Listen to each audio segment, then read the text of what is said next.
We are live, folks, on the Undroppables Network. Biggs, what's up, buddy? Not much. How you doing, Mike? I'm here at the draft in Detroit, and we're just waiting on Chicago to make their pick of Caleb Williams or trade out of the number one spot. What's going to happen, Mike? I don't know. I'm pretty sure that Caleb Williams is going to be a Chicago Bears. What's up, boys? Welcome. We got guests. Yeah, we got guests. Introduce yourselves. Why don't you go ahead there, Wyatt? All right.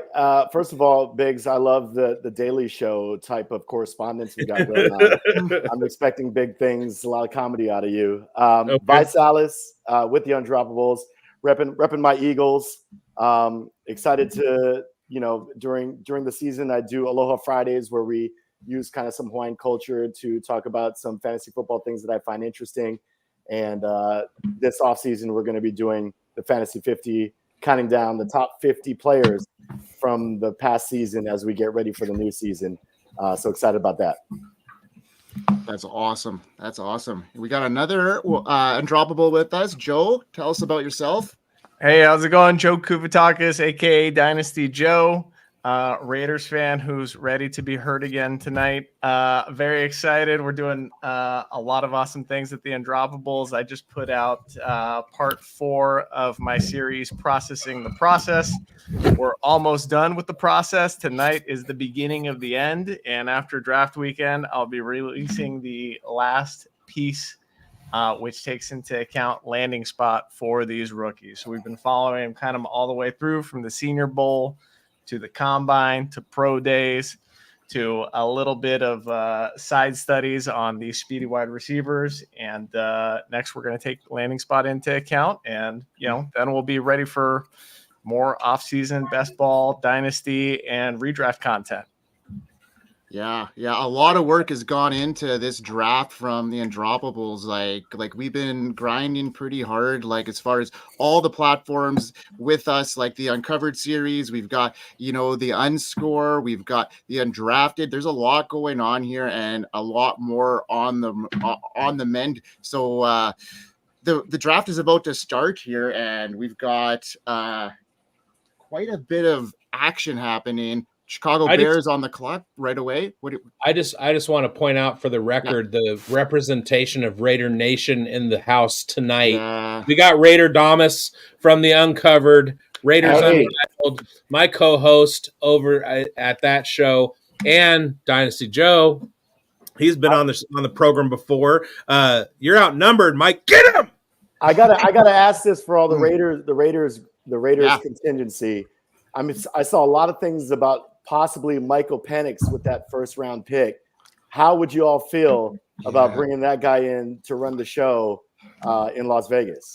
Well, let me tell you, I'm an Oregon Ducks fan, a big Oregon Ducks fan. And Michael Penix personally beat the shit out of my team on 2 separate occasions this year. So give me that guy right now. If he can do that to the Chiefs, I'd be ecstatic. I am personally on record. I have a tweet that's out there in the ether from October, November. And I said, if Michael Penix is not the Raiders quarterback in 2024, there is malfeasance and criminality afoot. So it's a conspiracy. I moved on that a little bit. I'm okay with any of my top 4 guys. Any of my top 4 guys as Raiders quarterback, I'm okay with it. And Penix is one of those. I'd be thrilled with Penix. I would love for us to get another tackle to protect him with. And if we could slide by and get him in the second round, that'd be ideal. But the reality is we're probably going to have to take him tonight if we're going to get him. So I'm on board. Real quickly, you guys, I have a poll in the chat or in the comments, whatever, the chat. What should my first drink be? Should I do a simple gin and tonic, a pineapple margarita, a smoked jalapeno martini, or a Manhattan? What are we looking for? Oh, martini sounds amazing. The smoked pickle martini? All right. Smoked jalapeno martini? Yeah. I'm a Manhattan guy myself. Jalapeno pickle. So I got some let's go, Trav. I got all my shit everywhere. I got some smoked jalapeno pickle brine. Uh-oh. Let's stir this. I feel like we need some sort of like music playing while you're shaking things up and no making kidding. things happen. Are we going to get some flair or I would love to see what the rest of his desk looks like right now. No, he's on hand. I'm over here trying not to spill my one glass of wine. Is this a magic trick? Because all we see is it come up here and then it disappears. Half an ounce of vermouth in there. He's got it all over his keyboard already. I'm telling you right now. I've got a TV tray table. I've got a thing. I'm like I said. Do I look like I bring that not ready energy? Did you go with the margarita? No, I'm going with the martini. Oh, the martini. So 5 points for anybody who can segue a martini or relate a martini to Caleb Williams as the first pick for the Bears. Anybody can do it?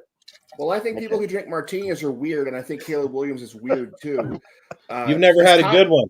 He's basically if Prince played quarterback. Ice. I mean, I'll take that. Virtuoso, one of the best musicians ever, artists ever. Yeah, I'll take that 10 out of 10. I would so say real that, quickly. People that drink martinis, usually have very nice painted nails, so that goes hand in hand with Caleb. I read a story. I read a story earlier this week that Matt Damon once met Prince, and he said, "Hey, Prince, I heard you live in Minnesota. Is that true? You live in Minnesota?" And Prince said, "I live inside my own heart, Matt Damon." Nice. If that is not the most Prince thing ever to say, I don't know what is. But that strikes me as something Caleb Williams would say as well. So this is a shout out to former Raiders wide receiver and UC Davis legend, Rich Martini. There you go. I thought you were going to say Keelan Doss. I was thinking the same thing. I was like, is this Keelan Doss reference? What's happening here? Yeah, but there's no cocktail called the Doss. All right. So we got some Alaska smoked jalapeno pickles. The brine. Oh, it looks cool on the green screen. And cheers, everybody. Let's fucking go. Cheers. Cheers, everyone. Okay, so I want to hit up a little point here about the UN score that is set to launch on April 30th. Make sure you follow us on socials to keep up with the drop and get your hands on the wide receiver prospect scores. Do you want to know where Malik Neighbors stacks up against Puka Nacua? How about finding analytic comps for Troy Franklin? The drop includes every draft class from 2018 to 2024 and how they scored, their college stats, and a list of players they comp in our model. With over 50 plus pages and over 180 players in this sample is sure to be the hammer in your dynasty tool belt. The team has put a lot of blood, sweat, and tears, so we hope you enjoy it. We appreciate everyone that rides with us, and now and into the future. Man, that was awesome. I can't wait to see it launch. We've had some insider stuff within the Undroppables, and it is really, really all hot. What do you guys think about the UN score? So I've gotten to take a look at this year's draft class and a few other prospects, and I have to say, I look at just about every model. I look at everything, right? Anybody who puts out a model, I want to get my hands on it. I want to understand how it works, what goes into it, deconstruct it. And I've seen ours, and I truly believe it's going to be the best in the business, and it's going to blow people away. It's one of the only ones that picks up on certain statistics that perhaps other models overlook. So I am stoked about it. Couldn't recommend it more highly. And once you see the scores that it produces and the hit rates historically based on the inputs, you're going to be blown away. The validity is absolutely like baked into the entire model. It's really good. I just did a series of positional experts. It was a crossover series with Undroppables, my Unveiled Debbie stuff, the Fantasy Burn, which is my personal like creator interview channel, and the Dynasty Pulse, which is Mike and I, our Dynasty show. I had Chalk on going over wide receivers, and he discussed the Un model, and It hits, it fits, and some of the guys that we talked about that I was out on, the model is showing that I was good with being out on them, and so I'm excited for it. To be clear, because I made the same mistake. It's actually it's the UN model. I've called it the UN model as well. Yeah, the UN score. Yeah, but it's really good. Jay Coder, I should say. And Wiz and Chalk and Jax did an incredible job, and I can't wait for that thing to be unleashed on the world.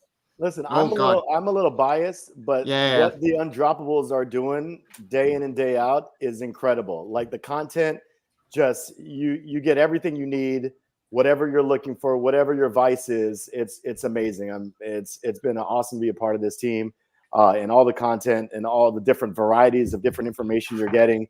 Hard to not be successful if you're following and following the content. Yeah. And we're going to have a lot of the guys come on tonight as the day goes on, as the evening goes on. And they're going to talk about their stuff that they're doing, because there's a lot of branches that are connected to this tree and a lot of contributors. We're going to have guys side coming in, even if it's for a couple minutes. They're going to talk about the stuff they're doing, like just look at the overlays, all the thumbnails, everything that goes on in the background in the Undroppables. There's some unsung heroes that you're going to kind of see on the forefront tonight, and we'd love to have them on and show everybody what is really going on in the backgrounds here, because we're working hard, we're grinding, and it's incredible stuff. And the brand is growing, and we're just seeing it catch flight. And 2024 is going to be a huge year for us, so stay tuned. Hang on. Dukes and Travisio. I just wanted to sing that because you said unsung. So those guys are knocking everything out of the park. That's one of the greatest things about being with the Undroppables is the graphics support, because I can't do this shit. So I appreciate Travis and Dukes. If Biggs is singing before the first drink is over, I can't wait what happens mid-rounds. That's what I'm saying. My boy, hashtag Novato boys. Let's go, Jared. Go. Go, Cal. Go, Bears. Come on. Completely sloshed and singing everything he knows. We might have our first singing draft picks where he's going to announce the picks in perfect harmony. I'm excited. I do just want to say something before we get into the draft. I put out a tweet earlier today that basically said, remember last year when everybody dunked on the Lions for being really stupid and taking Jahmyr Gibbs and Jack Campbell in the first round, and then they almost made the Super Bowl? I think maybe being weird is the new market inefficiency. So let's reserve judgment if some teams do some things that we don't agree with, especially the Raiders. Because the Raiders have a good team and there aren't a whole lot of people they could take in the first round. That's a bad idea. So even if teams do things that are like, what are they doing? It's entirely possible that they will be just fine. However, Raiders traumatic stress disorder is real. Well, I mean, the Lions have had it worse, arguably. And then they make picks like that and alienate everybody that ever loved them. And then they almost make the Super Bowl. Yes, that's true. What I'm going to love is when the Raiders take Will Shipley in the 4th round and they got their Jahmyr Gibbs at home. That'll be nice. Don't everybody jump in at once. Well, is anything happening? Listen, I was letting you Raiders have a moment for a second. I was ignoring the Raider talk, to be honest. I can't even handle it. I think my mic actually, like my headphones actually turned off there because it already it filters shit. So I mean, we don't need to hear from you 2-time Super Bowl. Listen, you've won the Super Bowl 2 years in a row. What are we going to say? Oh, they're going to be good again. Nobody cares. Yeah, I know. Sorry, you guys. We have breaking news. The clock has started. The Bears have 9.5 minutes. Oh, they're not going to need it. They're going to need about 5 seconds. If they use the full 10 minutes, I will be a Bears hater for the entire season. I'll tell you that right now. They're all just sitting there. Couldn't agree. I am trying to watch and listen to you guys simultaneously. I know. Call Tom Telesco. What are you doing just sitting there? Well, Joe, no worries. Biggs is there. If anything breaks, that's true. He's going to help us out. Could we enter Chicago and pick 13? Like I said on Twitter yesterday, if I'm Ryan Poles, I'm calling the Raiders and I'm saying, give me the 13, the 44, your 20, 25, and 26 first, and you can jump up and grab Leb Williams.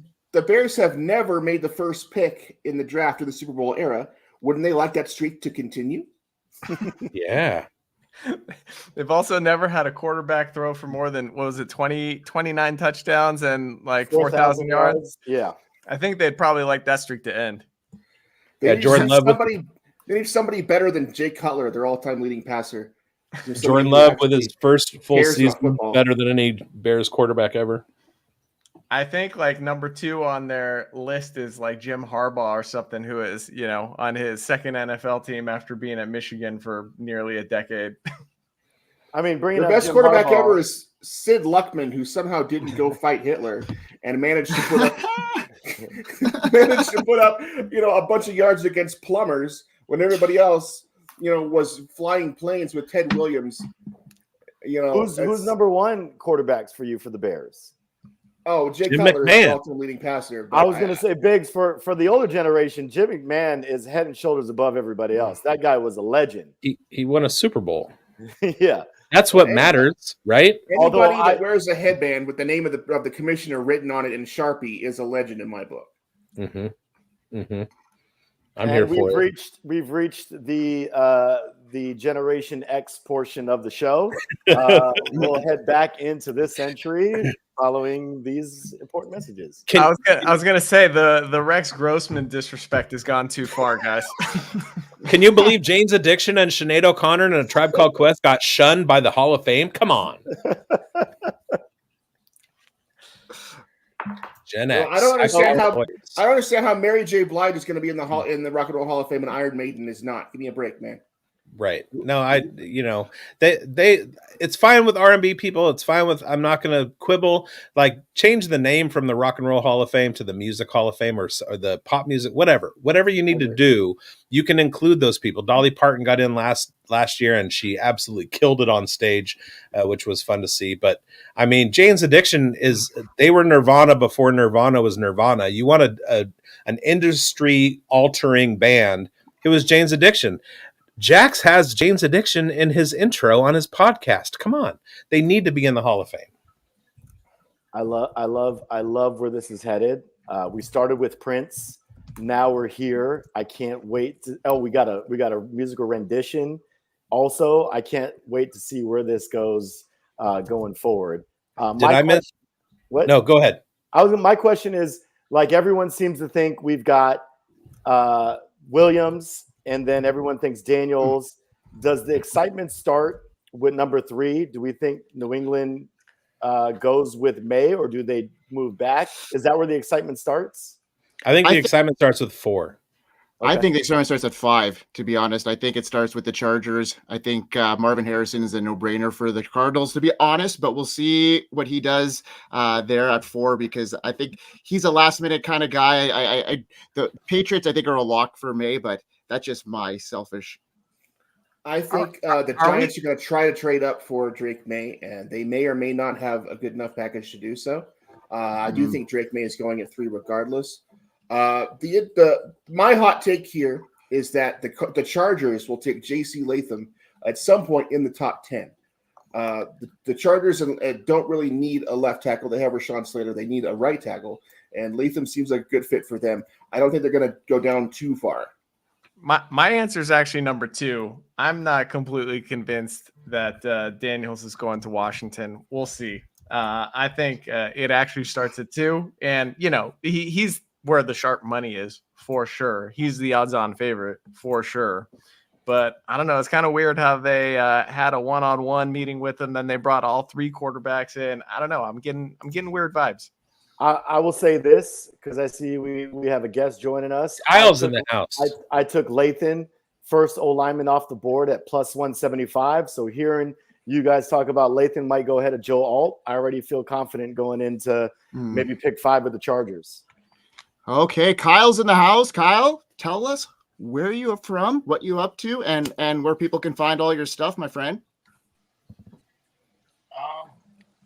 I don't do much. I just kind of hop around when I want to. So when I feel like writing, you can find it on undroppables.com, of course. And most weeks you can find me on the Devi Dose podcast with EK. But I've been moving the last couple of weeks, and I'm in a new place and haven't got internet set up. So we're in the good old phone and AirPods set up today.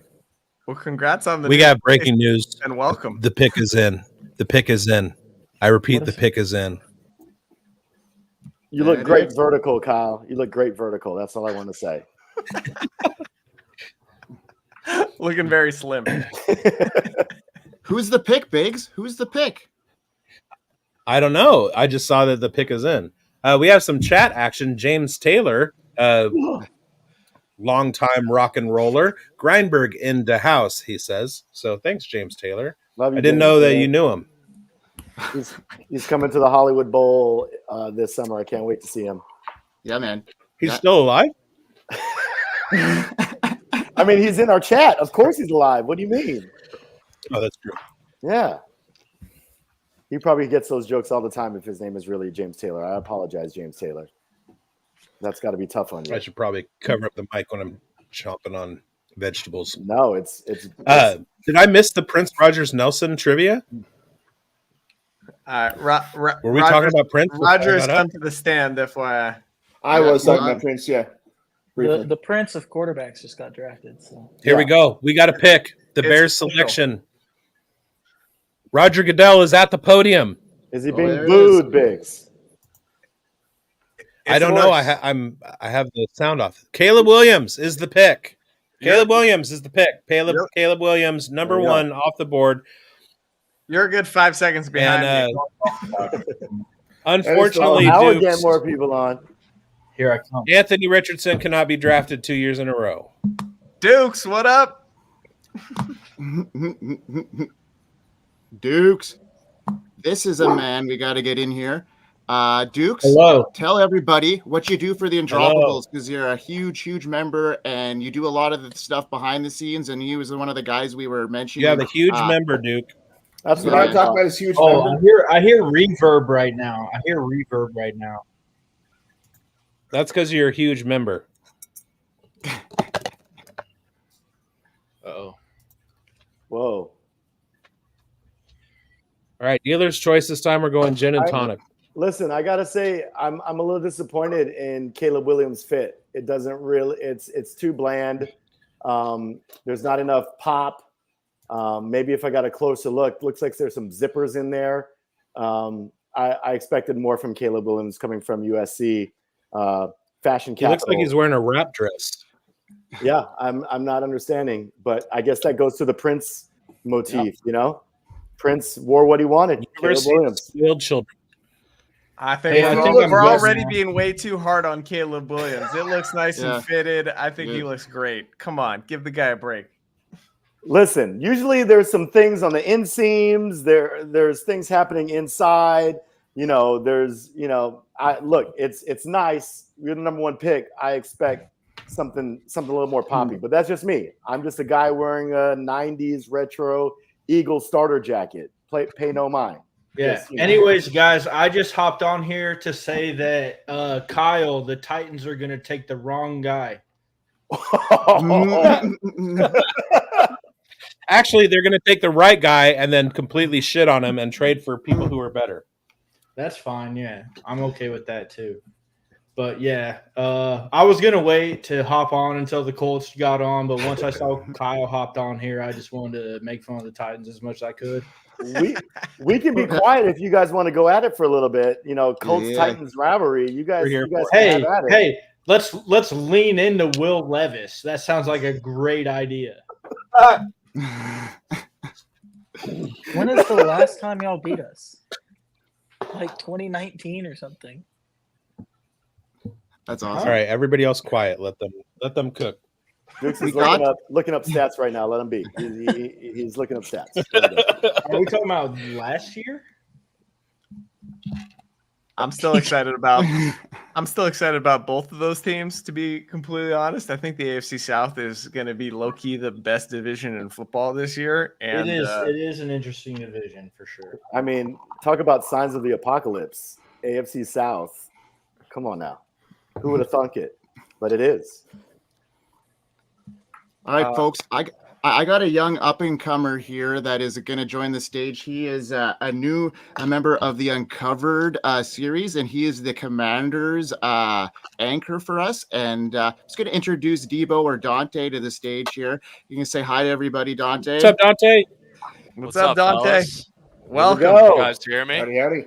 Yeah, we got you good, loud and clear, good. man. And Awesome. it sounds like your team is going to be on the clock soon. So, feel free to pipe into the conversation as it's going on and stuff like that. But when your team is on the stage or making the pick, we're going to get your thoughts on what is going to go on in the Commanders situation. What are your thoughts right now? What are you thinking right now as far as the future? And is it Daniels? Is it May? What is it? Man, first of all, thank you guys for having me on. This is awesome. Second of all, future is bright in Washington, and I think the pick's going to be Jaden Daniels. A lot of back and forth throughout the week. His agent on Twitter speaking out against the joint visit that they had at Topgolf, whatever that may be. But I think Daniels is the pick here. The odds have shifted heavily back in his favor. So excited to see him in a Washington Commanders uniform, assuming he's the pick here. But yeah. I want to point out my guy here has a beautiful piano in the background. It must be coming live from Dan Snyder's house. Not quite. Dante, I got a question for you. Peyton Manning talked about how important it was having Marshall Faulk, an experienced running back, in his background when it came to Indianapolis. Dukes, calm down. What do you think Austin Eckler's presence in that backfield is going to do for, if it's Jaden Daniels or whoever that rookie quarterback, to keep him calm and collected in the pocket? Yeah, I think that's huge.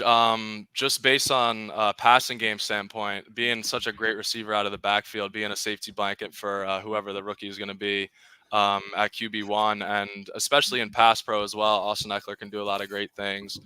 He's a freakishly athletic, freakishly strong guy.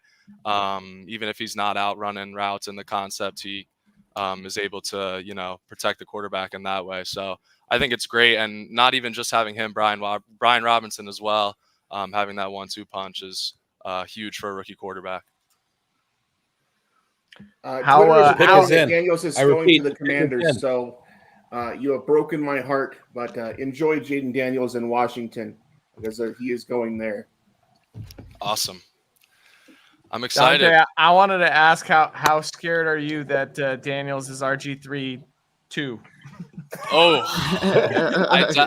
I definitely have my concerns about the injuries. I'm sure you guys have seen all the clips of him taking crazy hits in college, and that's scary. I can't lie. Upright runner, man. Upright runner. It seems. Yeah. I feel like I've seen this movie before. Yeah. He's just got to learn how to protect himself at the next level. That's the big thing. And a guy like Cliff Kingsbury, coaching him, I'm sure he'll be able to, scheme him in a way that's not really going to get him into trouble in the run game. So obviously a little bit concerning, but hopefully it doesn't turn into RG3, as you mentioned. All right. Goodell's coming to the mic now. Oh, he is. We got a question from Roman B. Who are the Rams trading up for? I'm going to say Brock Bowers. What do you guys think? By the way, the pick is in. Is Daniels. It's official. I think the Rams just lost their defensive captain, their presence. I think they need someone. Obviously, they're not going to replace that type of player, but I think they need to go defensive line, defensive edge. And I think I know a lot of people like Bowers over there, but I feel like they have to go defensive line or edge is what I feel like they got to do. Why? I got a question for you. What do we think of Daniels' fit? He's got the baby blue on. He's got some chains. He's looking good. The hair looks nice. Yeah. Listen, totally. I appreciate you bringing me. I'm glad to be the fashion expert. I like what we're working with here. He's got, is that baby blue? It kind of looks almost like a lilac kind of baby blue. He's got the chains exposed. The fit is nice. I'll tell you what a franchise quarterback looks like. I might the best call part that of that suit Robin Egg is blue. the As the resident design expert, I'll call that a Robin Egg blue. Robin Egg Dukes. Okay. I like that. Yes. Okay. Hey guys, I hate to gotta go. I just want to be here for the first couple of picks. Fly, Eagles, fly. Have fun. It's been a pleasure. Hey, thanks for joining us, Wyatt. We appreciate you coming in, and all the best in your new adventure here. You've been doing rock solid stuff. Do you want to just remind everybody what you're up to with the Undroppables? Because it's fly. Yeah. So I during the season I do my Aloha Friday, where we kind of look at a couple of players each week that you either want to target or get rid of. And then right now I'm producing the Fantasy 50, counting down the top 50 players from the previous season. So that'll be 2023. So in production, and hopefully to release that soon. So that's what I got going on. Dukes is a big part of that, as everyone else in the Undroppables. Mm-hmm. So hoping to drop that soon. But that's what I'm doing. But I'm gonna leave the rest to you guys. I appreciate the time. Yeah, man. Have a great night. Thanks for coming by, buddy. Yeah, please wait on dropping that. My pre Calvin Ridley signing, Treylon Burks flag plant did not age well. All right. It looks like Debo brought his family to the show. The fan base is here. People want to know what is his ceiling. People want to know who the Jets are going to pick. People want to know who the Bears trade up. Like, who do the Giants take? Like, tell your cousins to get out of the chat. Yeah. The Jets select fullback Roger Vick, Texas A&M. Oh no! Nah, a couple of my friends dropped in the chat, tuning in, seeing what's going on here. Yeah, so. Get them to spread the word. You know, the Undroppables, you know, are spreading the love. So spread the love for us, man. I mean, you know, we have your fan base here. Keep it up, man. Your content is getting a lot of views on our scene. So keep up the good work. You know, you're a young up and comer. You seem to know your stuff. So happy to have you on the team. And this is a good thing for you to be on here. And we're happy to have you. So and all your fan base, obviously, because they got your back too. So they want to see you do well as well. So keep up the good work, man. I appreciate that. Thank you, guys. We're almost up to 200. We're almost up to 200 viewers, and I'm not even sloppy Dukes yet. Hey, I just want to say while you just called me out there, I'm working on the UN score guide as we speak. I'm plugging stuff in while I'm on the stream here, and people are going to want this thing. This is I'm learning so much as I build this out because I'm just plugging in the information that I've been given, and like the way that these players have been scored, like people are going to want this. It's exciting results. It shows a lot in terms of, you know, the work that's been put in. It really just shows, you know, that there's some real stuff to pull out of this. Yeah, I completely agree. Before you hopped on, Dukes, we were talking about it, and you know, I've been bugging Coder and Wiz as much as possible. I was like, feed me a little bit more information. Just give me a little bit more. What else do you know? And everything they give me is absolute gold. I feel like it's a little bit of a cheat code. I've screenshotted a few players and shared them with select friends here and there. Don't tell Chalk. Yeah, people are excited about this, and there's some fun tidbits in here, man. So the Patriots pick is in. Where are all our Pats guys from Uncovered? Come on, where are you guys? With AWL? They're all on the edge of their seats, man. This is a huge move for their franchise. They are, you know, they're feeling some anxiety, if you will, with the amount of eyes that are on their team. They don't have Bill Belichick for the first time in 24 years. That is big time stuff. So I don't know. What do you think? The Patriots fans have all gone back into the sewers after the Celtics lost to the Heat last night. I don't think we're going to be hearing much from them this evening. It'll still be a gentleman's sweep, but no, I mean the Patriots get the right quarterback here. The pick is Drake May. Just came through. So I thought there was a pretty good chance they were going to trade back. Them taking May. Oh, we got some weird background noise. Can we We're full chalk at this point. 1, 2, 3. So now is when I said it was going to get interesting. Arizona is next. What are they going to do? Are they going to trade with the Raiders right now? No, Let's where's Jax? All right, Where's okay. Wiz? I mean, So no, we are not trading with the Raiders. We're not trading with the Giants. We're not trading with anybody. We're taking Marvin Harrison Jr. and we're going to move on to 5 and let the Chargers, throw things into flux. We need a wide receiver down here in Arizona as bad as we need shade. All right, we'll give you Devontae Adams, the 13, the 44, next year's first, and this pick for this pick. And can we also get some tickets to the Blue Man Group too, as long as you're throwing all of Vegas in there. We'll put you up in the Sphere with the residency. All right, I'm going to introduce Andrew Normeyer. He is our Cardinals Uncovered anchor, and he's put a couple shows out there for the network, and now he's going to represent his team as their number 4 pick. He's already expressed his thoughts on the situation. It's going to be Marvin Harrison Jr., and that's it. That's all. But Biggs has got different opinion here, so this is really cool to see. Yeah, for me, it's got to be Marvin Harrison Jr. Otherwise, I might just flip out and lose my collective mind here. I mean, think about it. Arizona has not had a 1,000-yard receiver since 2020 when DeAndre Hopkins had 1,400 yards. Other years, we had Christian Kirk just under 1,000 in 21, a couple guys about 750 in 22. Trey McBride led the team last year as a tight end, not a wide receiver. We need a playmaker on the outside who is going to be solid, give Kyler Murray a lot of help, and we have to have it. Marvin Harrison Jr. is there. He's the best wide receiver. You can essentially make the argument he's the best player overall in the draft, and you have to get him unless somebody comes up and gives you a blockbuster of a trade that you absolutely can't say no to. And if that does happen, it should hopefully be either maybe the Chargers or the Giants at best. You don't want to go down too much farther. Otherwise, you miss out on Rome Odunze, Malik Neighbors, 3 guys altogether who could solve your needs. But Harrison is the number 1 option here, and that's the guy they have to take.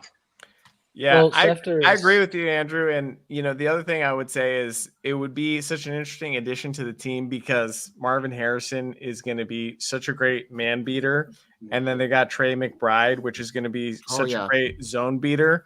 So those 2 solutions right there are going to be a problem for defenses, not to mention my guy, Greg Dortch. We also like Michael Wilson. I think, once you add Marvin Harrison Jr. to the mix, it becomes a really potent offense really quickly. So I can't argue with your logic. And I agree with you. If I were them, I would not mess this up unless somebody was offering a Colts something fan, like 3 first-round picks. As a Colts fan, I can say Marvin Harrison is a fun name to have on your team. I totally agree. The only reason that I brought it up is because I was looking at all of the quarterbacks. I was looking at the Raiders' need for a quarterback. I was looking at the solutions for the Raiders, and the best option to trade would be to move up and trade with the Cardinals.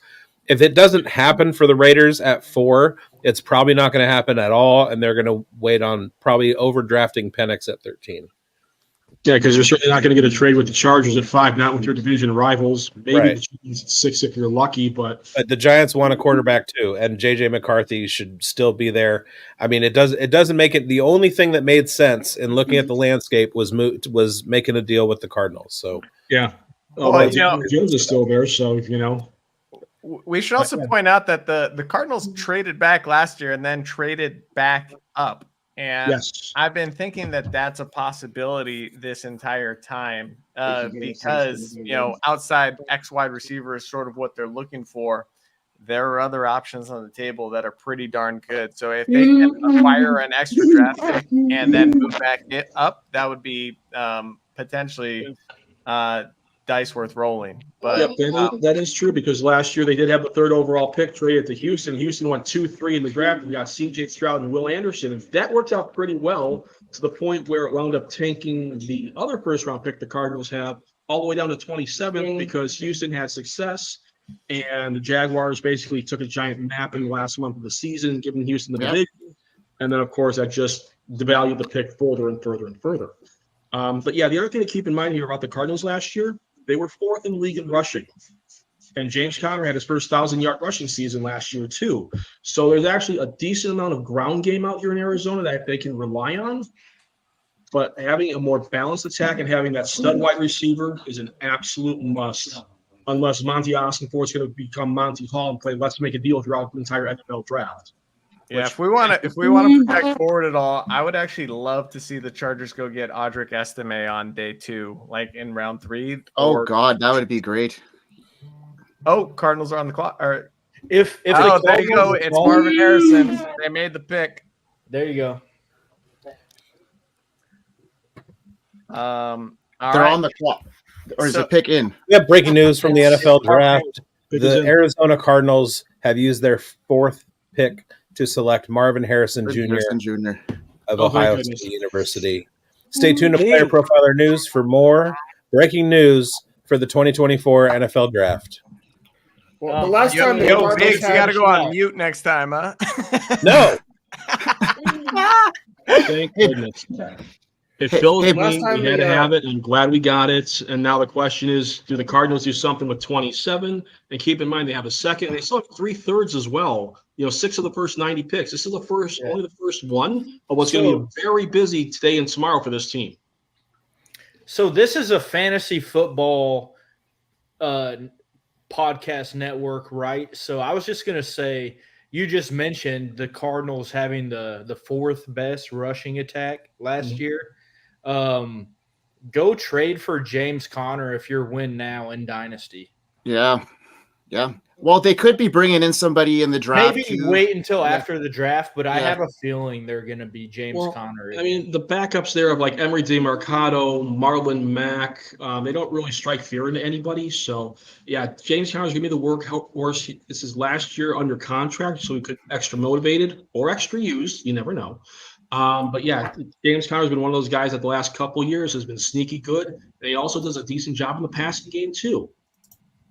So yeah, James Conner is an undervalued running back for the production you get. And I think it's going to be even better this year when he's got Kyler Murray healthy, Marvin Harrison to draw some of the guys away from the line of scrimmage, open up some boxes for Conner. This could be a very solid year for James Conner, the Cardinals.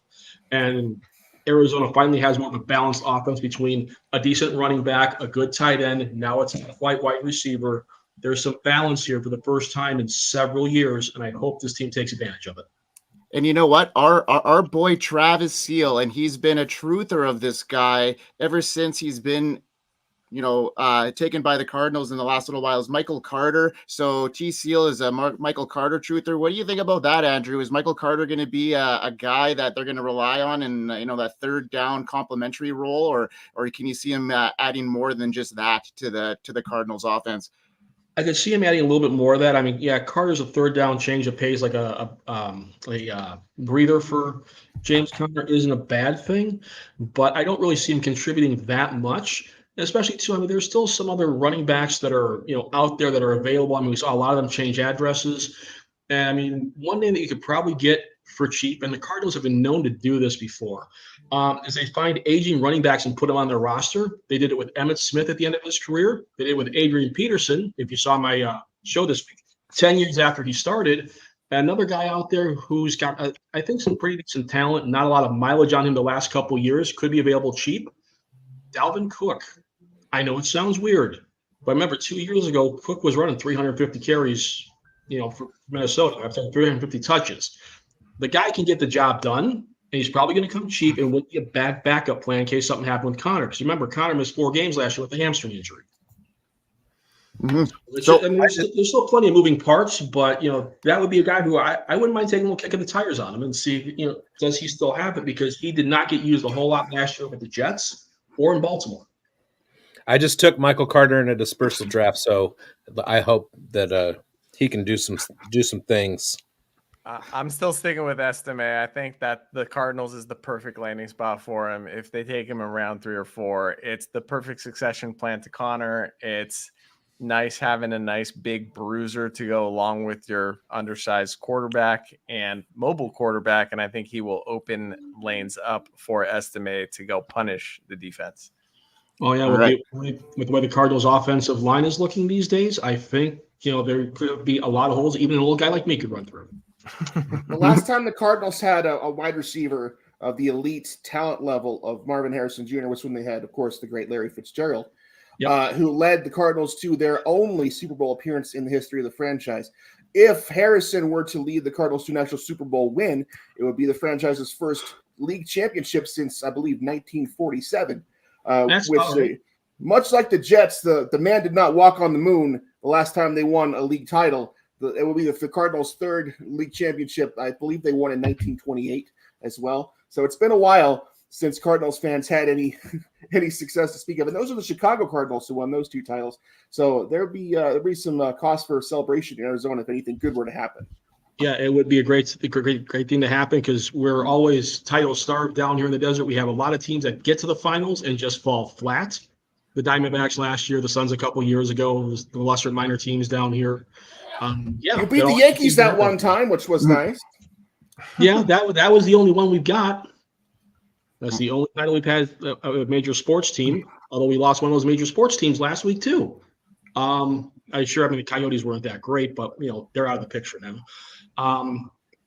But overall, you got to remember too that the year that Larry Fitzgerald led the Cardinals was the leading receiver. They also had two other receivers over 1,000 yards each: Anquan Boldin, who's tough as nails, and Steve Preston. So it was a very nicely balanced passing attack that year with a little bit of the ground game from Tim Hightower. So there were so that was a real good passing year for the team. That's why they excelled that well. Of course, getting a couple extra breaks in the playoffs helped them out too. But when you're a 4 seed and you get to host the NFC title game, that's not a bad deal. All right. So real quick, can we talk about fantasy for a second? Because with Drake May going to the Patriots, who are not very loaded at wide receiver, they don't have a ton of weapons. They've got a lot of things that they need. On a fantasy landscape, I kind of feel like JJ McCarthy is now confirmed as the QB3 in rookie drafts. Like, I would not be drafting Drake May in the top 5. I think he's the one that's going to be falling to 1.08 because I would be terrified to take him in that situation. What do you guys think? Yeah, I don't like Drake May for this upcoming season. He's going to be in the same sort of situation as Bryce Young was last year. Mid to bad offensive line and absolutely no weapons whatsoever. I would stay very far away from him. Agreed. This is also great because I don't have to touch my fantasy rankings at QB yet. I mean, I think it's chalky right now. Yeah. Don't make me do this. I'm gonna pipe in here for what. So sorry, Kyle. I want to get in on our sponsorship here because we got to give them a shout out in this program here, and that is Underdog, and fantasy football season never stops. Did you know you can already draft for the 2024 season on Underdog Fantasy, the easiest place to play fantasy football? The big board is a pre-draft fantasy football contest with all the incoming rookies in the player pool. Draft your team in 20 rounds, and that's it. Best ball format, you get the optimal score to fill your starting lineup. A great way to get your dynasty startup fix without any league management. Only $10 to enter and over $2 million in prizes up for grabs. Be sure to sign up for Underdog with promo code Undroppable, and you'll get your first deposit match up to $100. And now back to Kyle. First of all, I want to say hi to the best producer in all the land, Michael P. Duncan, in the chat. That's my guy. But don't make me do this with Drake because y'all made me do this with Zach Wilson when Zach Wilson was going 108, 110, and it was just like so cheap to get him. And now we're going to do the same thing with Drake May, and maybe I'll be wrong again, but I'm going to draft him every time if he's there. Like, the kid can play. He's got a cannon for an arm. He can run the ball. And I think he'll be able to survive on this Patriots offense. And I think Gerard Mayo is going to bring, hopefully, this offense into the current generation. We're not going to run the ball every first and second down, but I don't know. I think the weapons will be fine. I think they'll find somebody later on in this draft. I think Pop Douglas can continue to get better. And I think Hunter Henry can be a good safety valve as well. So I don't know. I think Drake May will be fine. I believe in the talent. So I'll take him if he's going to follow 108.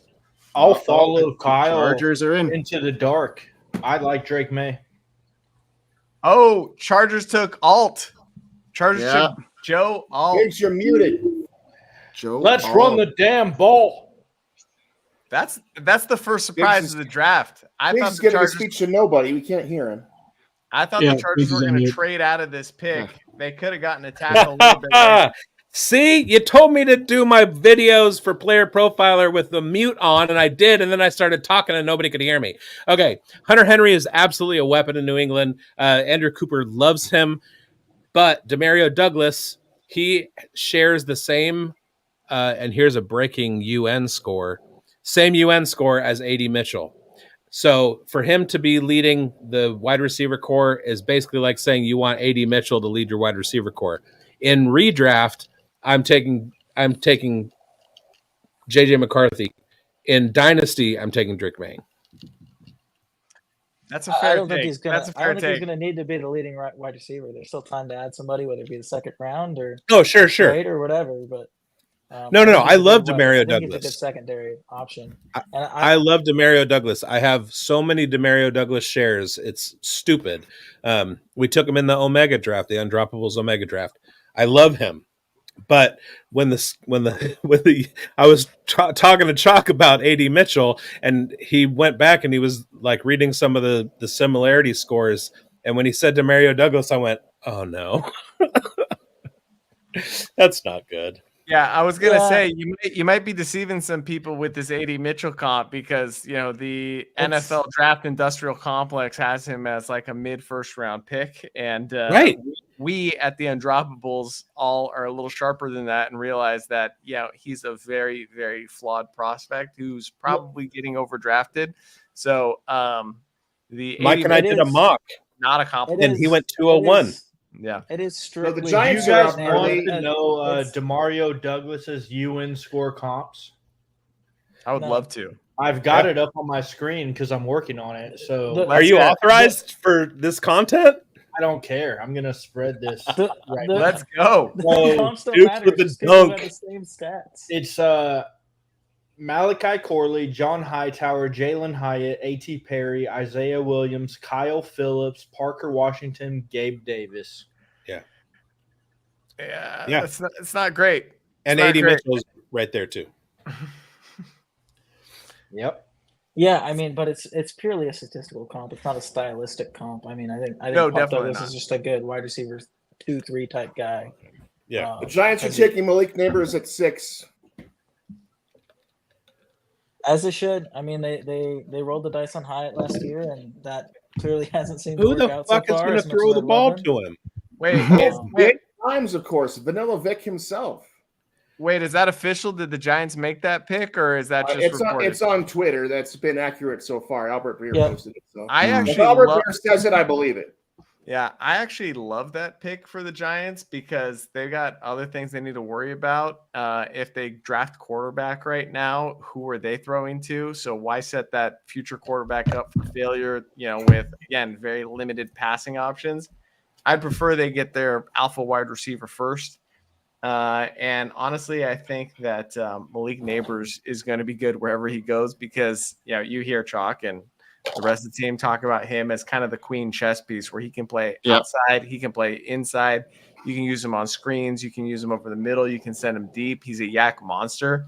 I think he's the perfect complement for Daniel Jones. And I don't think Daniel Jones is the long-term answer there. But when you have when you decide to pull the trigger on your next quarterback, at least you got Malik Neighbors for him to throw the ball to. So I think that's the smart pick. If, Twitter speculating, I hope they're right. Because if the Giants take a quarterback like, JJ McCarthy, we would be talking about shuffling the ranks again because at that point I might have May over McCarthy. Yeah. Let me say, as a Colts fan, I want to see 6 quarterbacks off the board by pick 15. Well, you're not going to get that. But I actually hate that pick because the Titans now can't pick Malik Neighbors. So that means we're probably getting J.C. Latham, which is good, but just not as fun. Yeah, how did that Joe Alt feel? That Joe Alt pick feel? How did that feel for you? I don't care. I think the top 3 are all very in similar tier. There you go. It's official. Malik Neighbors drafted by the Giants. It is now official. So what's wild to me thus far is that there have been no wild trades. I was expecting somebody to trade up to get JJ McCarthy. And what this means to me, I have to separate my analyst hat from my fandom hat. JJ McCarthy's still on the board, guys. somebody No. could probably move up for a lot cheaper right now to get him. But what this means is if JJ McCarthy's still there, then Penix is getting moved back, then Nix is getting moved back. And one of those guys, if not both, may be falling around too. We'll see if anything wild happens between now and when the Vikings pick. But I think the Vikings, if they really want McCarthy, their price has gotten a lot cheaper. They played the game of chicken very beautifully. Yeah. Is Twitter not dying right now? Malik Neighbors to the Giants. Is this not the worst possible?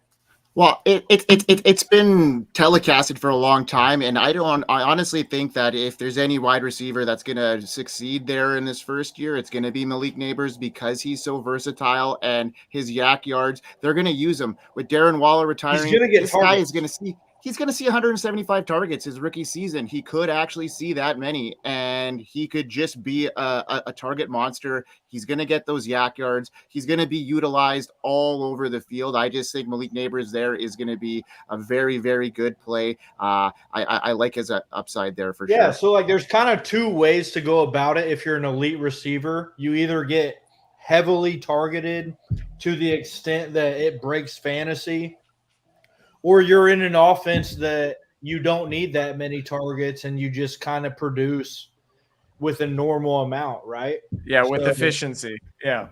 I think Neighbors is destination proof, though. Yeah, and agreed. And he's the one guy that can be matchup like destination proof, and he was that. And you know what? Daniel Jones is still he's not a great quarterback, but he has some presence in the league. He knows the system. If there's anybody that he's going to be, I'd rather see him than in a situation with just an unknown rookie quarterback. That would be a destination I wouldn't like to see. And at least Daniel Jones can get him the ball. He knows, he's going to be a safety valve for him. There's no Saquon Barkley there either. So who is going to get the ball in New York? Geez, like I'm thinking of it now, like he could even see more than that in targets. So like a 30% target share is not out of the realm for a rookie there. Like if there's any rookie that could maybe now break that record, it could be Malik Neighbors. The only thing there is that they may not be in the red zone, and the touchdown upside may not be there, but the targets will be. Malik can score from anywhere. The other thing I just want to say is that I'd be much more worried about Marvin Harrison Jr. in New York than I am Malik Neighbors, because he's a true X. He's going to be playing on the outside, and that is predicated on having a quarterback that can deliver the ball outside the hash marks, on the boundary, deep down the field. But like I was mentioning earlier, and we've all talked about already, Malik can be used in so many different ways. And not to mention that, Daniel Jones is not afraid to chuck it deep, but he can be used in so many ways. That's why I'm saying he's quarterback proof, is because of his flexibility, because he's the main chess piece. So if there was one of these top three wide receivers that was going to end up with a bad quarterback situation, the one I have the most faith in to succeed is Malik Neighbors. Right. Let me lock this real quick. Do we now value Daniel Jones more in Yes. Dynasty? No. Absolutely. Absolutely. No, sucks is sucks, man. If he ain't good, he ain't good. I don't care who he's throwing to. So looking at some of the metrics, points, I'll take them. Looking at some of the metrics that went into the unscore, Malik Neighbors hit in the top 4 of everything across the board. Even Marvin Harrison Jr. dropped into like 18th in the class in certain things like yak per reception and things like that. Malik Neighbors is the best statistically, metrics wise. He's the best all around wide receiver. Do it all on the field of this class. So yeah, he's absolutely quarterback proof. All you need to do is have a catchable ball rate of 68 to 72% and get the ball in his hands. My Wan'Dale Robinson shares are crying right now, but Malik Neighbors he's going to be okay in fantasy. So his value doesn't change at all going to the Giants. Yeah. And again, Daniel Jones opens things up for Wan'Dale. Maybe Wan'Dale doesn't need the targets. Maybe he's more of a eat underneath guy. Sure, and that's kind of what he was supposed to be in the first place, but they didn't have anybody to be the number one guy. So he was kind of like that. Hey, no Darren Waller, so Daniel Bellinger, baby. The last two drafts, this year's draft and last year's draft, the necessity of taking a quarterback high, which is something bad teams have an awful lot, is pushing elite prospects further and further down the draft. The best prospect in last year's draft was Jalen Carter. He went number 9 to the Eagles. We could have gone a lot higher, but a lot of teams didn't like character issues that he had with his car racing stuff, and also a lot of teams needed a quarterback. This year, the best prospect, I've been very vocal about this, in this draft is Brock Bowers, and I don't think it's particularly close.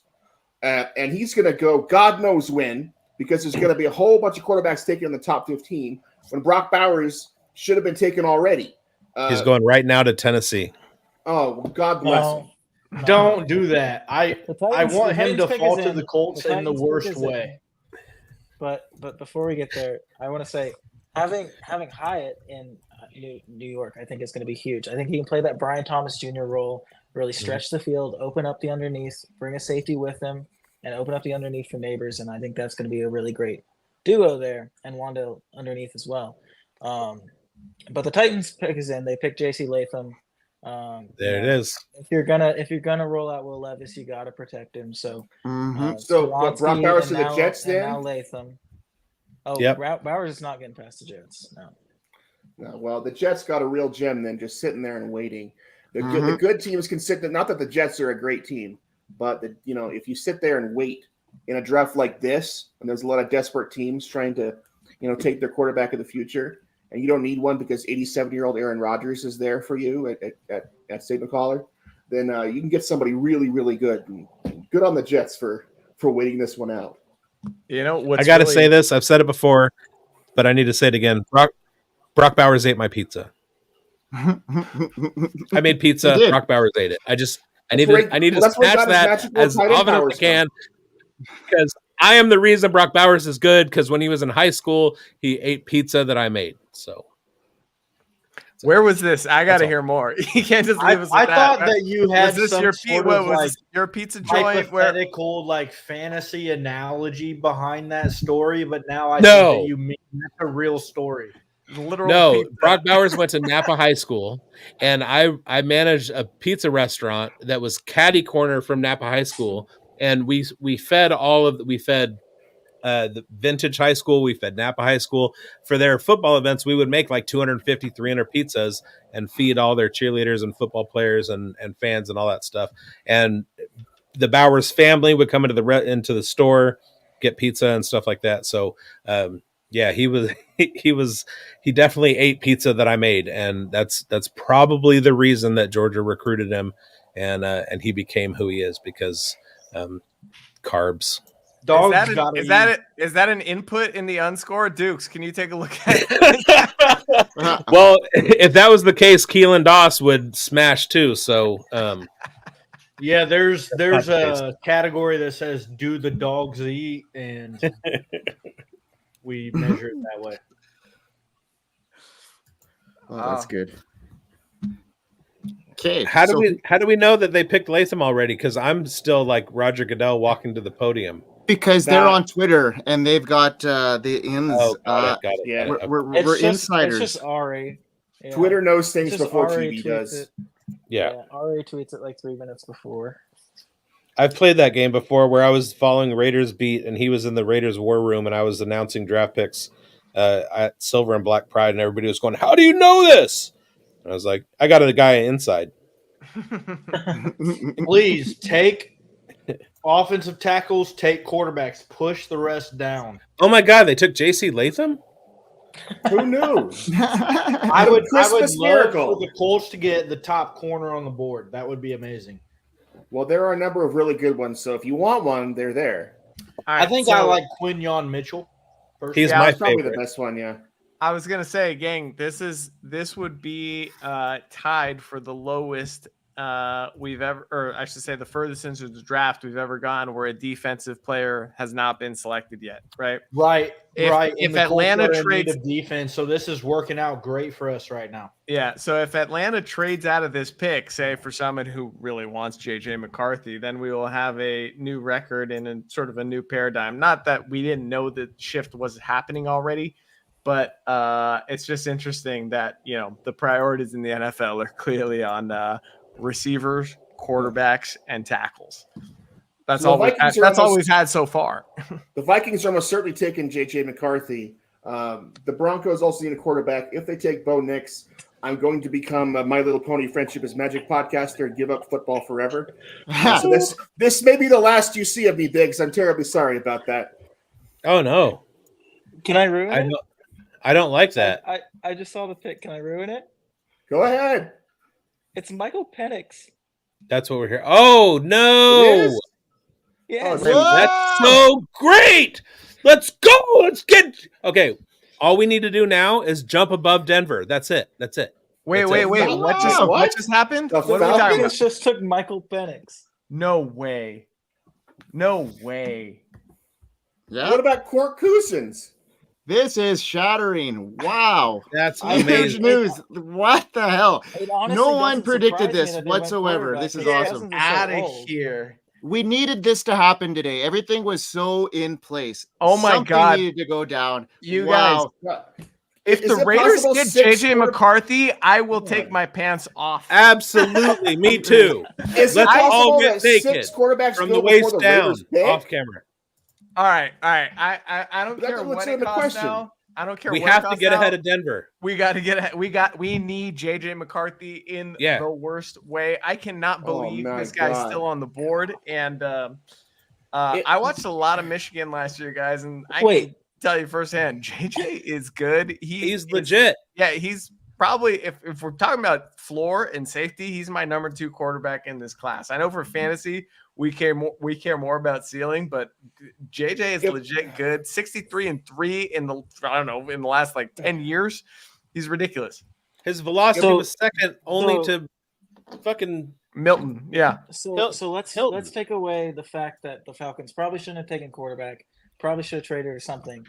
But if you have Kirk Cousins, you know Kirk Cousins is going to be your quarterback for like 2, maybe 3 years. Why do you take the oldest quarterback when JJ McCarthy is like 21, 22? Yeah. And you're taking Penix, who's almost 26. What in the history of the Atlanta Falcons franchise makes you think they make wise decisions? Nothing. They've been losers since day fucking one. This is what they do. They drafted Kyle Pitts. I'm get him, Tyler. So wait, we're I still can't believe. All right, so the pick is not official yet, right? This is Twitter. This is a Twitter thing. It's Twitter, No, but Twitter is well, always right. Don't even question that. It's my sports update, so it's like a good Twitter. Yeah. Okay, fair enough. And Holy cow! If the Raiders don't move up, it's entirely possible that all 6 good quarterbacks go before they pick, which would be an absolute disaster. Well, I cannot have the Broncos getting JJ McCarthy, and we settle for Bo Nix. That's by the way, how bad are the Broncos jerseys? They're Broncos bad. That's pretty bad. I don't know. I'd be happy with. You know what? They're not the right team to pick on. You know what? They did moderate. They're not the right team to pick on. This offseason has been a good offseason for jerseys. Detroit did a good job. I'll give Detroit their props. Jacksonville is going to do a nice alternate jersey. Wait for that. That's going to be a throwback. Everybody's going to love that one.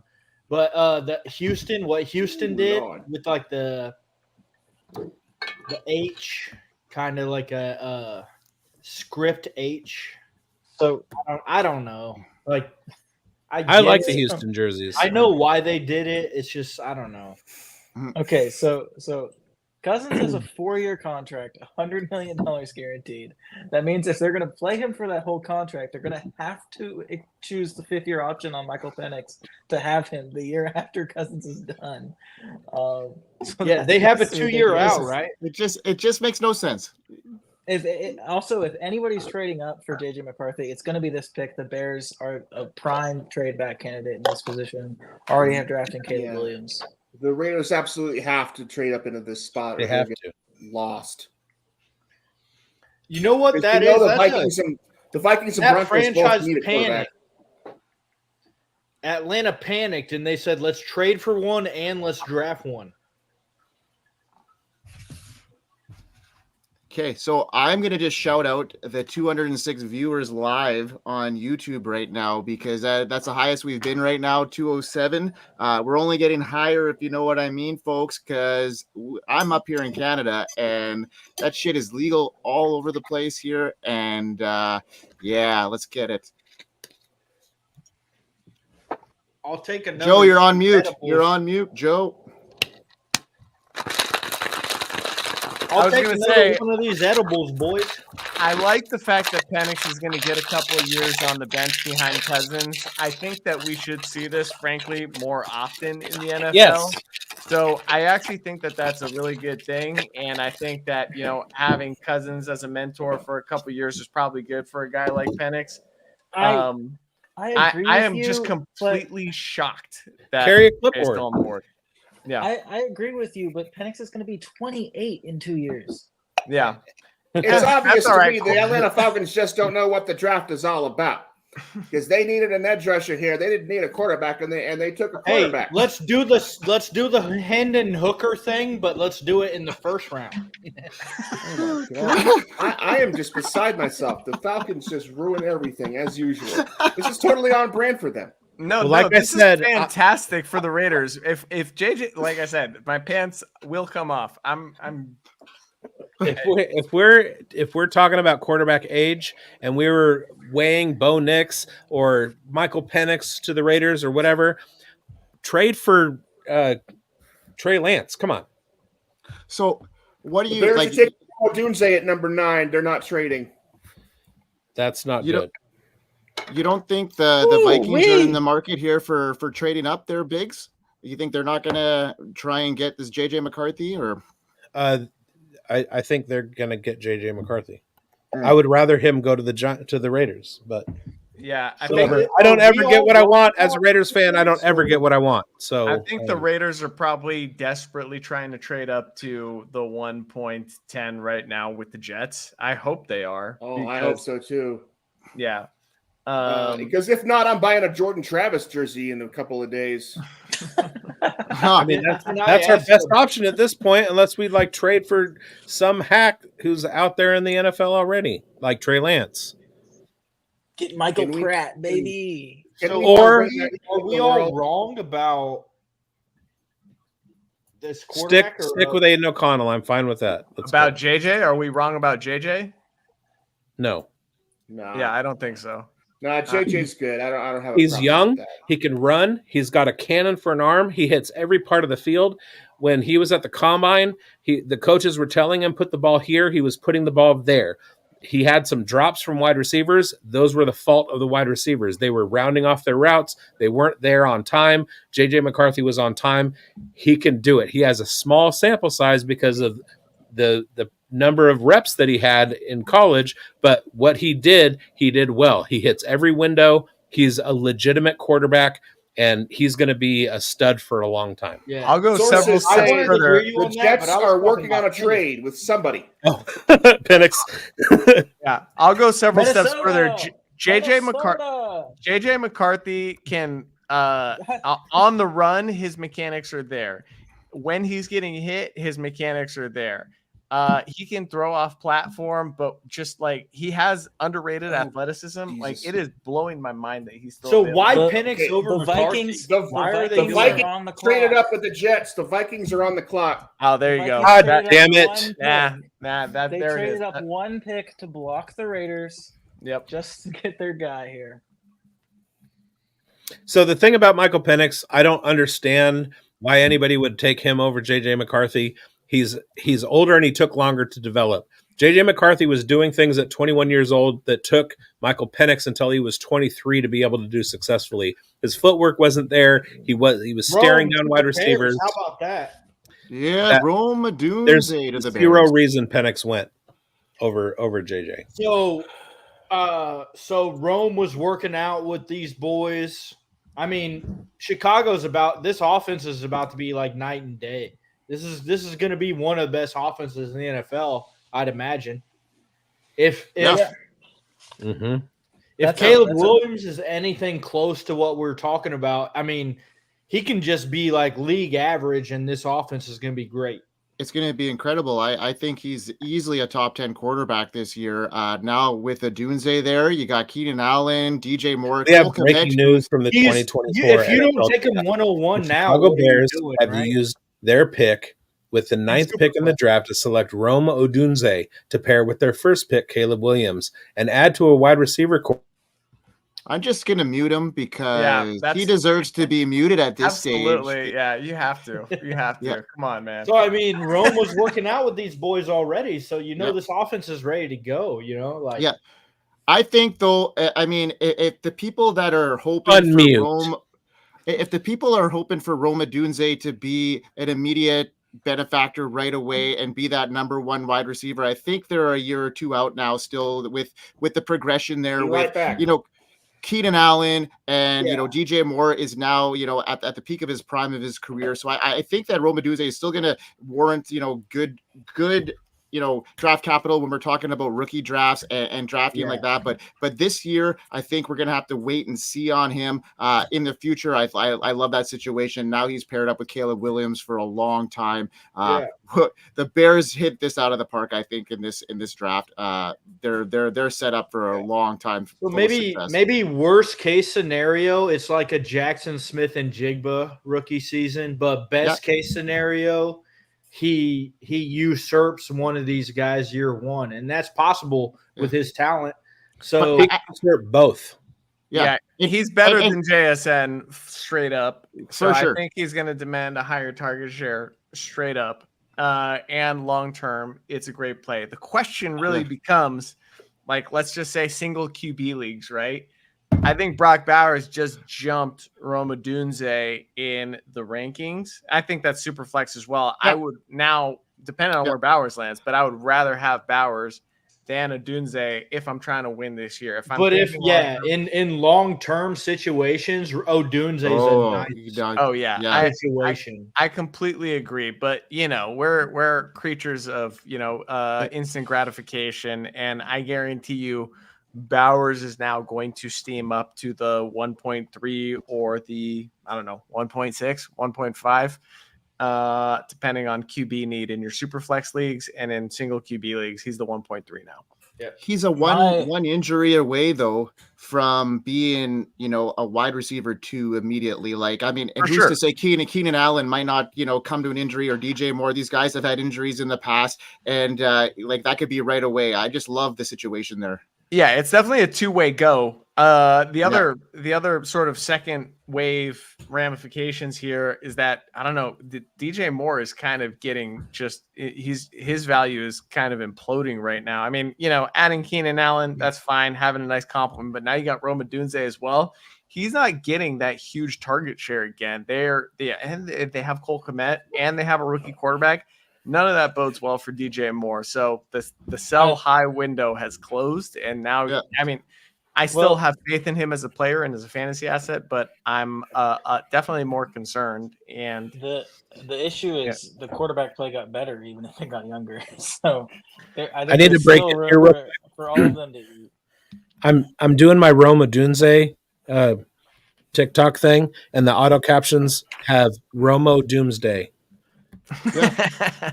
Well, that was the name of the Undrafted podcast. So that was today. Yeah. Yeah, that is pretty fitting, if you will, for this. Shout out to Jax Falcone. I listened to that episode today. Yeah, it was a great episode. They've been bringing on some really important guests in the fantasy football industry in the last 2 months. I would argue that right now that's the most underrated podcast in fantasy football, and that if you're not listening to that and you play Dynasty, that you are at a disadvantage. You're at a huge disadvantage. Because you said that, our Dynasty Pulse podcast, Mike and I's podcast, has now become the most underrated because you've now rated Jax's higher than ours. So. now that Jax's podcast is rated appropriately, the most underrated podcast in the Dynasty podcast game is the Dynasty Pulse. So now they are both the most underrated podcasts. Now that both of these podcasts are rated appropriately. Yeah. Well, then we know what sphere Jax is in. They're way ahead of us. Like, I mean, they're the pioneer. They're what is it? It is, and Jax has done an incredible job. He's bringing in the top tier guys, and they're just coming. Jax has an excellent interview style. He's an amazing host. It's a great song that leads into the James Addiction. I mean, he just does a very, very good job. He makes his guests comfortable, and his guests, he has a way of getting the most out of his guests. That's what it is. Absolutely. He's very disarming. I think he's the best interviewer in the business. And I got a miniature shout out on the Roma Doomsday podcast today. Yeah, just reference those, just like a stray comment about who was it about? It's about a running back that underperformed and like me being disappointed, which was true, by the way. But anyway, so it was Warren, wasn't it? Was it Jalen Warren? No. It was the Ducks guy whose name I was escaping. Bucky Irving. Exactly. So, anyways. Which was very cool for me, but he's the best in the business at interviewing and disarming his guests, to your point, Dukes. So it's fantastic stuff, and the guest list has been absolute fire for the last 3 months. The entire off season, it's been incredible. I feel like I could just sit down and listen to it for hours, like, a 2-hour podcast, which, like, it may seem long for most people, but like that's when it's in your wheelhouse. It's just something that you just go on a walk, and next thing you know, you're 2 hours in and you're like, where did the time go? That was so good. And you're just right into it. And it just feels like a show that you're just, it's part of like nature, and when it's really over, awesome. you kind of think like, hey, they didn't talk about this guy and that guy that I thought they might mention. I want to use this time to give proper respect to Jax Falcone. Jax Falcone is the reason that I knew about the Undroppables in the first place. I listened to the Jax Falcone podcast before I knew any Undroppables content whatsoever. And I don't want to be the what about me guy, but I just had Chalk and Andrew Cooper and Noah Hills on the Dynasty Pulse. So, we're pulling guys too. Sorry. I agree. You guys are crushing it. No More Parties is a great interview, by the way. He's the best. He is the ultimate running back expert, and I love him. I'll call myself out right now. I made the logo for the Dynasty Pulse, but I haven't listened to the first episode yet. So there's time. Get on that. Oh God! Get on top of Dukes, it looks so fresh. I'm telling you, Dukes is a mastermind, and he actually got a shout out too on the Undrafted show because of the shit that he does. Like Dukes and Dev, these guys in the background, they are just so talented, and they do some amazing stuff for the Undroppables, and they do some freelance stuff too. So like Dukes, man, we really appreciate everything you do for us. And it's not even like it's on the drop of a dime. Honestly, shout out Dev though. Like Dev really is on it. Dev is the best like possible support, like, and he does legit good stuff. Like people would be very lucky to have Dev on their team. God, we're lucky to have you all on our team and being ambassadors of our brand and everything that we do. Like you're the unsung heroes. You're not the ones in front of the camera, but you're the ones that are making the camera look good for us, because all the stuff that are getting the clicks is the stuff on the forefront that you and Trav and Dev do on the background. And it's so unsung, and you guys need to be recognized. And I'm glad you made it out tonight, because like you're one of the biggest parts of the Undroppables, and yeah, man, you do awesome work. So keep it up. And Trav gets his flowers, but for real, Trav, like he puts it all together, man. Like this whole thing, the Undroppables was something different before everybody joined here. So, I agree. I co-sign all of that. Pats on the back for everybody. It's official. The Vikings took JJ McCarthy. There we go. I'm dead. I am the opposite of Dukes last year with his Anthony Richardson happiness. I am sad. We were this close. And they didn't have to trade up for it. Can you imagine that? Now Dude, They now just that sat pat and just They let just it happen. happened. They just And won the first round. People by were a mile. talking about 3 first-round picks. They just stayed put. They called everybody's bluff, and they got their guy. But in a couple hats off leagues, to the I Vikings. have Gardner Minshew and Aiden O'Connell, and I feel really good about that. Well, I mean, God, that's the key insight. Unless they love Bo Nix, we don't know. I mean, honestly, this He's is worst going to case scenario for Denver. the Raiders here. He got Biggs. picked. Hey, listen, guys. Huh? In terms of Raiders talk, hopefully we just take our medicine and build from the inside out. Now, there's no. That's what I've been quarterback left. saying for 3 months. Yeah, The upside is if listen, I Bo like Nix goes quarterbacks. to the Broncos here, the Raiders will get the best cornerback in the draft with Quinyon Mitchell, or they can get a really good right tackle and tell you Fuaga, because I'm pretty sure Bowers is going to the Jets. Fashanu's still on the board too. Fashanu So is still on the JJ board. McCarthy to the Vikings. Yeah. Shout out to Thor Nindstrom. He loved. Oh man, Yeah. Thor Nystrom is freaking his pants. He's are elated right absolutely now. off right Yeah. now. Mhm. Yeah. He's one of the guys that I mean, I've been on JJ McCarthy for since the season. I thought the Raiders were going to get him in round 2, so I was like, I kind of hope this guy falls to the Raiders in the second round. So I've been on JJ McCarthy for a long time, but there have been no louder advocates than for JJ than Thor. The Jets are Nystrom. taking Ola Have to be a Fashanu at Vikings 11. fan. Oh my God. They got Fashanu. Penix. Can we pair Brock Bowers and Michael Mayer? Yeah, Man. I think we should probably trade out of this pick if Brock Bowers is there and somebody wants him. Man. Yeah. Yikes. After the Broncos, nobody needs a quarterback for a while, so I wouldn't mind trading down. I think we wait. Yeah. There's some my good God. defensive players on the board still here too. Fashio's a good pick for the Jets. Wait. honestly. We haven't had a defensive player go off the board yet, have we? No, we have not. Unbelievable. No, That's and I crazy. It is. I still have blurbs to do on who'd I get? Dallas Turner, Darius Robinson, Jonah Ellis. Right? Nobody needs an electric pass rusher. Latu is there, and I mean, you can keep a pick of the litter.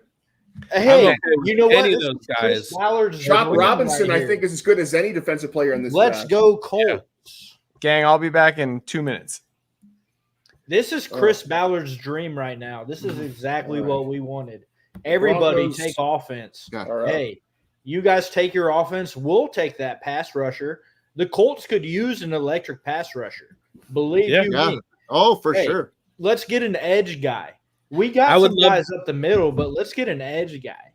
I would love to be Patrick Graham's dry cleaner right now. Is Oh, Bowers boy. going to the Jets here? I think that's No, what's happening. Fashanu went to the Jets. Ola Fashanu. Oh, to Penn Fashanu, State. yeah. No, Bowers is the He's faller. the Everybody faller. was expecting May to be the faller. Fowler. Bowers is the faller. Broncos take Bowers right now. Well, a lot of people said Bowers Jets. Right. But the Broncos are going to take Knicks. I'll be right So back. who did You the know my Jets? bladder. Do we have the Jets pick already? It's in. They Fashanu. took Fashanu. Oh, okay. I'm still And- watching. I was not listening. I was watching. Fashanu is the pronunciation per Ola Fashanu himself, by the way. Sorry, Fashanu. Yes. Fashion. Excellent. Fashanu. Fashanu. They Ola did Fashanu, the right darling. thing. They took offensive line as they should. There's no way. There can't. Bo Nix better go to Denver. Yeah. Oh. Right. Why do you Biggs? Why do you Is it Drew Lock? I don't hate you. I don't hate you. I don't like Denver. Well, I don't like Denver either. That's why I don't. And want I them to don't get want- a Mason quarterback like Bo Nix who can lead them to the promised land. Biggs, come on. And I don't want the Raiders to be tempted by Bo Nix's availability at 13. So, do you guys want Bo Nix or you don't want? Bo No. Nix? I'm so confused. I would be perfectly happy if they took Bo Nix. I would I'd be perfectly not. Happy. The only way I'm going to be happy tomorrow is if Bo Nix is not a Denver Bronco. Anybody Right. else, That's the I'd be all problem. right. He loves Bo Nix and doesn't want him to go to the Broncos. I am not a Bo Nix fan, and I don't want him on the Raiders. I think you're better off without Bo. No Bo. No Bo. Yeah. They Bo got to get does not somebody. know. Come on. Bo does not know. I don't know. I think Bo Nix is kind of like like Trevor Lawrence light, like a bad Trevor Lawrence. A bad Trevor Lawrence. Look, there's about 12 guys on the face of this planet who can be an elite NFL quarterback, and Trevor Lawrence is, by God, one of them. If there's a bad Trevor Lawrence, that's still pretty freaking good. Here's the thing about Bo Nix. Kind of like league average, right?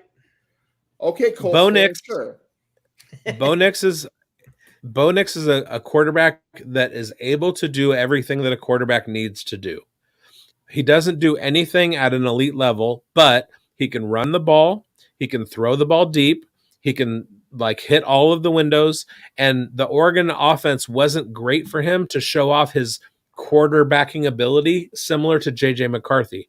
The difference is he's 2 years older than J.J. McCarthy. He's been in the league for 6 years. He's been in the NCAA for 6 years.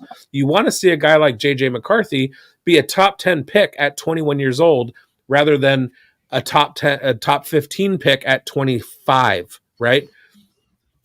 I'm not, if we're going to spend top 13 capital on a quarterback, I need it to be somebody who is polished at 21, not having worked through that polish. Yeah. You could just take an elite player, like a guy that feels elite. Quinyon Mitchell. Because they're falling down the board right now. Oh, and if there's I'm, a ton of Vegas, like it's over for hey, me. Gardner's solid. It's over. I mean, you're not going to get your guy right now. You're not going to get your guy.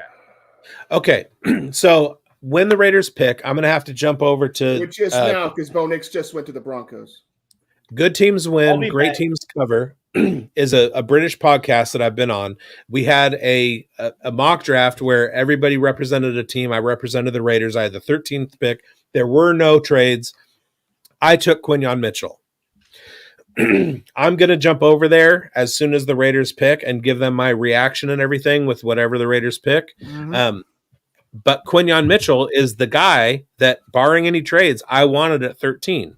So I have no problem with Knicks going. I have no problem taking Jordan Travis in the second round, which is something that Tyler and I have talked about on the Unrivaled podcast before. So give Jordan Travis a notebook or a clipboard for 3 years. Let's fly by the seat of Aiden O'Connell's pants. I'm totally okay with him as an NFL quarterback. So this is kind of what I envisioned, unless we went up and got a J.J. McCarthy or a Jaden Daniels, because they are franchise-changing quarterbacks. But if we're going to build the entire roster, let's do that. That's my 1A mentality. You build through the hogs on the front line, offense and defense. You lock down the corners. You build that way, and then you can have a mediocre quarterback and still win a goddamn Super Bowl. Yeah. If you have a shit team and a great quarterback, you're not winning a Super Bowl. I don't disagree with you, except for I think we can get Travis in like the third or the fourth. I don't think we need to use a second on him. Mm-hmm. I think you know what I'm saying. Yeah, absolutely. Absolutely. This is probably, for the Raiders, just speaking as a Raiders fan, this is probably the best thing that could have happened to us, because this is going to force us to do things the right way when we may have not wanted to. Mm-hmm. It seems like most of the great tackles have gone off the board. It's okay. We have needs on defense. Just for the love of God, take the best player available and don't force anything. And that's how you do it. We'll see what ends up happening. Well, Knicks to the Broncos. Knicks to the Broncos. You are free to think this is a great thing for the Raiders. I personally am going to go curl up into the fetal position and waste away to oblivion. Yeah, well, I mean, we've been doing that for 20 years, buddy. Well, personally, what I want to say about... This is a kick in the nuts for me, man. This is a kick in the nuts. I'm sorry about your doomsday scenario, Tyler. I saw it fucking coming. I told you, man. I know you did. We talked about it 3 weeks in a row. We talked about it. And next Thursday, you can, I'll give you the floor for as long as you need to. He's going to be cooled down. Let's give him the floor now. Come on, Tyler. Let's get in it. We don't need to hear from you. Today, I consider myself chiefdom. The unluckiest man on the face of the earth. Nobody could be happier than the Chiefs that Bo Nix went to the Broncos. Oh, my God, dude. Listen, Bo Nix is the all-time greatest completion percentage player in the history of the NCAA. If there's one thing the Broncos didn't do well last year, It was complete passes to anybody but the fucking ground. That was Russell Wilson's favorite receiver, was the grass. Bo Nix is going to complete the passes to whoever the hell the Broncos get at receiver, because they don't have a lot now. But by the end of this draft cycle, they could have 5 or 6 guys that are 1,000-yard receiver potential. This is the worst. So deep. I'll tell you what. Tyler, Bo Nix ain't that good, dude. Relax. The Indianapolis Colts will give you we'll give you, for your second round pick, we'll give you Joe Flacco. Oh, juicy. We already stole Gardner Minshew from you, so I was going to say. But Joe Flacco's better than Gardner Minshew. That's true. Listen, my ancient dead grandmother is better than Gardner Minshew. That doesn't mean I want to suit her up in the silver and black number Bo 10 Nix's and have her jump completion out there. percentage it's a red herring. He has a high completion percentage because he threw a lot of passes around the line of scrimmage, a lot of very easy passes to complete. Those count too. That said, he is able to hit deep windows, as we saw. He was hitting Troy Franklin down the field. He just wasn't asked to do it a lot. It was a very quick hit, like low depth of target offense, which is fine. I'm not saying Bo Nix is a bad quarterback. I'm just saying he's not the kind of quarterback that I want to spend even the 12 pick on. He's Andy Dalton. He's Andy Dalton with more mobility. Like he can run, fast Andy Dalton. Great. I'm not heartbroken at all about missing out on Bo Nix. I'm actually glad the Broncos got him. Maybe I'll look stupid in a year or two, but I am not a believer, and I'm glad the Raiders didn't take him. Frankly, I did not want the Raiders to get him. So, if there's one thing we can all agree on, shout out Johnny Tuma of the Uncovered Broncos series. The Broncos still aren't going to beat the Raiders for the next 6 years. So, and neither of those teams will beat the Colts, which I just want to say, excuse me, here, we also beat the Chiefs twice in the last 3 years. Thank you very much for doing that. 2021. That's all I have to say. And I just need to add to that the fact that 6 quarterbacks have come off the board in the top 13 picks. That's amazing. Raiders are taking Brock Bowers. The Colts at 15. We're about to get an elite skill player. Bowers to the Raiders right now. What? Get out. Bowers to the Raiders.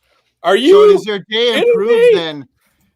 I thought the Colts were about to get That's Bowers. Albert Breer himself tweeted that. Bowers to the What Raiders. are we even doing? The best prospect in the draft to the Raiders right now. I love it. We took the best guy available. Elite player at his position in this draft. Yes. The it's best good. player in the draft. R.I.P. Michael Mayer, but that's okay. We will Are you kidding me? Off the board. It's done. Still need the Kleenex. Did the impossible just happen? I'm going to need the Kleenex, but not for the reasons you think, sir. Did we just take a player who was the best and not a need in a draft? The Raiders become a quarterback one?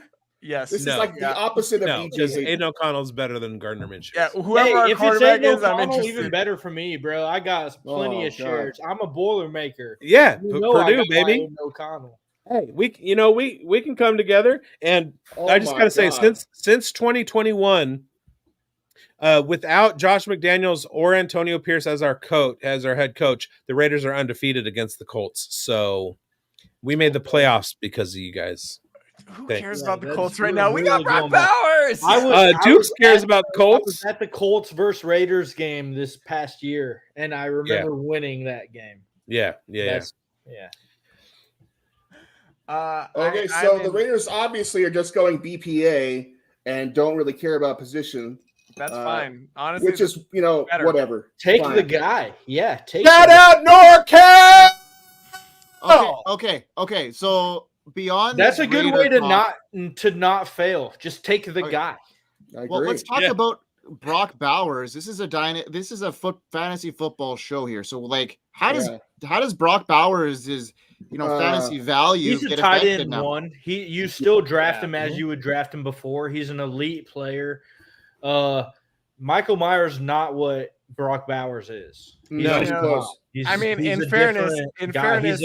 He's an inline blocker. He's got good footwork. Michael Myers got good footwork, but Brock Bowers is going to beat you down the field if you're lining a linebacker on him.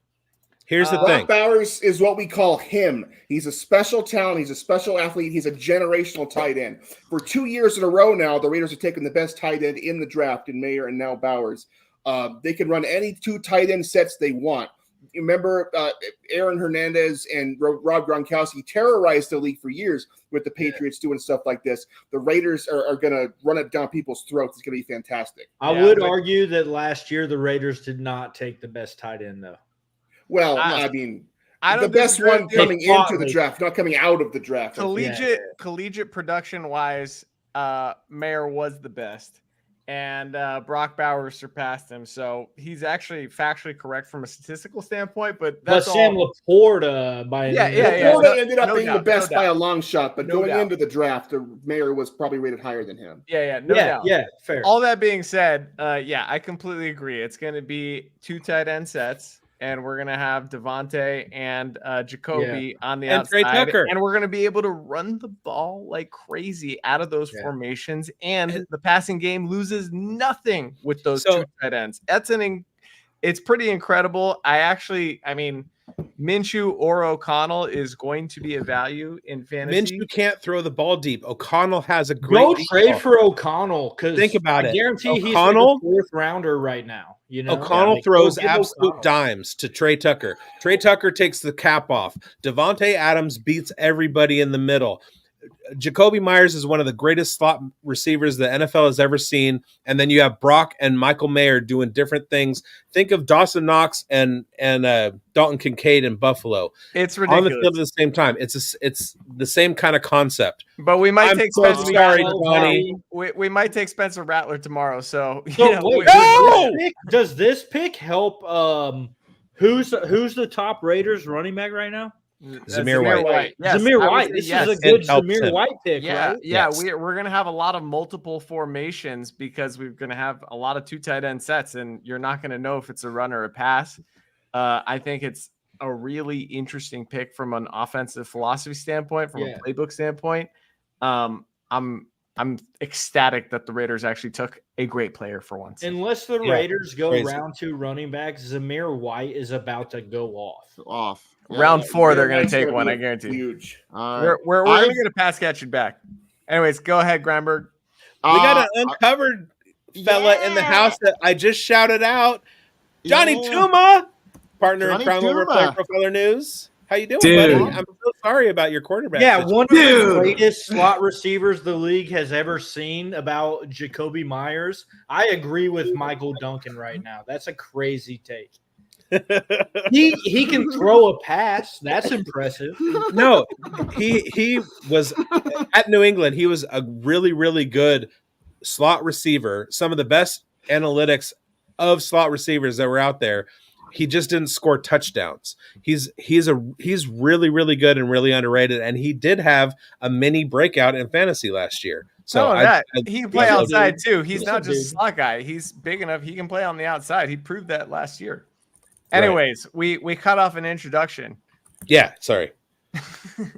It's Johnny Tuma from the Broncos Uncovered, and welcome in, Johnny. Thanks for joining us on draft night. Talk about your Bo Nix to the Denver Broncos. What are your thoughts on that pick? What a painful unfolding of events there, guys. I mean, who probably should have gone in the 2nd or 3rd round, in my opinion, is going to be 30 years old here sooner rather than later. But I was really excited to see Bowers left on the board. I think there was a lot of projections of him going to the Jets, and just such a blank slate for the Broncos. We're so much further than a quarterback away from being good. So I would have just rather gone with the best player available. This is really rough. Bo Nix is not a Tuma. Get him out of here. Yeah, he's not a Tuma. Yeah, it's tough being a Broncos fan right now. That's all I can really say about it. You got 3 Raiders fans and a Chiefs fan on the stream right now. I don't think anybody, and a Colts fan. I don't think anybody feels bad for you. I'm thrilled for the Broncos. I hope you guys suck. Hey, I will say I grew up a Broncos fan because I played flag football for the Broncos when I was in youth football. That's fair. As long as it wasn't Stanford bum John Elway that made you I a was fan. the quarterback for the Danville Broncos. There you go. It's a better reason than I like their colors and the disembodied horse head on their helmet. Hey, Johnny, do you want to tell everybody like where like what you do in the fantasy football area and like where they can find your stuff and whatnot? Because you're new to the Uncovered and you're representing the Undroppables there. But tell us where you can find out all your other stuff so that we can find it. So we're doing the Uncovered series. So I cover the Broncos, and I'm going to be doing weekly episodes when the season starts on everything Broncos news related for the Undroppables. In the next week or so, I'll probably do a full breakdown episode on the NFL draft and our selections. Just gave you a little preview of how I feel about Bo Nix. But then additionally, I work with Biggs and Grindberg with the Player Profiler News Desk. So we are releasing news on all the NFL draft prospects and do weekly coverage of all of the NFL players, injury news, depth chart stuff, helpful advice to help you win. So those are the kind of main 2 things I'm doing right now, but also do some of my own shows. And you can find me on football or on X at Fantasy Picasso. I actually changed it. I saw that. Yeah. I don't know. I was in my bag one night and I thought that was same. And Johnny, don't undercut yourself. Don't you have a new show on the Fantasy Football Plus network? And you got a new show on the rise here. So tell us about that. Yeah, so Fantasy Football Academy is now part of the Fantasy Football Plus network, and it's my buddy John and I. Just we do mainly focus on like dynasty, but just kind of core concepts of fantasy football to help players make better decisions. And it's fun, man. I do it because I love it, and nerd out on this stuff all day. So yeah, thanks for having me on tonight. I really wish we had a pick that I could have been more excited about. I would have been more excited. I heard Biggs talking about Quinyon Mitchell. That would have been like if Bowers was gone, who I maybe would have leaned at. Just Dukes, you're muted. Yeah, Duke's saying the Colts take him. Yeah, I think there were some good players that are slipping. This run on quarterbacks is ridiculous, Can we also point out that we've yet to have a defensive player go off the board, which is Fuagans went to the Saints, so we still don't have any defensive players drafted. That's incredible. But Johnny, I've been following you on Twitter. Yeah, it's a great follow. Oh, thanks. And again, I'm absolutely thrilled that your Broncos took Nix. I have some crowdsourcing. I have some crowdsourcing to do. I'm about to send a trade offer to get Aiden O'Connell, who I lost in the dispersal draft. I want him back. I have pieces who fit, and I'm using the ADP Daddy and Dynasty Process trade calculators, and it's showing that Rashad Bateman is a fair trade. Demario Douglas or Rashad Bateman or Rashid Shaheed. Who am I sending for Aiden O'Connell? Is it super flex league? Super flex. Two quarterback. Yeah, any of the above. Yes, you make that trade. Yes, any of them. Doesn't matter which one. Whichever one you like. I'm starting with Shaheed there, though. I would rather hold on to Douglas and then Bateman. You're on mute, brother. I'm a Shaheed truther, so me too. And honestly, it's not best ball though. Like if it's best ball, then Shaheed's fine. You know what I mean? Yeah. But honestly, none of those guys matter, and O'Connell is clearly going to start some games this year. That's going to be much more impactful than what any of those wide receivers is going to do for you in a super flex league. Or Wandale. Do I get rid of Wandale at this point? I honestly think the sky's never been bluer for Wandale. He was miscast as a Okay. 1, and he's going to be a much better 2 with Hey. Nabbers taking a lot of the attention. We'll see what happens with my boy Hyatt. Darren Waller, but Hyatt's going to help clear things out as well. But I honestly think the Giants' offense is kind of coming together now.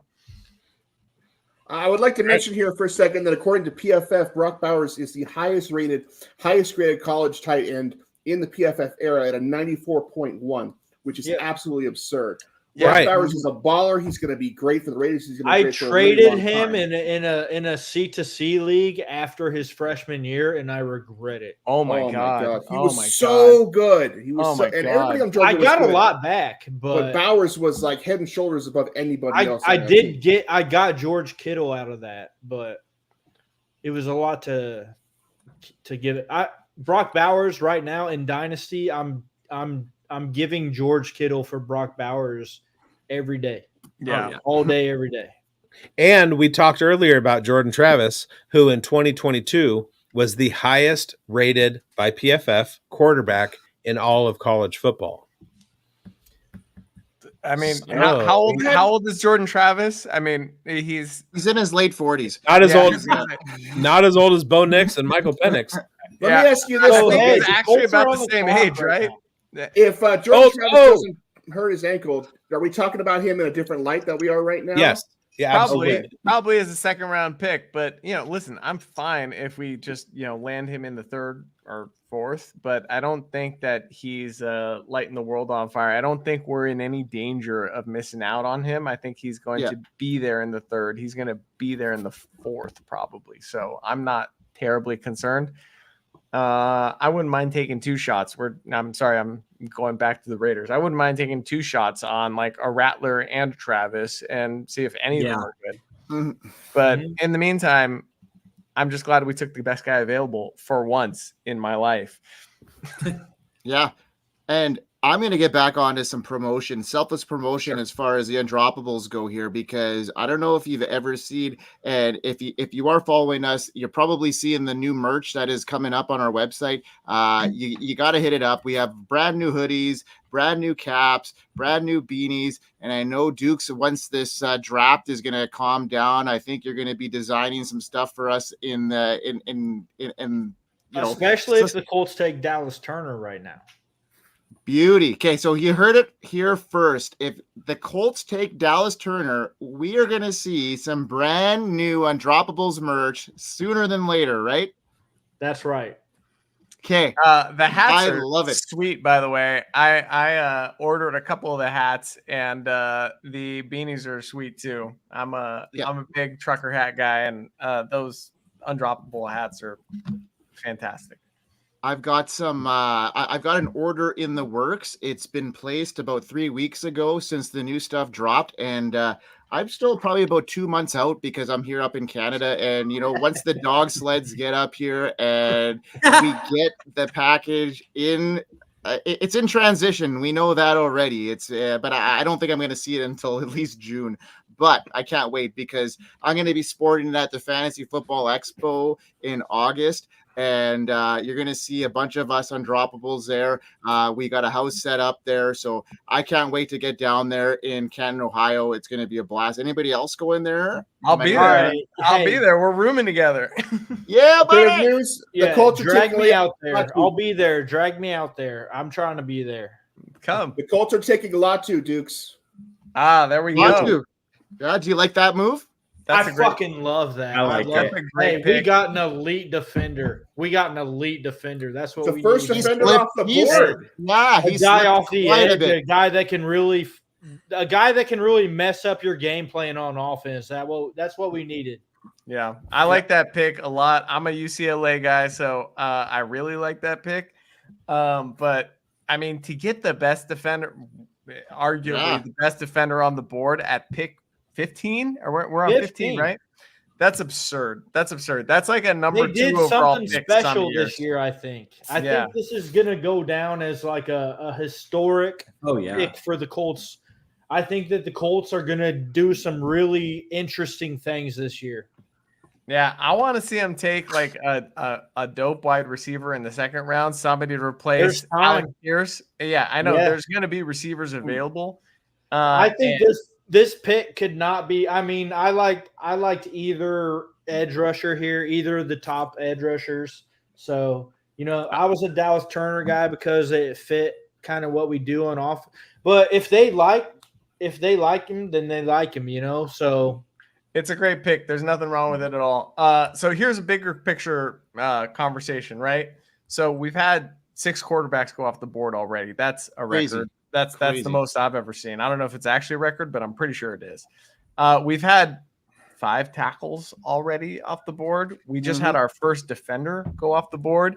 We are not going to get to the 6.5 receivers, is my guess. I think we're going to see, and I was speculating about this a little bit, but because the second tier of receivers is so big, I think that a lot of teams are actually going to deprioritize receiver because they feel like number 4 is just as good as number 14. And we're going to see a boatload of them go in the second round. But I don't think I think we're getting maybe 2 or 3 more wide receivers in the first round. But the over on receivers is not going to hit. I'm making that call right now. There's a boatload of defenders available still. We've had one go off the board at pick 15. It's ridiculous. I do just want to say real quick, I think that the Colts were prioritizing Latu at this pick the whole time. Oh God, yeah. I think they're thanking God that he fell to them. Like I don't think they probably didn't think he was going to be there. Because I watched the Colts video that they put out, and Ballard was saying I think there's a chance he's there at 15. I think there's a chance he was talking about Latu. Mm-hmm. Yeah, agreed. Hey, I got a couple things to add to this because one thing is, Dukes, you are natural in front of the camera, so I strongly suggest that this Colts Uncovered thing that should be going in your favor here. Let's do it, man. I think you should get in front of the camera. You may be reluctant to do it, but man, you're a natural at it. You're leading this conversation, and I think you're a strong presence for the Colts, and I think you do a really good job of it. So please get on the camera, man. I'd love to, and maybe there's time over the summer that I can do it. Right now, I'm really grinding out on this. Of course, on this UN score doc. It's taking all my time. But there might be time over the summer. But everybody's kind of constantly asking me for graphics. Yeah. So I've scaled myself back. I used to get on camera more for the draft. I just love to do it. This is just so much fun to be on the camera for the draft. Yeah. And you're natural at it. I want to just mention that Dukes just as soon as I have a request, as soon as I read an article, I mean, he responds and puts out just absolute fire cover bangers for me within 24 hours. It's incredible. He does great work. So I agree. We got to get him in front of the camera a little bit more because he's a charming man. Even if it's not draw. Yeah.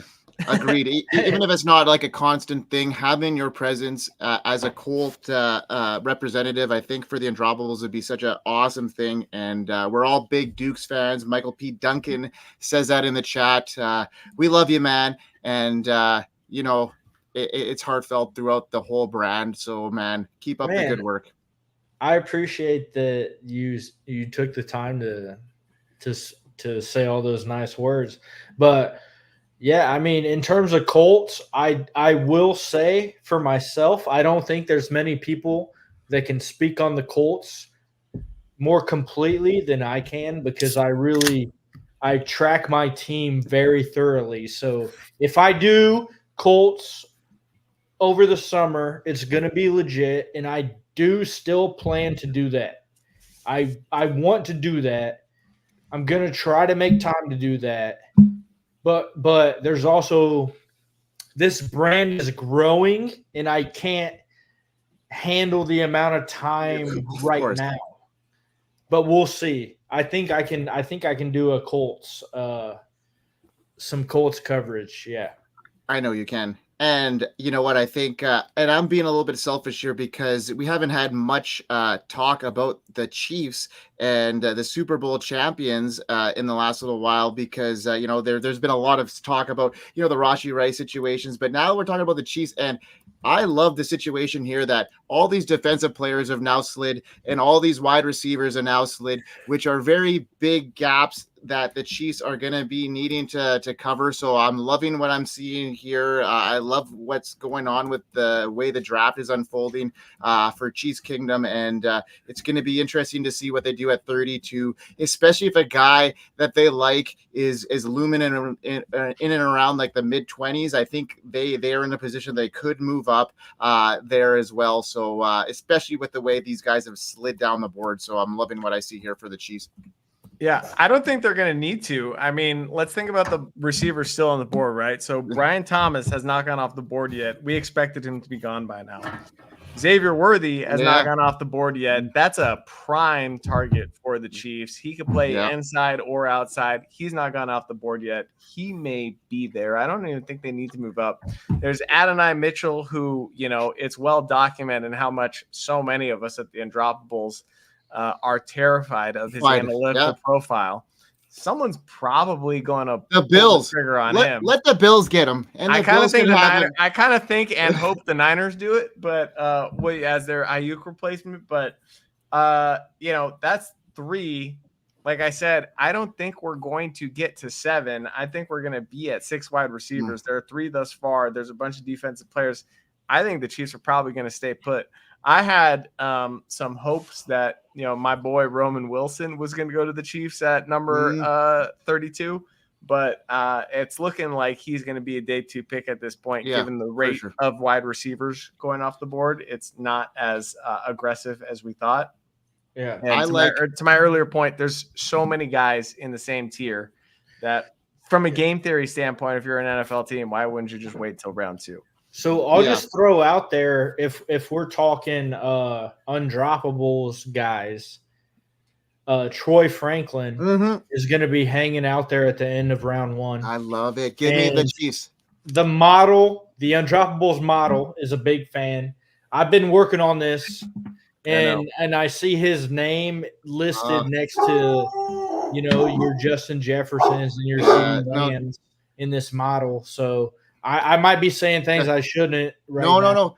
But it's in there. And we got to think about like how he scored in this. And maybe there's something to this guy, Troy Franklin. I love Troy Franklin so much, and sorry to cut you off there, Joe, but I'm just eager to talk about Troy Franklin and the way he could actually benefit the Chiefs. He can play all over the field.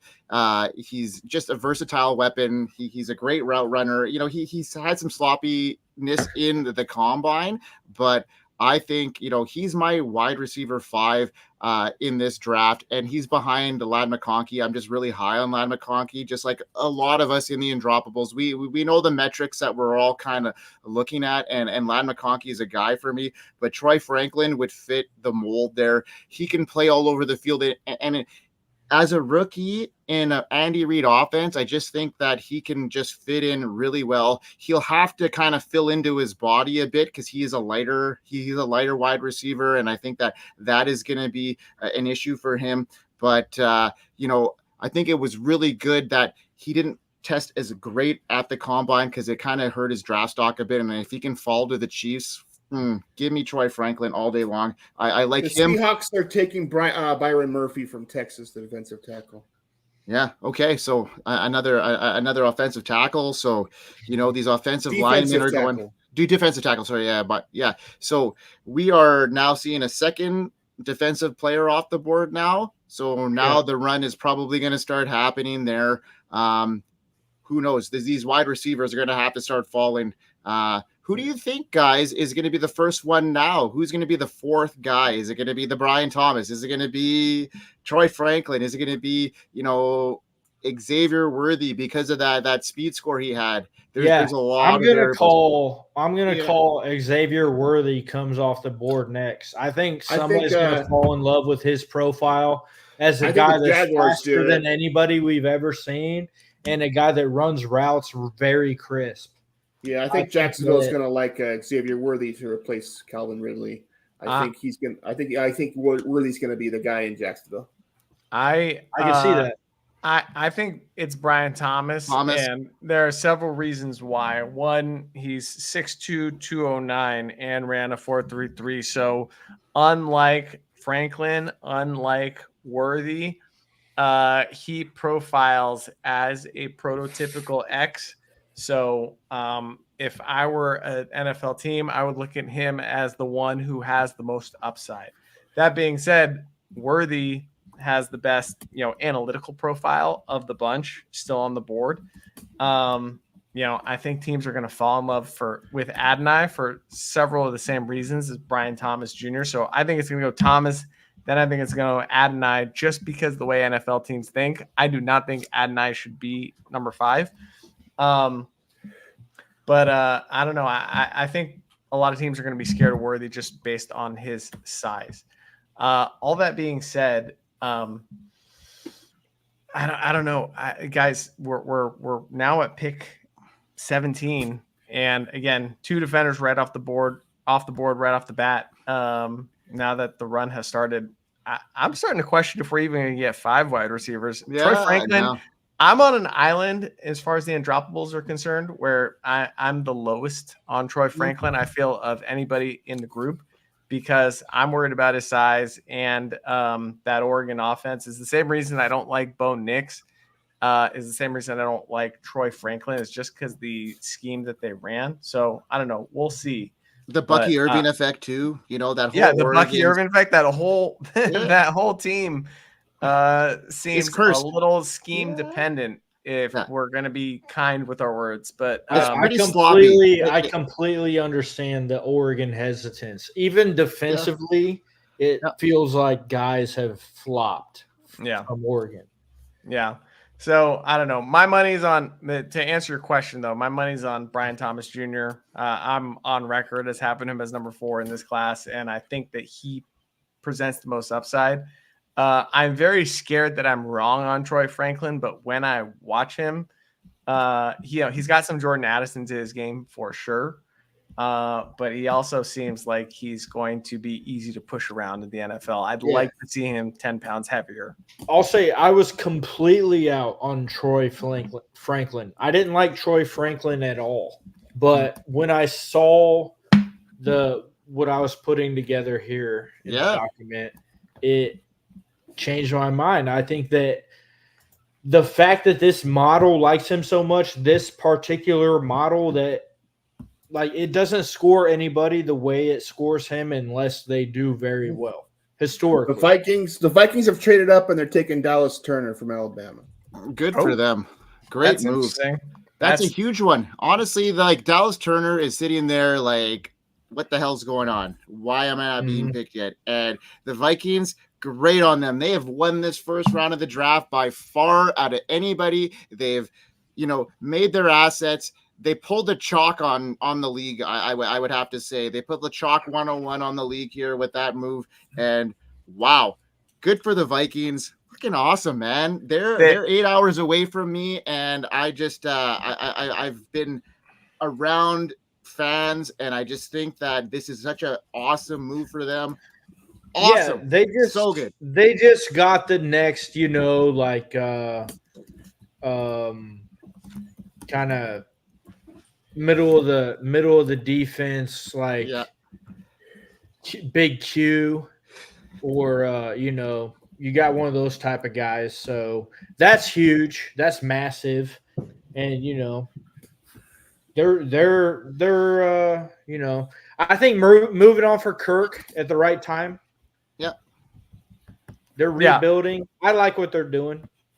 I mean, do we know what the Vikings traded? What they traded to get up to that pick? Because they traded the first, their number 23, their 5th round and 3rd round pick, and also their 4th round. So they have almost nothing the rest of the weekend. Nothing. Yeah, but they made 2 trade ups in the first round for relatively cheap. They didn't give up any future firsts. They made sure they got the positions they needed. There was a point to get what they needed.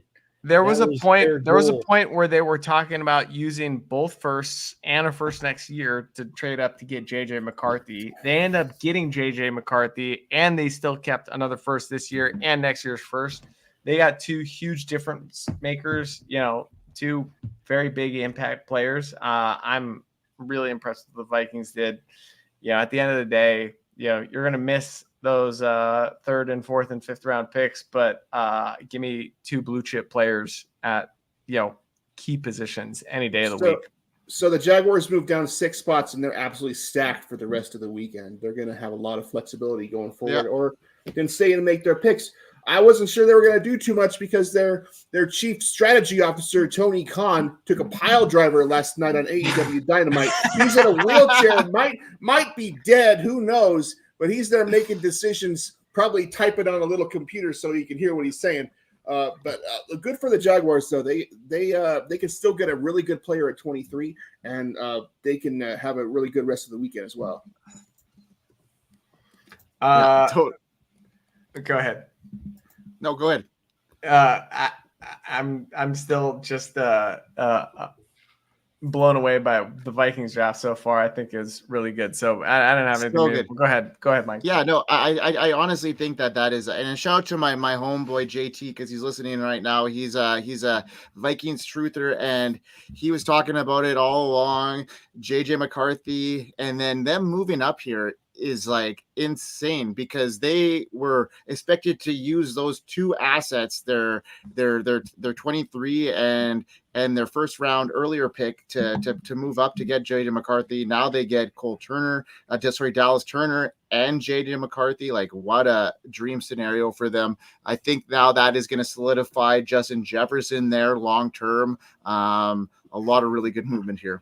Yeah, and I also think the Jags trading down is significant. I think that, you know, not to toot my own horn here, but I think they're reading which way the wind blows as well and saying we're going to be able to get either Brian Thomas Jr. or Adonai a few picks from now. And worst case scenario, we could still get Xavier Worthy, somebody to fill that Calvin Ridley role, which they, you know, are going to waste anyways, running vertical routes near the boundary.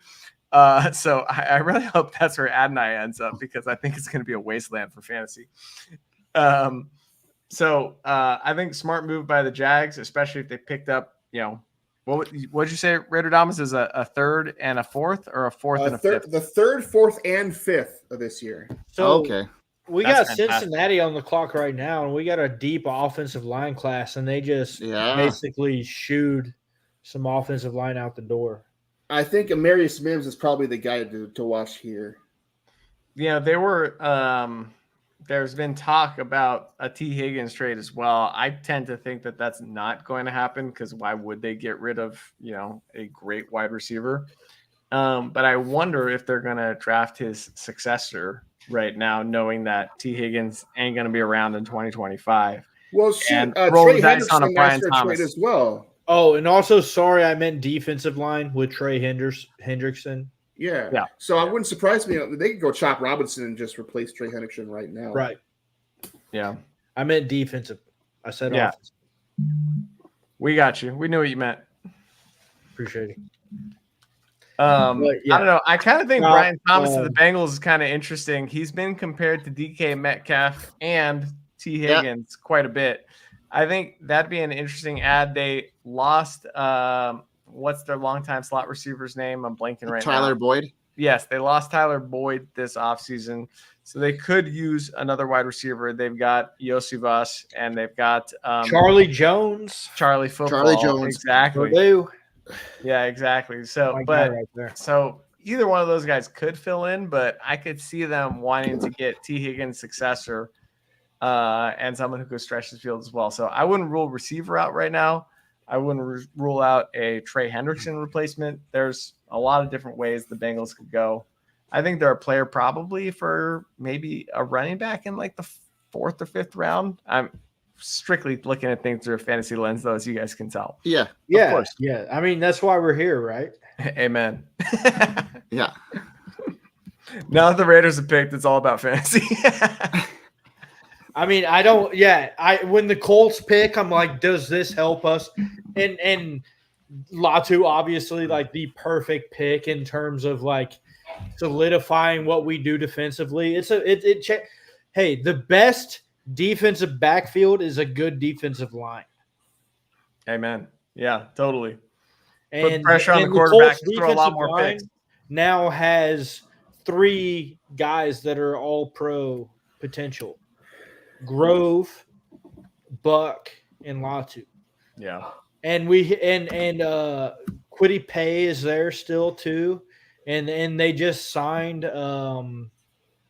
Miami's back. It's a big boy from Miami, but yeah, they've got I'd like to depth. point out no cornerbacks have been taken yet. None. Terry Arnold's still there. Quinion Mitchell is still there. Max Melton is there. There's a lot of guys. Yeah, there. I think that the Colts had quarterback in mind, but they ultimately think more in terms of up front.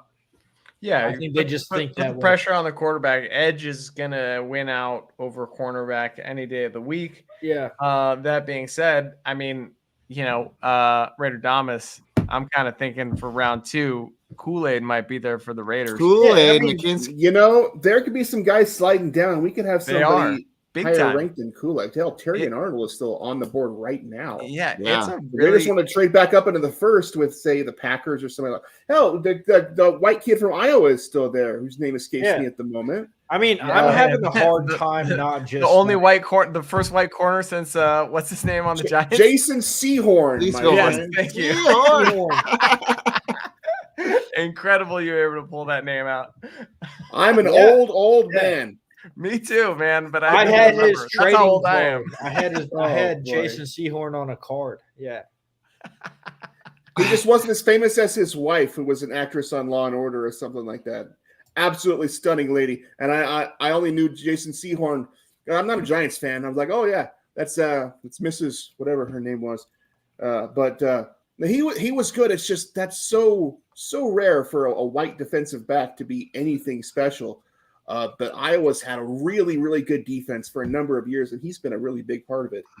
So whoever gets him now, man, it's going to be absolute steal. Yeah. Anyways, I mean, the point is people were talking about the Raiders drafting a cornerback in the first round, and I think we're going to be able to get a pretty decent one in the second round. I think the tackle desire that we have is probably, I mean, we're not going to get a good one at this point. I don't think that we're going to get much. I think there are going to be guards available later. And frankly, we don't need a receiver at this point because we got 2 of the best tight ends in football. So I think corner in the second round is what. If you do need offensive line right now, I think Troy Fatanu is a very legitimate offensive line. Yeah, I agree. He's versatile, can play tackle or guard. Tyler Guyton from Oklahoma is also still available.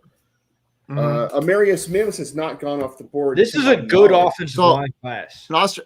Raider Damas, we got the Bengals pick is in. Who is it? I will find out. Let me see here. Yeah, where you see just shouting out the pick 5 minutes before it happened. Yeah, I was like, what's going on here? I don't see it yet. Oh, Bengals they're keeping it on lock. Yeah, it's on the clock, but they have it on lock. No, they're taking Amarius Mims, just like I said they would. Yeah. Okay. All right. Anybody else writing these picks down by hand with pen like me, or am I right? I keep going. I have to keep looking to make sure. So now the Rams are on the clock. Right. When was the last time the Rams had a first round pick? Do we even remember? I was going to say 2018, maybe. Yeah, it's been a while. It's been a while. All right, here's interesting for them. What are the Rams going to do? They could go all line. They could go all over the defense. I mean, their defense, granted, things worked out pretty well for them last year, but I remember doing an exercise last offseason where I was just trying to name players on their defense who were not Aaron Donald, and I couldn't do it. Yeah. It was so many undrafted free agents on their defense, and they somehow strung it together and put together a great season. But I think they need talent on that side, so that would be my guess, especially the way the defensive players are falling.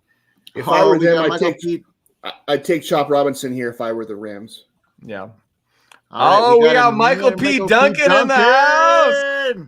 Yeah. What's going on, everybody? Howdy, howdy. Rumor has it he's the greatest podcast producer on the planet. That's only because Jax is completely and totally useless. He forces me into greatness. Is what First it comes of down all, to. congratulations on the big promotion for your podcast. Thank you. Thank you. That's phenomenal news, and really glad to have you on, man. Yeah, I'm glad to be here. I'm happy that I'm not hanging myself from the Raptors. The Sixers managed to win a basketball game, but that's the last time that I'll talk about basketball tonight.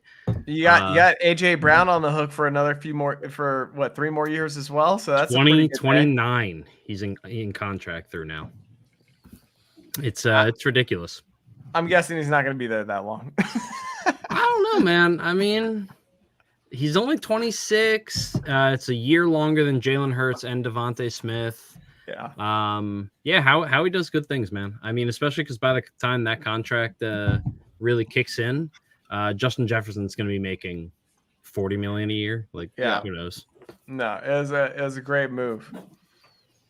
Yeah, they made a lot of big moves, in this offseason. They lost a lot of their talent on their, like Jason Kelsey leaving. That's a big one. So, like, what do you think about their tush push? Is that going to be obsolete now that Saquon Barkley's there? Like, what is Jalen Hurts' upside as a rusher in that offense now that like Jason Kelsey's gone? Is he going to be like 15 touchdown kind of guy, or are you going to scale him back to 10?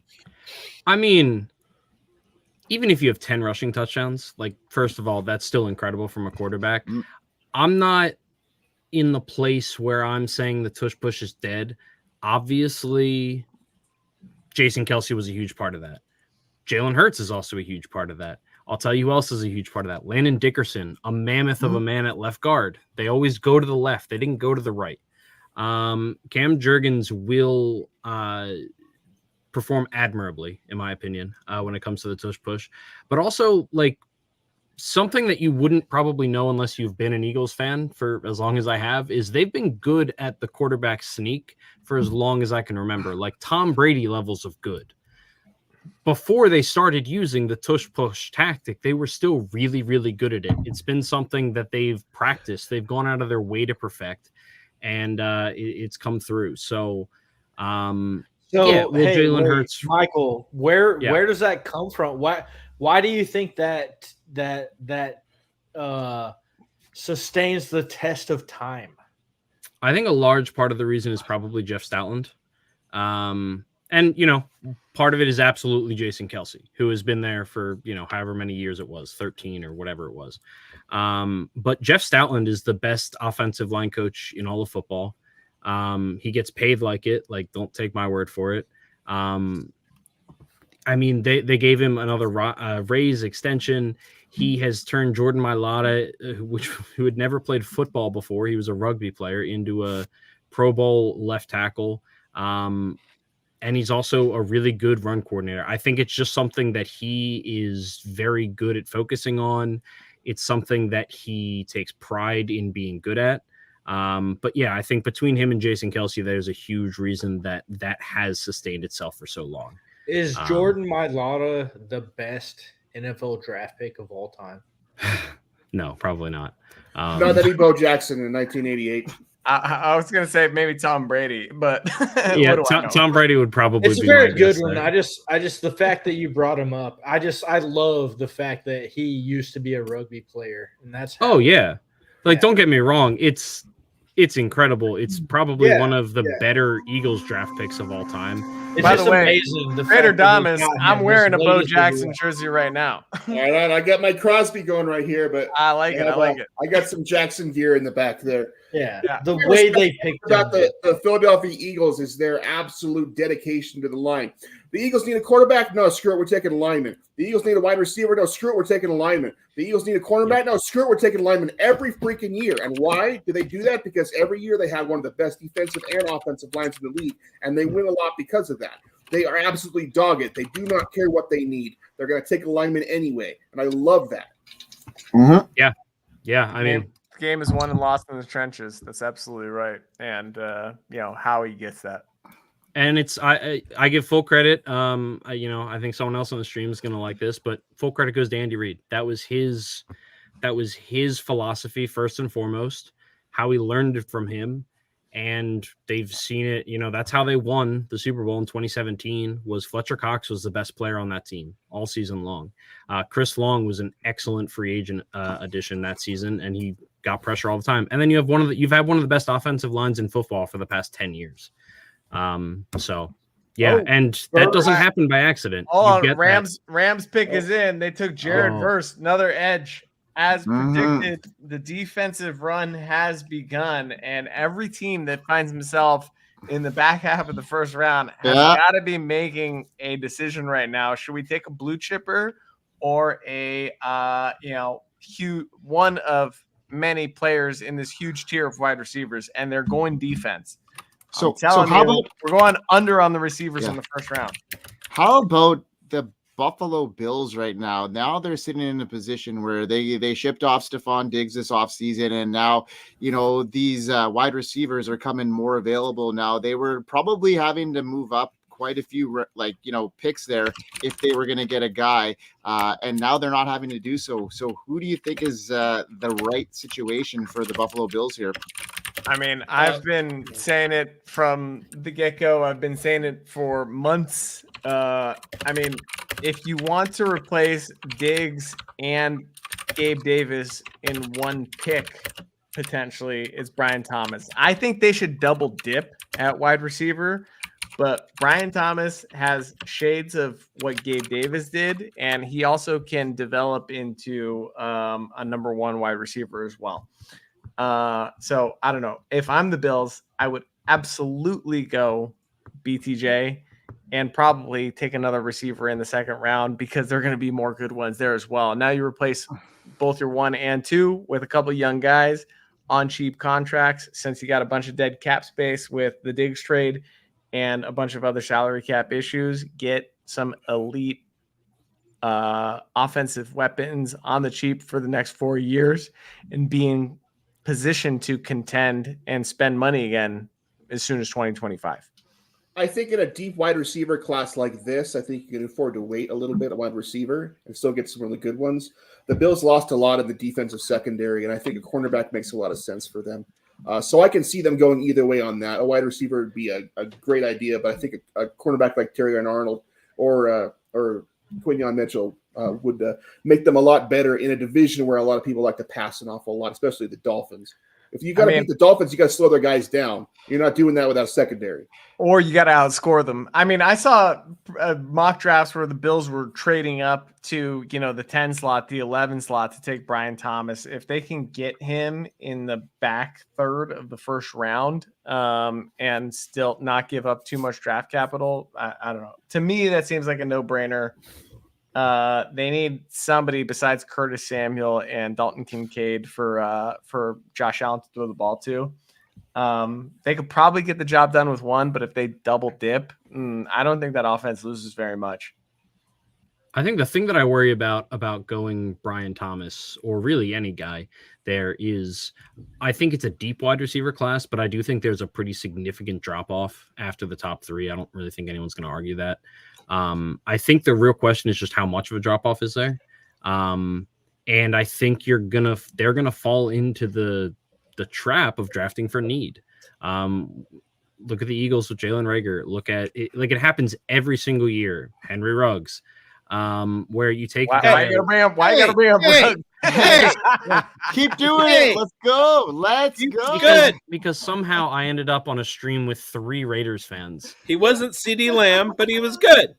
He would have been fine if he hadn't murdered that woman and her dog. The dog. At least the you dog have really some breaks classy my heart. company. The dog was the worst part of it. I don't know if good's the word I'd use, but I mean, he was good. He was not. CeeDee Lamb was the pick. All right. Side tangent. Here I am. Whatever it was, 4 years ago.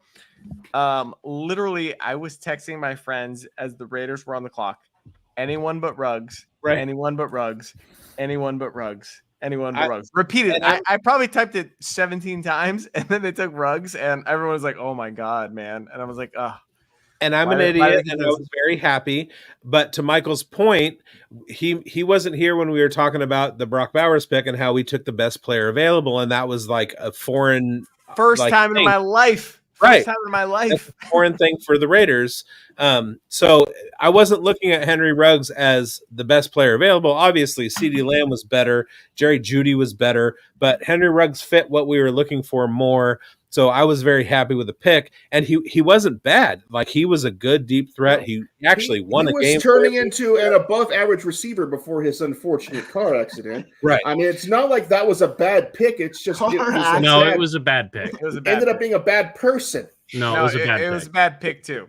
And this comes from the guy who, by the way, I think it could. I wanted Jalen Reagor all the way. I was thrilled when they drafted Jalen Reagor, and I was terrified they would take Justin Jefferson. So, like, I'm willing to admit my faults. It was a bad pick for the same reason.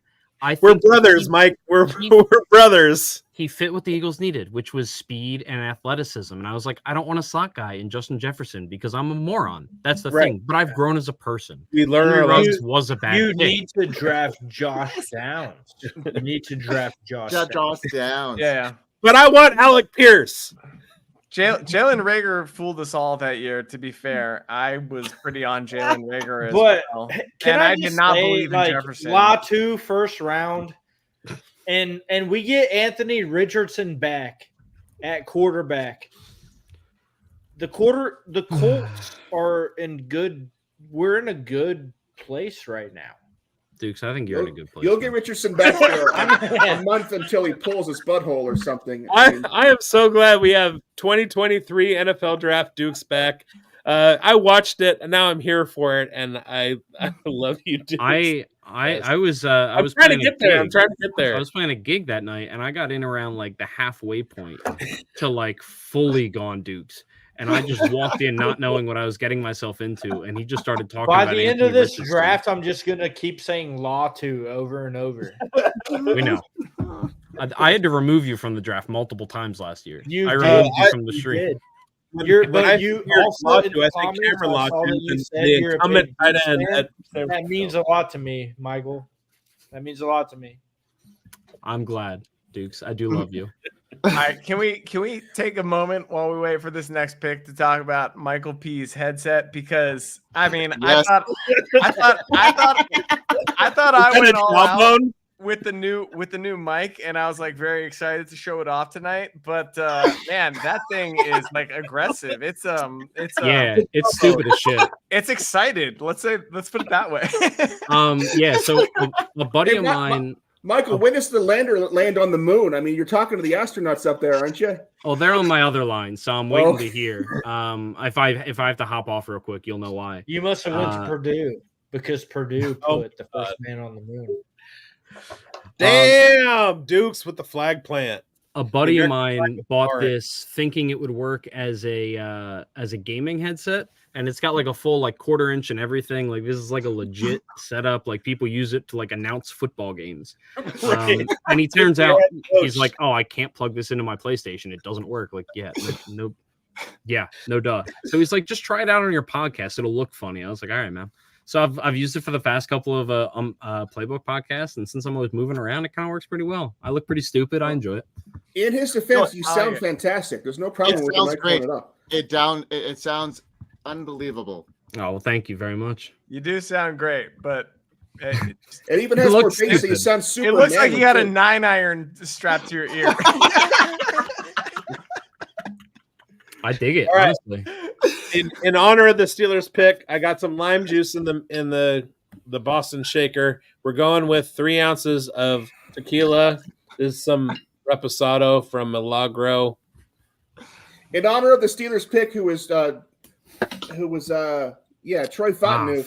I want to say fuck the Steelers and fuck the Washington Huskies too. Let's go 4 ounces. Wow, aggressive. Fontenot is. I was thinking if the Steelers paired Joey Porter Jr. with Quinyon Mitchell on the other side, that would have been pretty nice. Don't. I keep thinking that like maybe something is gonna get you excited and you knock something over on your. Oh, no. I gotta say, we gotta get Kai back on the Y back on this stream because no kidding, he's got a Samoa. Yeah, I know. I mean, like, and the Steelers just absolutely love the Samoans, huh? Yeah, I love it. They've struck gold on them a few times. It's actually making me think that this is a really good pick. Sean Mania, honestly, Samoan pitcher for the New York Mets, made me sad because he was on the Giants last year. He shaved his head and his face and pitched against the Giants, and he was all clean shaven. And I was like, that's not the Samoan way to do it. And it made If you'll me sad. indulge me for just a moment to talk about the team I represent. This guy right here is a great pick. I want to say something about the Raiders pick of Brock Bowers. You can say it's a surprise. It's a surprising pick. You can say it's not a position of need because they already had Michael Mayer. What you cannot say about this pick is that it's a reach. The Raiders have made a habit of reaching over the last 20, 30 years. Like Henry Ruggs. Draft picks. And hell, they've made a habit of reaching over the last 60 years. But Brock Bowers is not a reach. Brock Bowers' BPA is probably the best player in this draft. I've been saying that for quite a long time. I said that back last September when SEC season started and Brock Bowers was basically Jesus Christ as a tight end. And he's just going destroying people. To see the Raiders not reach makes them not getting a quarterback palatable. They can get a quarterback tomorrow. They can get a quarterback I don't know if you guys noticed, but I made pizza and Brock Bowers ate it. Sorry. Hey, we know. So you told us already. Are we going to have to remove you from the stream? No. So now we're going in with some scorpion chili rum from Raleigh Rum Company, and this will be the topper in the pineapple margarita. There's pineapple juice, lime juice, just a little bit, and yeah. Did you serve Brock Bowers pineapple margarita pizza? I did not, but I will. So now we need our ice.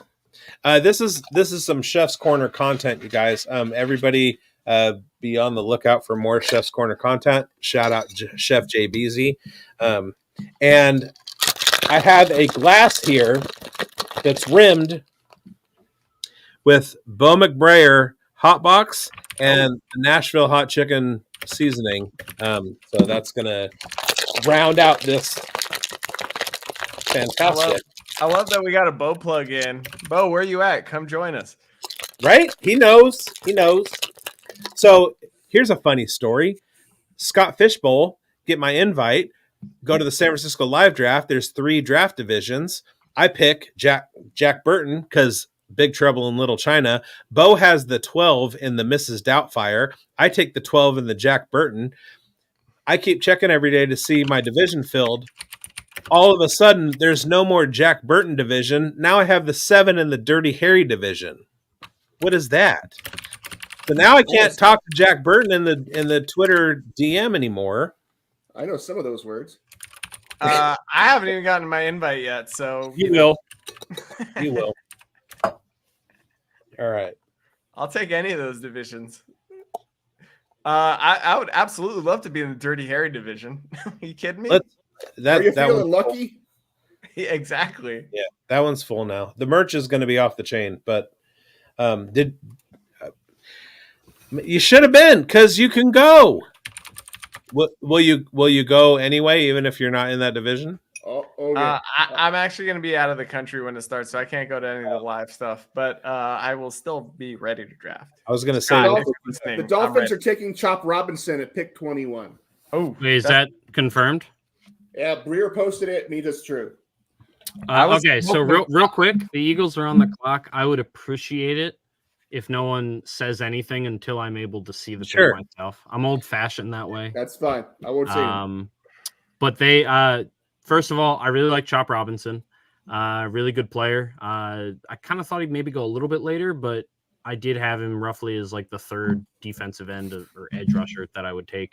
Troy Fontenot, great pick. Awesome for the Steelers. And somehow that leaves the Eagles with both of the top cornerbacks on the board, which is not something I would have expected at the beginning of this day. But then again, neither was Michael Penix getting drafted at 8 overall. So my goodness, I'm never going to get over that one. No. Were you guys watching the NFL? Well, I guess if you were on, I don't know if you were like listening, but about 30 seconds before they announced the pick for number 8, Rappaport was on NFL Network, and he was like, "Look, guys, you're going to call me insane, but Michael Penix is in play here." I'm sitting there watching. I'm like, "Why would he bring this up now? I've never heard that be a possibility." And he goes, "They've done their due diligence. They really like the guy. All I'm saying is he is in the conversations." And they then talked about Michael Penix all the way up until they announced the pick. And I was like, I went from not even dreaming that being a possibility to, if it was anything else, I would have been surprised with the way they were talking about it. Wow. Insanity. I mean, in fairness, there were a number of scouts that had a much higher grade on Michael Penix than the fantasy community did. Absolutely. And as far as the fantasy community is concerned, I know Matt Waldman had him at number 2 in the class. But, I mean, there's lots of less than consensus takes out there that get thrown around. And I don't really put much stock in it. Especially for a team that had so many needs on defense. I am just imagining the headlines about the Falcons tomorrow, and I don't think it's going to be very positive. I think that fan base is probably pretty pissed right now.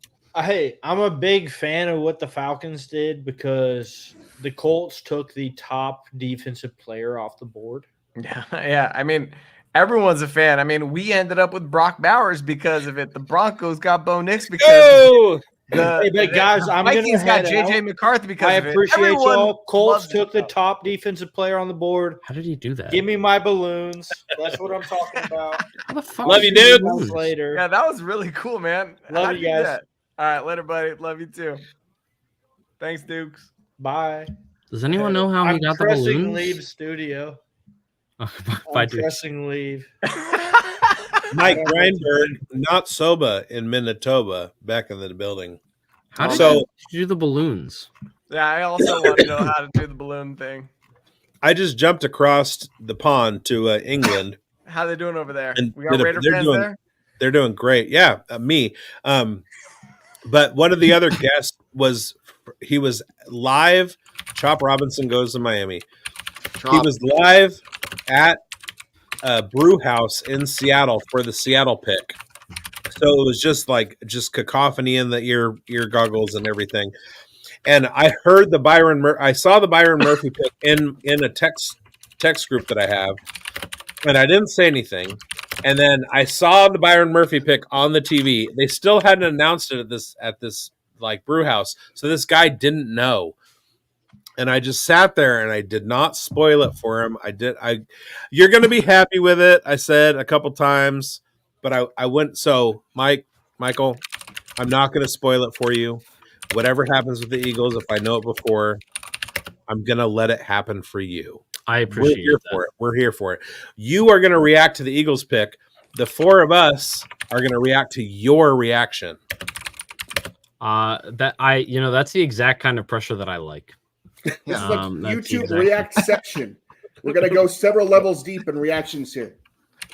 Right, Michael P. Duncan I'm gonna react to Biggs reacting to Mike.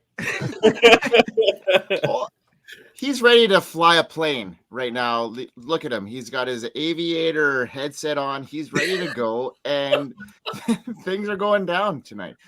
Look, man, this is not where I expected to be.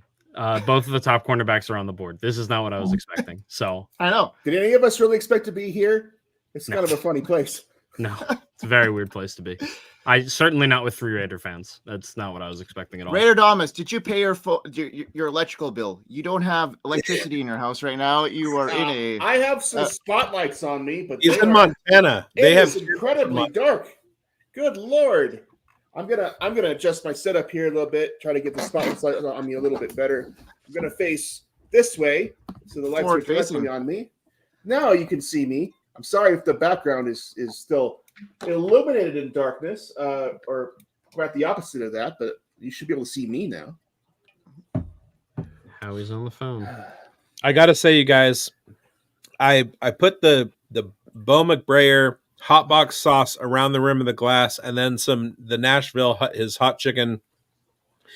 But what I didn't, and then you saw me put the spoonful of the scorpion chili rum in there. But what I didn't say was also I put in some scorpion chili salt, and I'm kind of lit up right now. So we're having fun, aren't we? So was that the spice or the booze? That's the spice.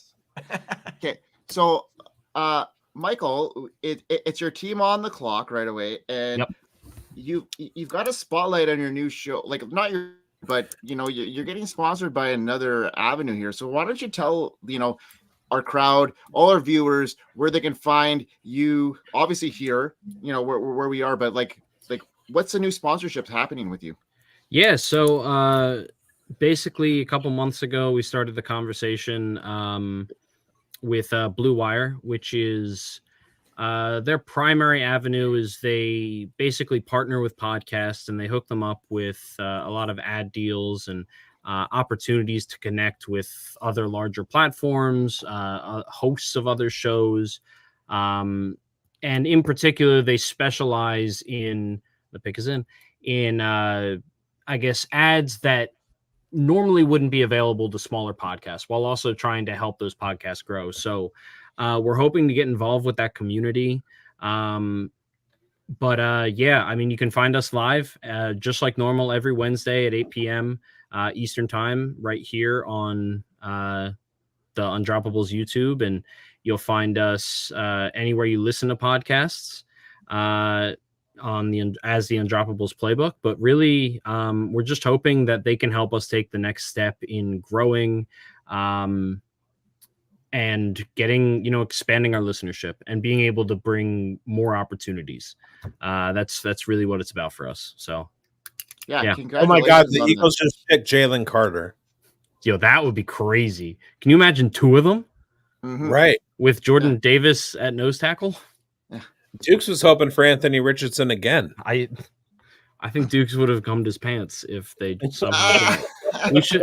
We should have just should have went to his house, put on last year's NFL draft after he was already hammered. And look, if he was Andrew checking in from the Arizona Cardinals uncovered. Raider Damas's lighting is as bright as Michael Mayer's fantasy outlook. I mean, hey, if you liked Dawson Knox, you're gonna love Michael Mayer. I loved Dawson Knox, so that one hit me right here. You guys are feuding right now. Nobody's feuding. Yeah, you went on and said, was it Jacoby Myers was an elite talent or something like that? And yeah, there are some analytics in which Jacoby Myers has been an elite slot receiver. Dude. There it is. Again, I want to hear it. Let's go. Let's go. If you want to call him elite, fine, do your thing. Like, that's fine. One of the greatest that the game has ever seen is a bridge too far. That's just no. What are you talking about? That's fair. Yeah, what about pretty good? Whatever happened to if you get really excited by him, that's great. You can call him elite. I will not allow you to say he's one of the great until he retires and we have his whole career to look at. Sure. I'm going to wait for you. I was pleasantly surprised by Jacoby Myers last season. That way. No, okay. To be fair, season.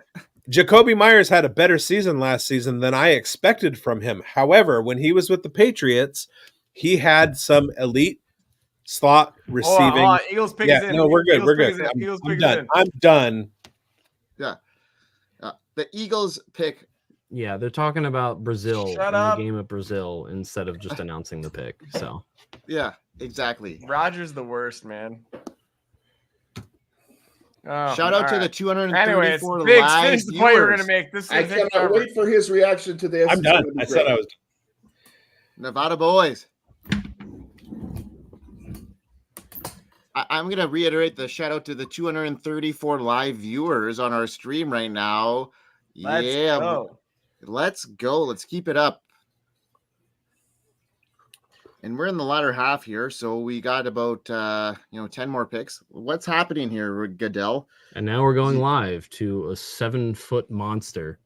I'm sorry, I don't speak Canadian. What does latter half mean? Come on, Raj, get to it.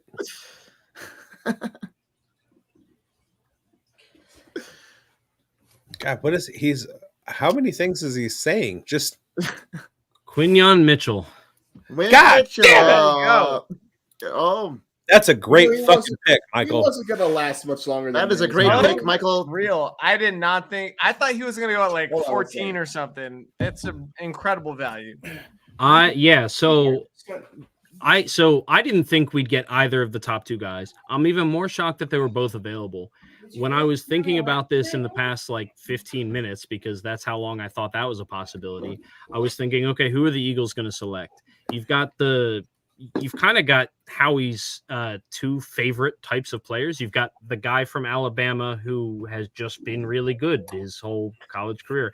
And you've got the athletic freak who's good, really good at a smaller school and showed out at the Senior Bowl. Two things that Howie loves. I did kind of think that if I had to make the pick for Howie, if Howie was the one making the pick, this is what I expected. Or, of course, that he would just go offensive tackle because that's just kind of what they do. This is the first time the Eagles have drafted a cornerback in the first round since 2002. Lito Shepherd. So Now, Good pick. we talked a lot about not picking for need. If we were picking for need, I would have had the Raiders taking Quinyon Mitchell at 13. He has the best coverage score, according to PFF, in the last 2 years. And I almost want to say that I would rather have had Quinyon Mitchell than Brock Bowers. But at the time of the 13th pick, Brock Bowers was the choice to make.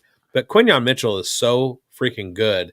Even though he'd put his numbers up at Toledo, it's not a Power 5 school. Like, that's fine and everything. He did his damage against Bowling Green and the likes of those schools, not in the SEC or whatever, but still, like, that's a fantastic pick for Philadelphia. Well, they're just stronger now. Not only that, but Quinyon Mitchell at the Senior Bowl was shutting guys down. All right. I mean, I was following the Senior Bowl like an absolute hawk.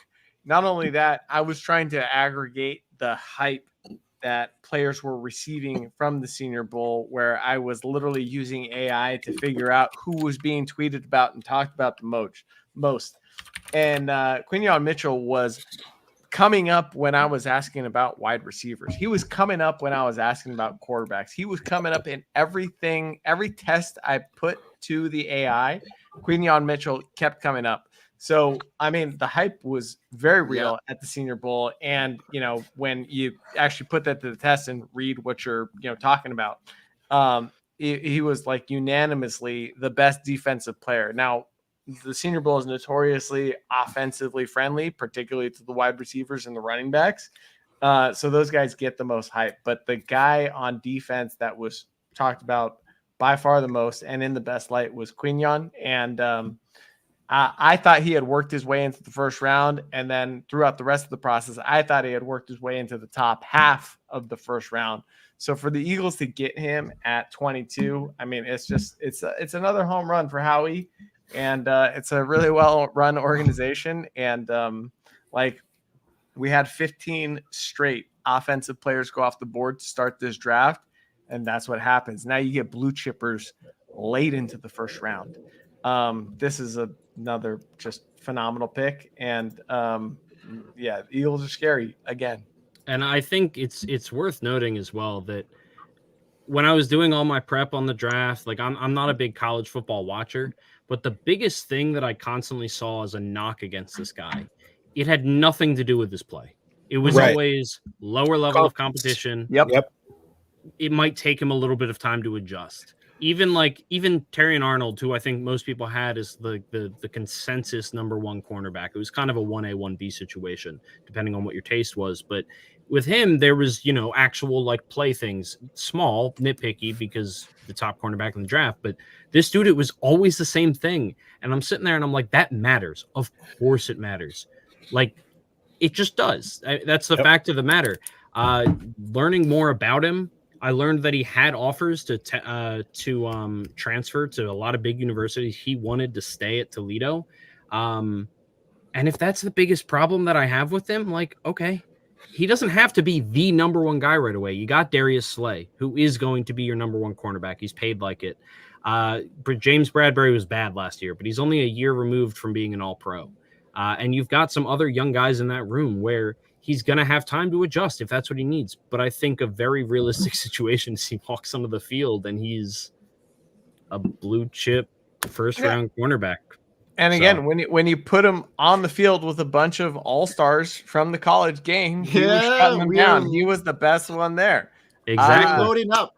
There he loading is. up. There Okay, he is. we got some intro. Oh man. Let me just say before we were introduced, Rusty's here. Oh my God. What's up? Toledo, we got Raiders legend John Gruden. What's up, Rusty Shackelford? How you doing over there? Oh. Vikings are having a good draft. We got Rusty. Rusty, come on. Let's talk about Dev. Dev, tell us about what you do for the Undroppables, my friend. I just do some graphics bullshit and just do all. Just do some stuff in that category. I don't know. I'm having a blast. Tonight has been so much fun. How do you feel about stealing JJ McCarthy from us? Dude, I cannot. First off, I just want to shit. Has anyone seen the current pick? Oh no! Oh wow! There it is. It happened. Brian Thomas. Brian Thomas Jr. All right. The Jacksonville Jaguars. I have Great had, pick for the Jaguars. Oh my God. I've had Brian Thomas as my number 4 wide receiver throughout the entire process, particularly after the combine. And my nightmare scenario was for him to go to the Jags and being plugged into the Calvin Ridley role. Now, granted, Calvin Ridley had over 1,000 yards. He had a decent number of touchdowns. And I think Brian Thomas can excel in that role, but that is just a very limited role, and it's kind of devastating to me. I am telling you guys right now, I'm based on landing spot. As much as I believe in the talent, I'm gonna have to drop him in. QJ 2.0. I had Jamari Thrash to the Jacksonville Jaguars. I wanted Adonai to get drafted by the Jags because I don't believe in the Jags because I don't believe in him at all. And I thought, great, if you're gonna just throw a guy on the outside and make him run perimeter runs the entire game, make it be Adonai. This is devastating for me, personally. Jax Falcone is about to hop on. We are about to have Jax on the Undroppables network here. So fantastic. Here's what I say about Jacksonville. Vi is talking. Yes, I am talking. Yes. I'm back. Why? I am on a high after. Hi. I know you guys probably already talked about Bowers. You're on a high after Brock Bowers. Keep going. Boy. Keep it going, Vi. I mean, can you talk about the best corner in the draft? Oh yeah. Going to Philly? Are you kidding me? Well done. With what they got already? What they got in free agency? Oh, anyways, Jacksonville seems intent on just inviting as many wide receivers into Florida as possible, into Duval. I don't know what's going on over there. I mean, after 2 years ago passing on Aiden Hutchinson and now going Brian, I don't trust anything that's happening in Jacksonville. So good luck to y'all. Mm-hmm. Enjoy whatever y'all trying to make happen there. But I don't understand any direction. You guys might like that Brian Thomas pick for whatever reason, but now all Philly needs is a running back. Love it. We're good. I love it. I'm thrilled. I like hearing other people be happy about it too. Yeah. I feel cheated out of seeing all those quarterbacks go off the board and seeing your guys' reactions, Raiders fans. But we got Brock Bowers, baby. Yeah, Come on. I'm good with it. Are you guys going Wildcat? Ain't no Connell. No. Brock Bowers is not a replacement for Michael Mary. He's a replacement for Hunter Renfrow. Brock Bowers ran 42% of his routes out of the slot last year at Georgia. He can absolutely fly. We're running 12. We're running multiple. You don't know if we're throwing or running the ball. That's going to be a huge advantage. I'm pretty Zamir White to the moon.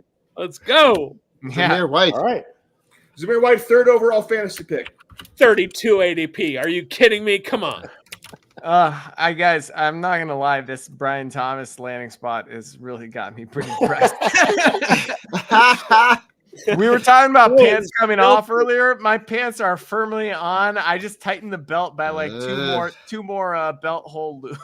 So we got a lot of smart people in the room. Like, what does the fantasy pass catching room look like in Jacksonville? Is Evan Ingram still the main guy in Jacksonville? Yeah, Brian Thomas just went from like a alpha weapon to primarily a decoy that opens things up for Kirk Cousins and Evan Ingram. He's going to get a decent amount of targets because Trevor Lawrence loves hard throws for some reason. He never takes the easy thing. So he's going to get a decent amount of targets, and he's gonna run his 3 routes well. The problem is, like, we wanted Brian Thomas to land somewhere where he could do the 3 things he does well on repeat during his rookie season, but also grow. And by going to Jacksonville, they're literally just going to ask him to do those 3 things, and I'm afraid that he's not going to expand his game as a wide receiver. So this is a really bad day for BTJ. Hey, Christian Kirk's fantasy outlook. I'm sorry. Yeah, Christian Kirk's and Evan Ingram's fantasy outlook just got much better, but Brian Thomas, like, I don't know, the hope of him expanding his game, I think, just got a lot worse. Hey, I just want to ask Michael real quick. Did you see how upset Mitchell was staying in that green room for that long? Did you see how I didn't? Was? But I love it. Yeah, he was upset. That is about to he's gonna love it here, man. I'm pumped. Oh, Jax is here. We got Chalk. Let's go. Goddamn. I love it. Travis checking screen. Yeah. Travis checking in the chat. This is killing me not being here with you guys. Travis, get in. Get the fuck in here. Chalk left. Yes. The Lions have traded up to 24. Oh, they did. Yeah. Wait, they jumped the Cowboys? They're on. Well, they traded with the Cowboys. There's Chalk. What's up, Chalk? What up, Jax? Hey guys, what's up, fam? Hey guys. Hey, bye, guys. What's up? Where's Dan Bradley? I need him right now. I don't know, guys. Is this New England talk? Is that what's happening? Or No. This is a Philly night. I don't know what you guys are all talking about. This is a Brock Bowers night. I was to say Minnesota is probably the happiest city in the country tonight. Here. Let's go. I just want to say there's nothing that speaks more to the NFL draft than everyone being happy about their picks. Except the Patriots. I'm the happiest I've been in a long time as far as the Raiders. As a Raider fan, this is new territory. Yeah, as a fantasy analyst, I'm just absolutely devastated for Brian Thomas Jr. and it's going to take me a long time to recover. Hey, let's get a spoiler out there on the UN score. Where's Brian Thomas Jr. sit? Lower now with all that fucking volume that he's not going to get in Jacksonville. Yeah. Wiz knows. The Lions are taking Terrion Arnold from Alabama.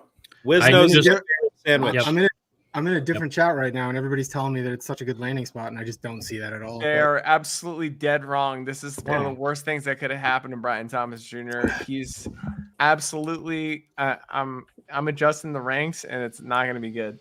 I'm listening to Gabe Davis, bro. I mean, dude, you guys aren't worried about Gabe Davis, man? So, are there any Falcons fans in here we can mercilessly roast? No. They're like the only team that got it totally wrong.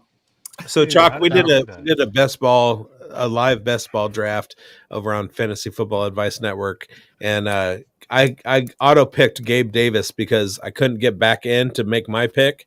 I was bereft. He's the one guy. My no draft list is one guy, and it's Gabe Davis. Well, I mean, best ball though. I mean, Gabe Davis is actually a decent player in best ball. Yeah, I was gonna say the same thing. In best ball, you'll get those 3 weeks out of 17 where he's going to be wide receiver 2, and you'll be living large. I want 5 weeks out of 17. I don't want 3 weeks out of 17. Yeah, what's incredible is now Trevor Lawrence has like legit 5 wide receivers and 2 good tight ends, and he's still gonna suck in fantasy.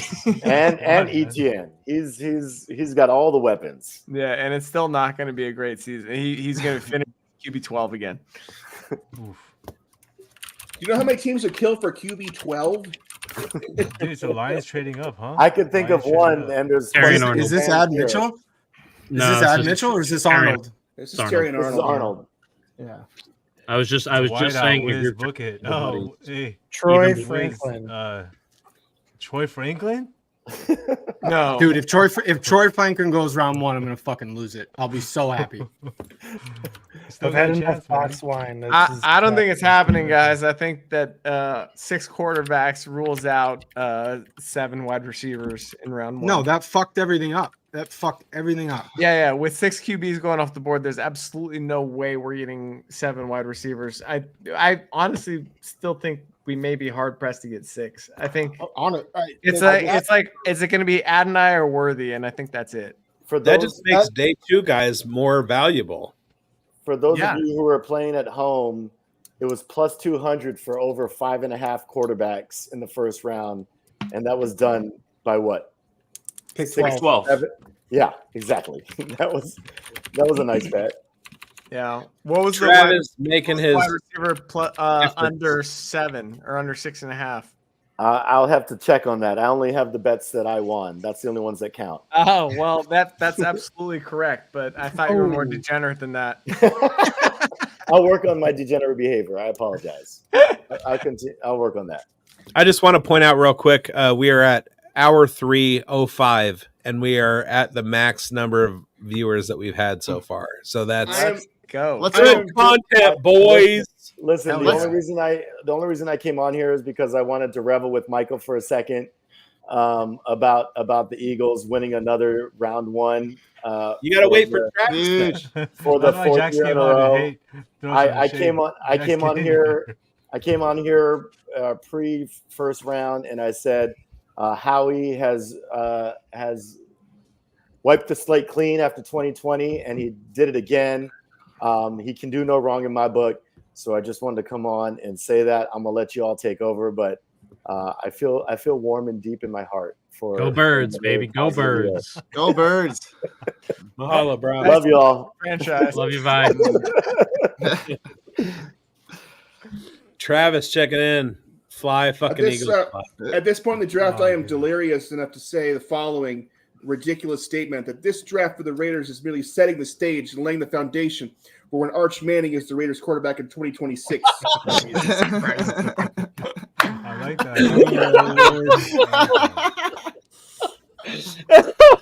Raiders, man. Is that where we're going to be good? When I saw that, Raiders, baby! Raiders all the way, baby! Listen, I will sign the dot. I will sign the line right now for that for the Raiders. We can a Manning in 2026. I'm in. Over under 4.5 beers for Joe Kuvatakis tonight. I just want to know. Way over.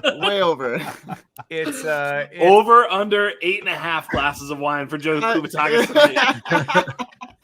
He's like, let me tell you another thing about the draft right now. I don't know if I can tell you. Raiders Uncovered is going to be out of pocket this week. Kuvatakis. Yeah, you know what? I'm going to drink before that, too. Let's go. The Packers at 25 are taking Arizona tackle Jordan Morgan. Damn. Kuvatakis pulling a Dukes from a couple years ago. If you remember, Dukes was he was getting there tonight. Escorted off the fucking last year. I was remember he was to getting be there. clear, I'm on glass number 2, but they were big glasses. You're also 85 pounds. Talk us. Took a rich. I was talking through some of the UN score stuff with Dukes the other day, and he was like, dude, I got sauced last year on this thing. And I was just like, I wish I could have seen that. There was some back channel talks that like we were like, should we fucking pull him? I mean, he was. Well, I did pull him. Yeah, you if did. You missed it, it's on YouTube. It is on YouTube. It was so good. And then All right, so Morgan goes 25. So we've got 26, 27, 28, 29, 30. So we've got 7 picks left and 4 wide receivers gone. There we go. Who went 25? Right. Jordan Morgan? Jordan Morgan.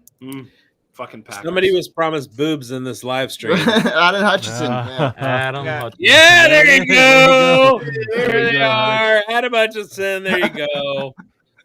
You got your boobs, buddy. You owe me $5. Dev is the best. Dev is the best. That was awesome. Hey, Biggs, nice job today. Thank you, sir. Holding it down. You were a busy man today. Yeah, and I'm not done. No. Let's see. If we Nice got Darius Robinson, Jonah Ellis, Jaden Hicks going, and I got to jump over and do some more videos and shit. But also, everybody, go check out the Dynasty Pulse, the Fantasy Burn, and the Unveiled collab.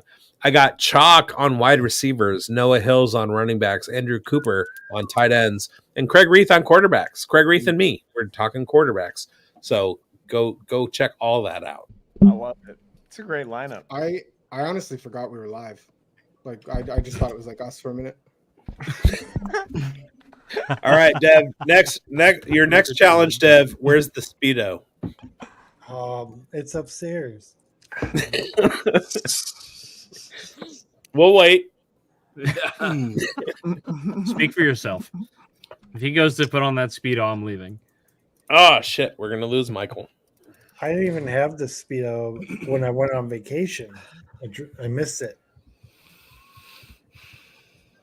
So It's Cowboys good picked up a third-round pick to move back 5 spots. It's not That's bad. what I call all in on the final year of your quarterback and your head Dude, coach. Hell yeah. It's baffling, man. They're playing 3D baffling. chess. You know, we're all trying to win a Super Bowl and they're doing other stuff.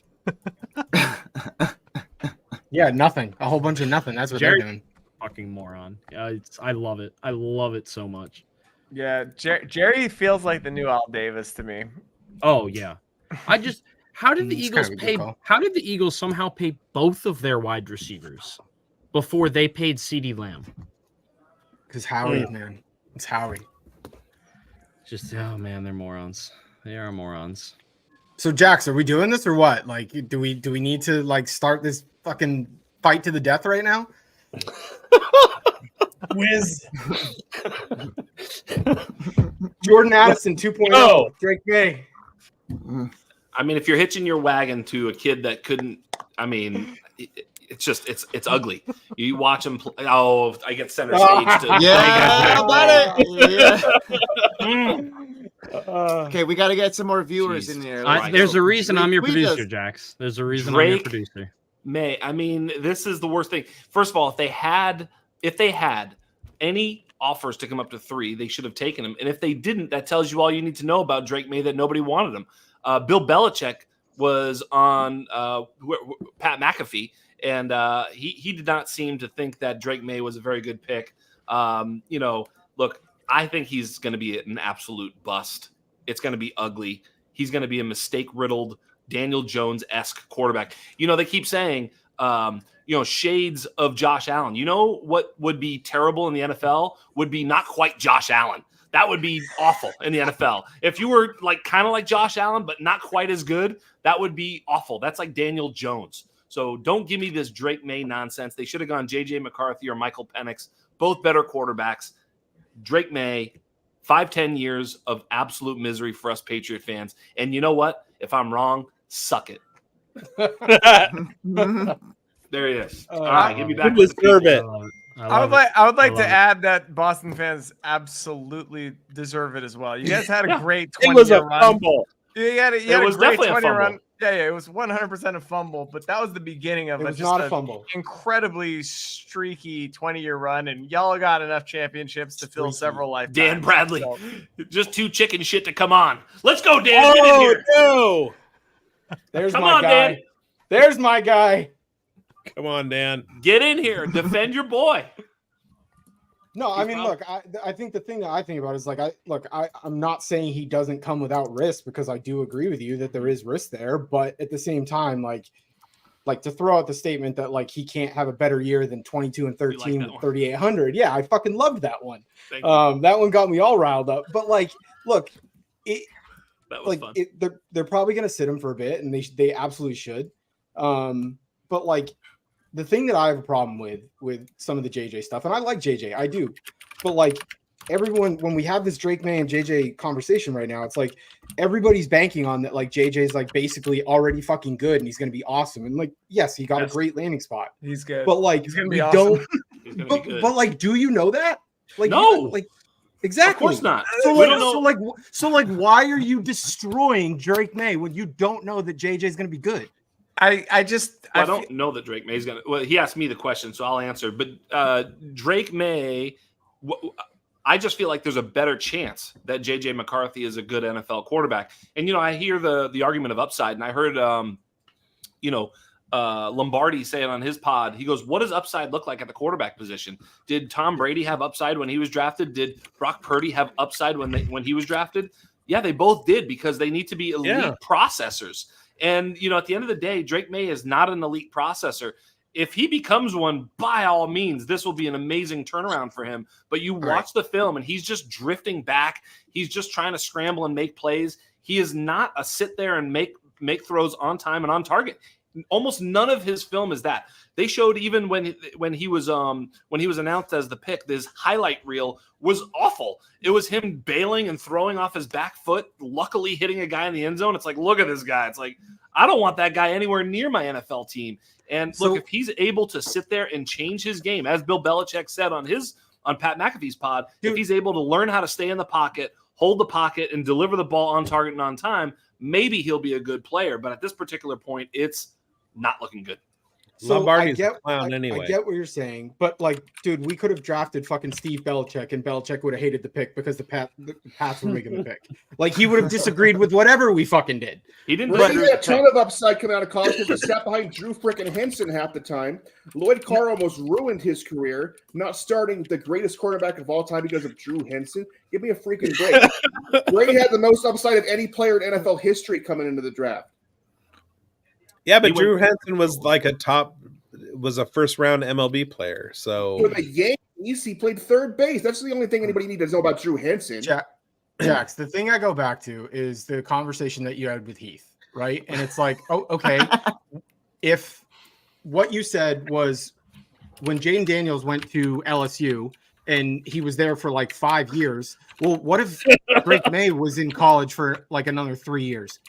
It probably looks quite a bit different. He's played the least amount of games out of all these draft eligible quarterbacks that went.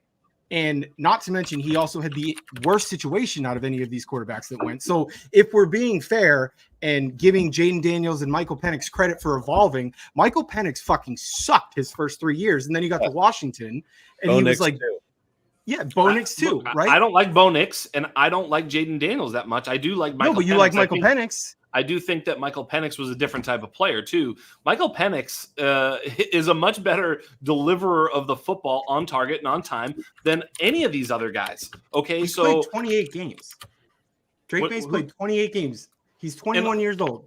We're really gonna So when is he gonna get there? That's all my question is. If can I throw one take in? Hold on 1 second, Joe. The one thing that you're not going to be able to say is you're not going to be able to say that he has shown the ability to throw on target and on time in a consistent manner in the NCAA. Even when he's had time, he bails clean pockets. Jaden Daniels at least was playing a video game style at LSU, which we can give him some credit for. I don't know exactly what style Drake May was playing, but JJ McCarthy was playing wide receivers. Yes, of course. That's Drake May was throwing to nobody. I agree. I think Bo Nix is basically garbage, right? I mean, he's a I don't love Bo Nix either. Oh. No, I'm not talking about Bo, but if I have JJ as my quarter for NFL. Look, this isn't fantasy. For fantasy, Jaden Daniels, sure, let's pick him because he's going to be fucking either amazing or terrible. But but even if he's terrible, he's going to give you Justin Fields, fantasy production for a little bit. But in terms of NFL, if I'm an NFL evaluator, it's Caleb JJ Penix. Caleb JJ Penix for me. Yes. That was just how I ranked the quarterbacks. So for me, if you're going to stick at 3, why not take the trades that were thrown at you guys to move down and take someone in the same tier? For me, anyway, I don't think that JJ or Penix are that much better or worse than May. And so if you had a trade to move down, do it. Minnesota played this shit great. They just sat there, let the best quarterback fall to them, and got another asset. Yes. Minnesota wins the draft. So part of the issue that I have with that, right, especially Penix, is because right now we don't have, no matter who we fucking drafted, we have no ecosystem for a QB to be successful, right? So like I don't care. Correct. Like if you put Caleb in New England right now, he would fucking struggle because we have nothing. So Agreed. why are we drafting? So if we go somebody like Penix, who's 24 years old or gonna be 24 years old, I and we're wouldn't gonna have throw drafted him Penix at 3 though. no, okay, but I see. But even No. still, say you move back, right? You get some capital and you move Yes. back. But like, what's the plan, right? Like, I don't the understand. plan- What the Thank plan you. is. Thank you. No. I'm jumping in, Go ahead. Jax. No. Yes. Shut up. You Go. Go for it. Your turn. Here's my issue, right? You're in the chat screaming malpractice because we I only didn't said it trade once. the Giants. I No, you only said said it more than malpractice once. once. You said it more than once. Nope, just once. But we'll check the tape. Check Either the way. tape. I Either didn't way. scream it either. It was in regular lowercase. So don't. Either I way. just want to make sure we're point of fact. Sure. All right. Malpractice. Mm-hmm. You're mad. Malpractice. We didn't do it. Then look at that. It didn't actually exist. You say, "Oop, good. We'll just change their narrative to say then they don't matter." Pick a side. Pick a side. 2, you don't like Drake May. You rather would have Penix, and I'm just getting on, so I missed a little bit there. You'd rather have JJ or Penix, but you wouldn't take them at 3. So what are I we would have doing? taken JJ at 3. Yes. And so what would he have done in New England? Nothing. Well, the same thing that you guys believe May will do, which is to sit and learn and grow. So I actually agree with you guys in the sense that if you believe that Drake May is a great prospect, which is possible, by the way, I will still grant you the fact that it's possible that Drake May is a great Well, prospect. he's not better than Mac Jones. That's a little bit funny. But at the end of the day, like honestly, is he a much better prospect than Mac Jones? Yes. Are you kidding He me? was better at North Carolina than Mac Jones was at Alabama. That's not true. And they're the same age when they're coming He back. was definitely not better at North Carolina than Mac Jones was Well, at like Alabama at Mac all. Jones. No, but that's just not true. Mac That's Jones just was throwing the fucking ballers too. Like Absolutely. No. I'm just saying look- that wasn't true though. Look at them. Look Who at them was, throw who was the Drake football. May throwing to the first That's a couple different years? argument. You said he was as good. That wasn't No. Hey guys, If you real wanna quick, we talk got we got a about- center in the first round. The Buccaneers. Come took on, Aaron man. Let Dan cook, Joe. Come on, this is fun. We don't care about those other teams. So Okay. watching Great. the Are you tape, shitting me? watching the tape, Drake May is a Fucking, why don't you freshman. just take a piss on the campfire, bro? Let him Drake fucking May is Listen, no. Drake May is a freshman at What the fuck are you UNC. doing? This is the best looked programming all better night. than Dan Mac Bradley Jones and me did fucking go. at Let's Alabama. go. Right. The Patriots picked, Great. the Raiders have picked, the Chiefs haven't Yes. picked yet. All of our teams are good. I just thought a This is great. center Dan, going in the please. first round was I interesting. love this because I love giving you the opportunity to fucking put it out there. Go for it, baby. Go, Dan. Right, Let's what go. I'm saying I don't even is know where we're Drake at this May, point. as a freshman and a sophomore at UNC, looked like an NFL quarterback. Mac Jones took some time. Yeah. Drake May looked like he fit the part as a 19-year-old. Who was he throwing to? He was not throwing to Alabama wide receivers. No, of course not. I just wanted to point out real quick while we're all getting takes in. Wiz earlier was comparing Penix to May and talking about how much more experience he had. You know who had less experience than May and looked better was JJ McCarthy. JJ Anyway, McCarthy, I'm done. right. AJ I'm done. McCarthy played Yeah. 12 more games than Drake May. He played 12 more games than Drake May. He won a So lot I don't want to more hear than that. 12, though. No, he played 40 games and Drake played 28. So like, no, he didn't.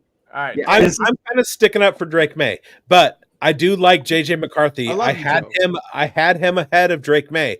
I'm just sticking up for Drake May over Bo Nix, Michael Penix, the older guys in the class. When you're talking fair. about age, that's everything in the NFL. It's very fair. Yeah. If I'm think being we're honest, all on the anybody same who was page. going to the I think Patriots, I was we're all ranking off Bo last. Nix. What's that, Dan? I say I think we're all on the same page. I don't think any of us want Bo Nix. Like No, but I'm talking about NFL Yeah, consensus. no. Everything No. that was out in the Let's Twitter start sphere, agreeing all on shit. I Bo actually Nix, think, anybody? yeah.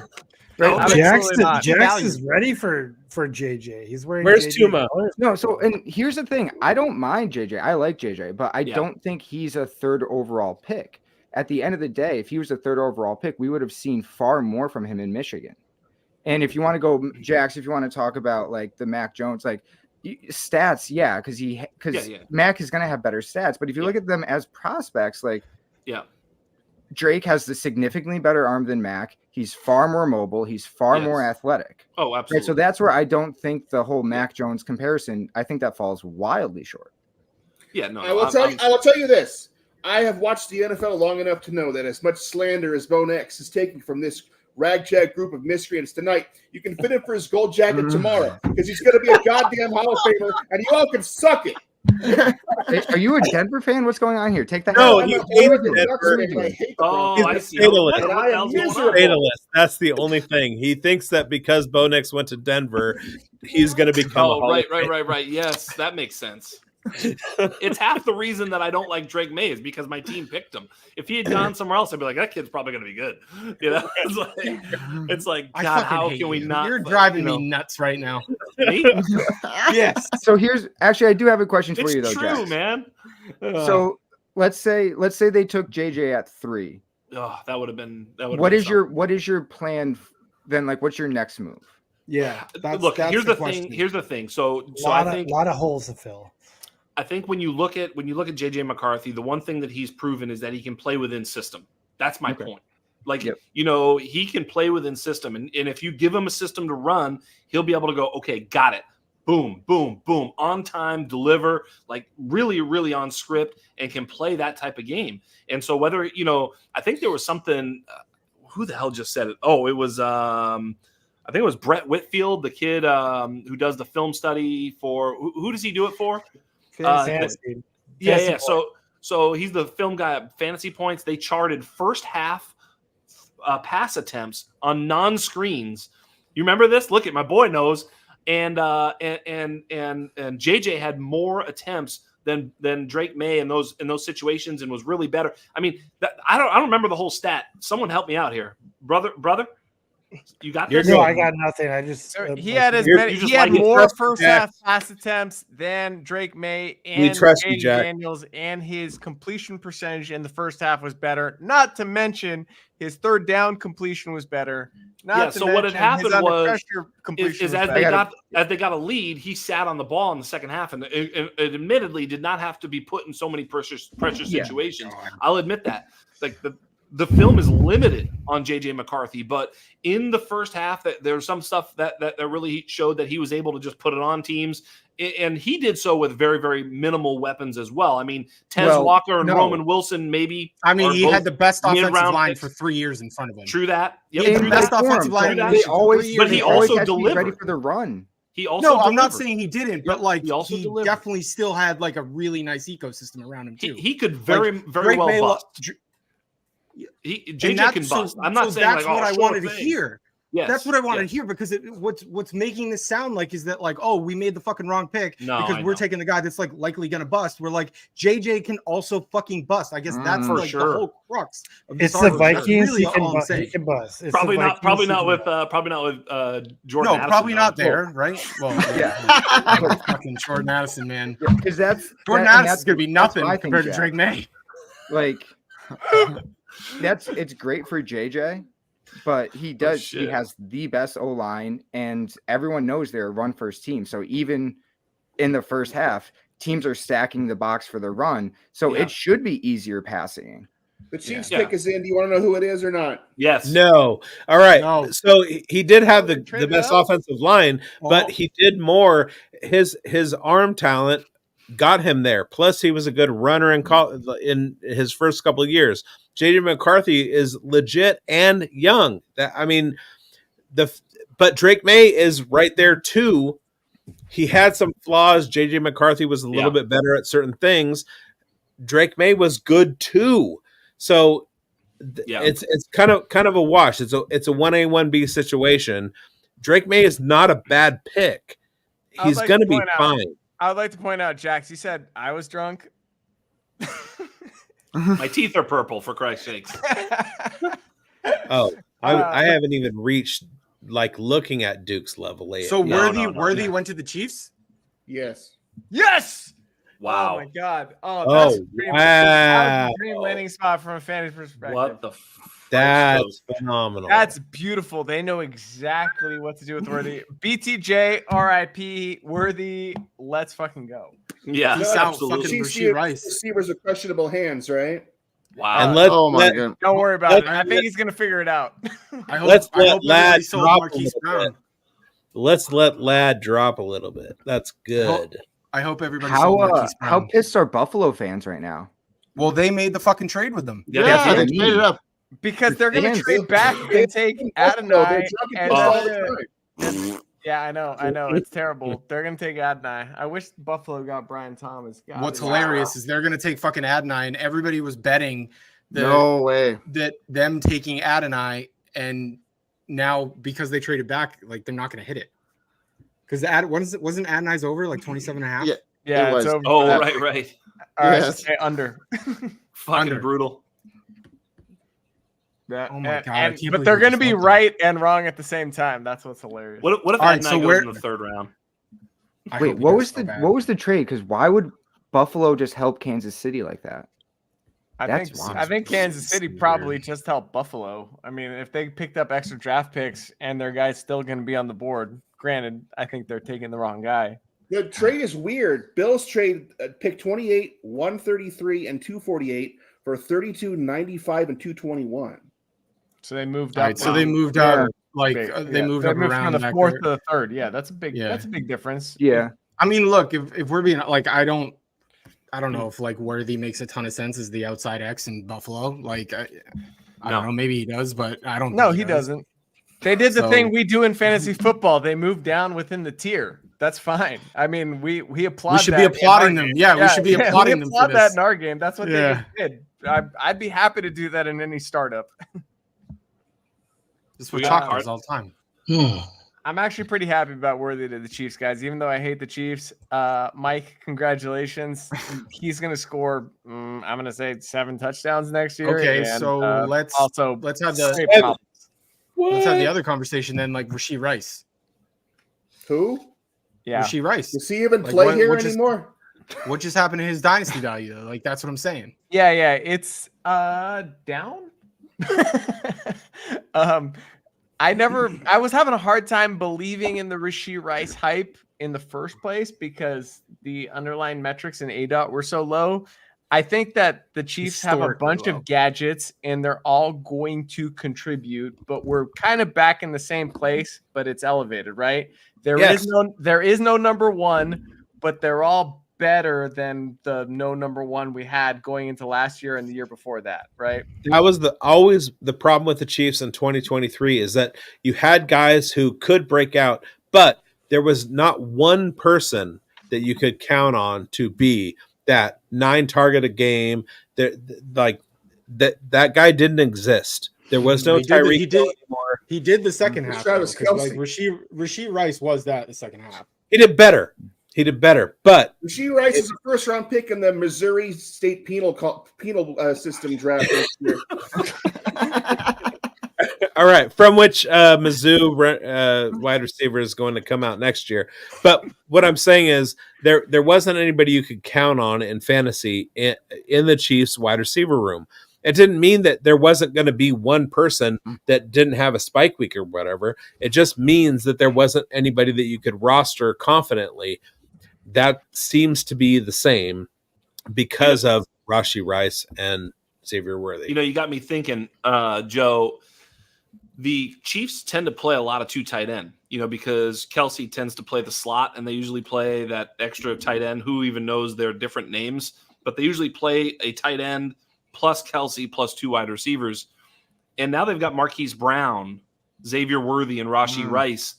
Do they shift to more of an 11 personnel, or do we see a little bit more of an odd man out of those 3 guys? Obviously, Rashee will be while he's serving prison time, but he'll get out quick. No, I'm just joking. He's actually going to be fine. He's probably just going to be suspended 2 to 6 games, I think. And, at the end of the day, I wonder exactly, what happens with those 3, because Marquise is not he's not a bad player. And so I think he would have some sort of, claim to playing time as well. So it's going to be interesting to see how they split that up. I think Travis Kelce is going to have to start blocking is what I think. I think Travis Kelce is about to take the regular season off and be ready for January. That's certainly what this seems like. I wonder what the Chiefs' strategy is when they have the best quarterback in the world. Hey, Dan. Hold on, real quick. Dan, thank you. I love you. I love you too, Jax. I love arguing with you. I'm glad you came on because I wanted you so bad. I wanted you to come on, and I'm secretly pulling for him. Not secretly, but no, I know. Listen, let's hope he's fucking. No, you're not allowed to root for him anymore. Just like I'm not allowed to root for Jordan. Just like yes, you are. I'm not allowed to root You for don't Jordan Addison deserve anymore. Jordan Addison. I don't You deserve Drake Drake May. May. It's true, but I'm going to root for his ass if he's good. All right, that's fair. That's All fair. right, I don't deserve Jax, him. That's true. We don't You, deserve me, and anybody. Wiz, we can have our own little Patriots thing, and we can really do have it. a lot of fun. Let's do it. We Oh, should do dude, it. if- I'll join the next one. If Drake I'm May in. is good, we're fucking renaming the podcast to Drake May Uncovered. I swear to God. You guys own a team together in Omega. Get That's along. Come on. Why are we Jackson's fighting? an idiot. No, Jackson's healthy an idiot.com. disagreements. All right, guys, I'll see you.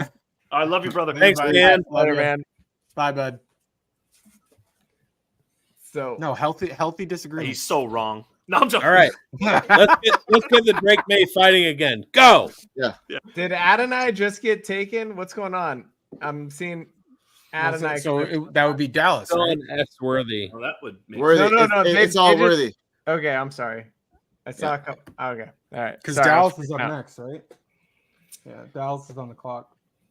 All right. Travis Seal needs to stop commenting and get in the He's the like podcast. driving Come on. or he's What are at you like doing? some Yeah, I friend's know. house or No kidding. He has Trav, get in kids here, or dude. like Going down throw on him in his the bed wife or and something. go. Let's go, Travis. What are you doing?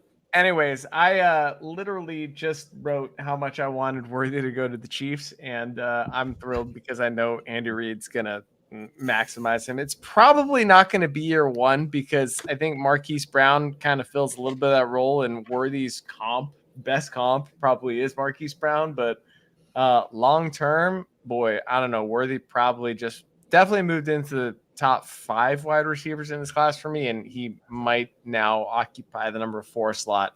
I need a little bit more time to think about how I feel about BTJ on the Jags, but I kind of think Worthy just moved Quentin back. Johnson 2.0. Does anybody give a shit about the Cowboys pick right now at 29? Who do you think they're taking? Are they taking Braylon Allen with the first running back off the board? It would be hilarious if they took a running back right here just to mess up all those minus 5,000 picks that people took on no running back. I mean, they're definitely taking Bucky Irving here, right? Isn't he the guy? Yes, Bucky Irving jumping up 5 rounds to the first. If they take Troy Franklin here, I'm going to fucking lose it. They're not gonna. Oh, I'm here for that. At least the Chiefs did, and I can actually sleep tonight. I'm here for basically any wide receiver pick. Let's go. I need more first round capital. Travis wants Braylon Allen. I've been talking to Travis for months about how Braylon Allen is my number one, and then Jackson and Chalk and everybody, they released their running back rankings, and Braylon Allen was like 9, and I'm like, what are you guys thinking? Oh, he's 11 for me. Cowboys took Guyton, tackle. Tackle. Yeah, it makes sense. It makes sense. Yeah, Malik Davis, he's in. Let's go. I'll tell you what.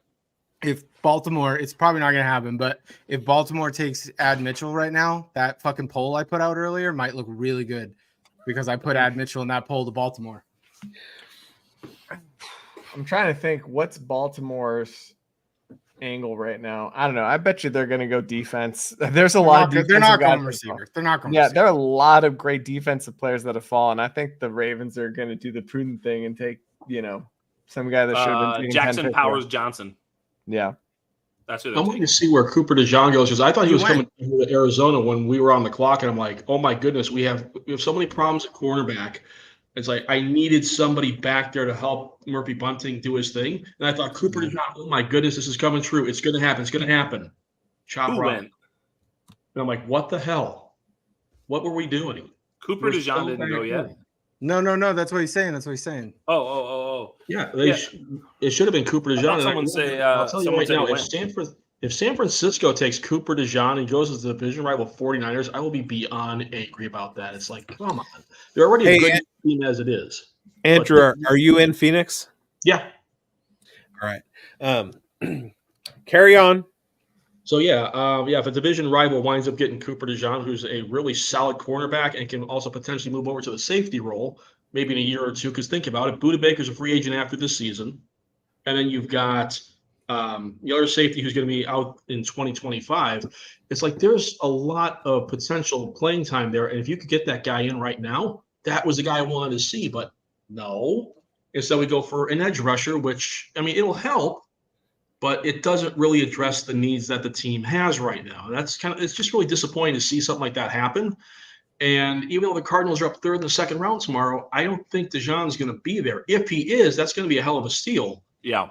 Carolina would need some secondary help too. So the reality is, I don't think you don't have to worry about Carolina going corner to start the second round.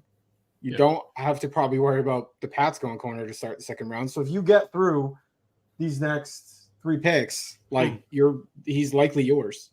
Yeah, I hope so. It's just San Francisco, I know, needs a corner. I think if they get a cornerback, they'll really help them out on the back end because their front seven is absolutely fierce out there in the Bay. You get a cornerback back, it's like, holy crap, how do you beat San Francisco? You still have Nate Wiggins and Terrion Arnold, though, too, right? They're still on the board. No, Arnold. Terrion went. So Nate Arnold Wiggins. That's Cooper DeJean is fantastic, but he's white. Who's looking for Jason Sehorn? That's basically what they're looking at. Yeah, or I've also heard the new version of Eric Weddle as well. But who doesn't want Eric Weddle? who doesn't want Jason Sehorn or Eric Weddle? At this point, we need any help we can get in the defensive backfield because, like I said, the contracts are expiring, and you also got the fact that we can't cover anybody to save our lives. So yeah, we need all the help we can get back there. So real quickly, Andrew, I need to shout out the Taco Bell at 35th and Peoria. Go to there. Ravens are going to take DeJean. Look for Liam, and say, "Hey, I'm on the Undroppables," and we'll see what happens. He might give you a free taco. He might not, but 35th and Peoria and Phoenix. The Ravens are taking Nate Wiggins here. There's Wiggins off the board. That's done. DeShaun is still there for you. Let's go. I hope so. I mean, like I said, we just have so many holes back there in the secondary. We just need the help. And if we can pull off both, that'd be great. But yeah, like you said, there's plenty of other players available too. But I think we need the size to go with it too, because the tall, lanky ones don't really do as much for me as the ones that are a little bit, more bulky and can come up and play against the run, because Cardinals were terrible against the run last year. I mean, great run offense for us, but against the run, we were always getting run on all over the place. And Petzling did wonders for you guys in the run game. Yeah, some, but we just need more of it, just because we kept getting run on so often. Yeah, and there was just not enough support back there to really help us out. So how high is Worthy going now? Wide receiver 4. Yeah, but where? Like 108, 107, 108? I think he's at 109. I think he's 109. I think May is pushed down to the 107, 108 range, and 109. 109, yeah. Yeah. Wow. Look, we're gonna have to have this conversation, but Penix is now a top 10 quarterback. Oh, fuck. Absolutely. You're not gonna no, seriously, I'm not even fucking around. Who's not gonna play until he's fucking 30? Cousins is under contract for 4 years. Honestly, if we're talking dynasty, it doesn't matter. Jax is right. Jax is right, and I hate him for it. But it's not though, because it's context. He's gonna so Cousins. They're at least committed for 3 years for the money. They're at least committed for 3 years. So we're investing in a guy who's going to sit on the bench for 3 years. And then when he gets a shot, he's going to be 27. Don't buy him now. Fucking buy him when he's 26 or 27. And everybody's I'm fucking You're right, too. Can we all agree that J.J. McCarthy is QB3 in the class, though? Yes. I'm going to say yes. Yeah, yes. I mean, look, he fucking got the nuts landing spot outside of Caleb. Yeah. Yeah, Worthy is wide receiver 4 in the draft class, I think, landing spot wise as well. Caleb's gonna go fucking bonkers, man. I'm so happy that Rome went there. Yeah, Caleb. The 101 somehow got more valuable. Can we safely say that NFL scouting is far different than fantasy scouting? Oh, I did just the Falcons must have taken mushrooms before the draft today. I don't know what the fuck happened there. If there's anything I know about the Atlanta Falcons, Arthur Smith, they have no North Star. This idea. Falcons regime will be fired in 3 years, and you don't have to worry about Michael Penix because they'll have no ties to him whatsoever, whoever they hire. They're literally as soon as Kirk Cousins is done, they'll have a new coach and new GM by then. Don't worry about Michael Penix; he'll be playing for the fucking Lions. It's big. The thing that's crazy is like, all right, you look at the last 3 years, they're literally last in sacks. Their defense was actually not even that bad last year. They've made strides the last couple of years. They're last in sacks over the last 3 years. And arguably the best edge rusher is sitting there for you right at 8. And you take a guy who's going to fucking sit for 3 years. Like, how does that make any fucking sense? The Packers did that like 4 years ago with Jordan Love, though, and it's working out now. But yeah, but see, that's different. I do feel like that's different though, because like that was like Jordan Love was like pick 21. The only way that in the top 10 for sure.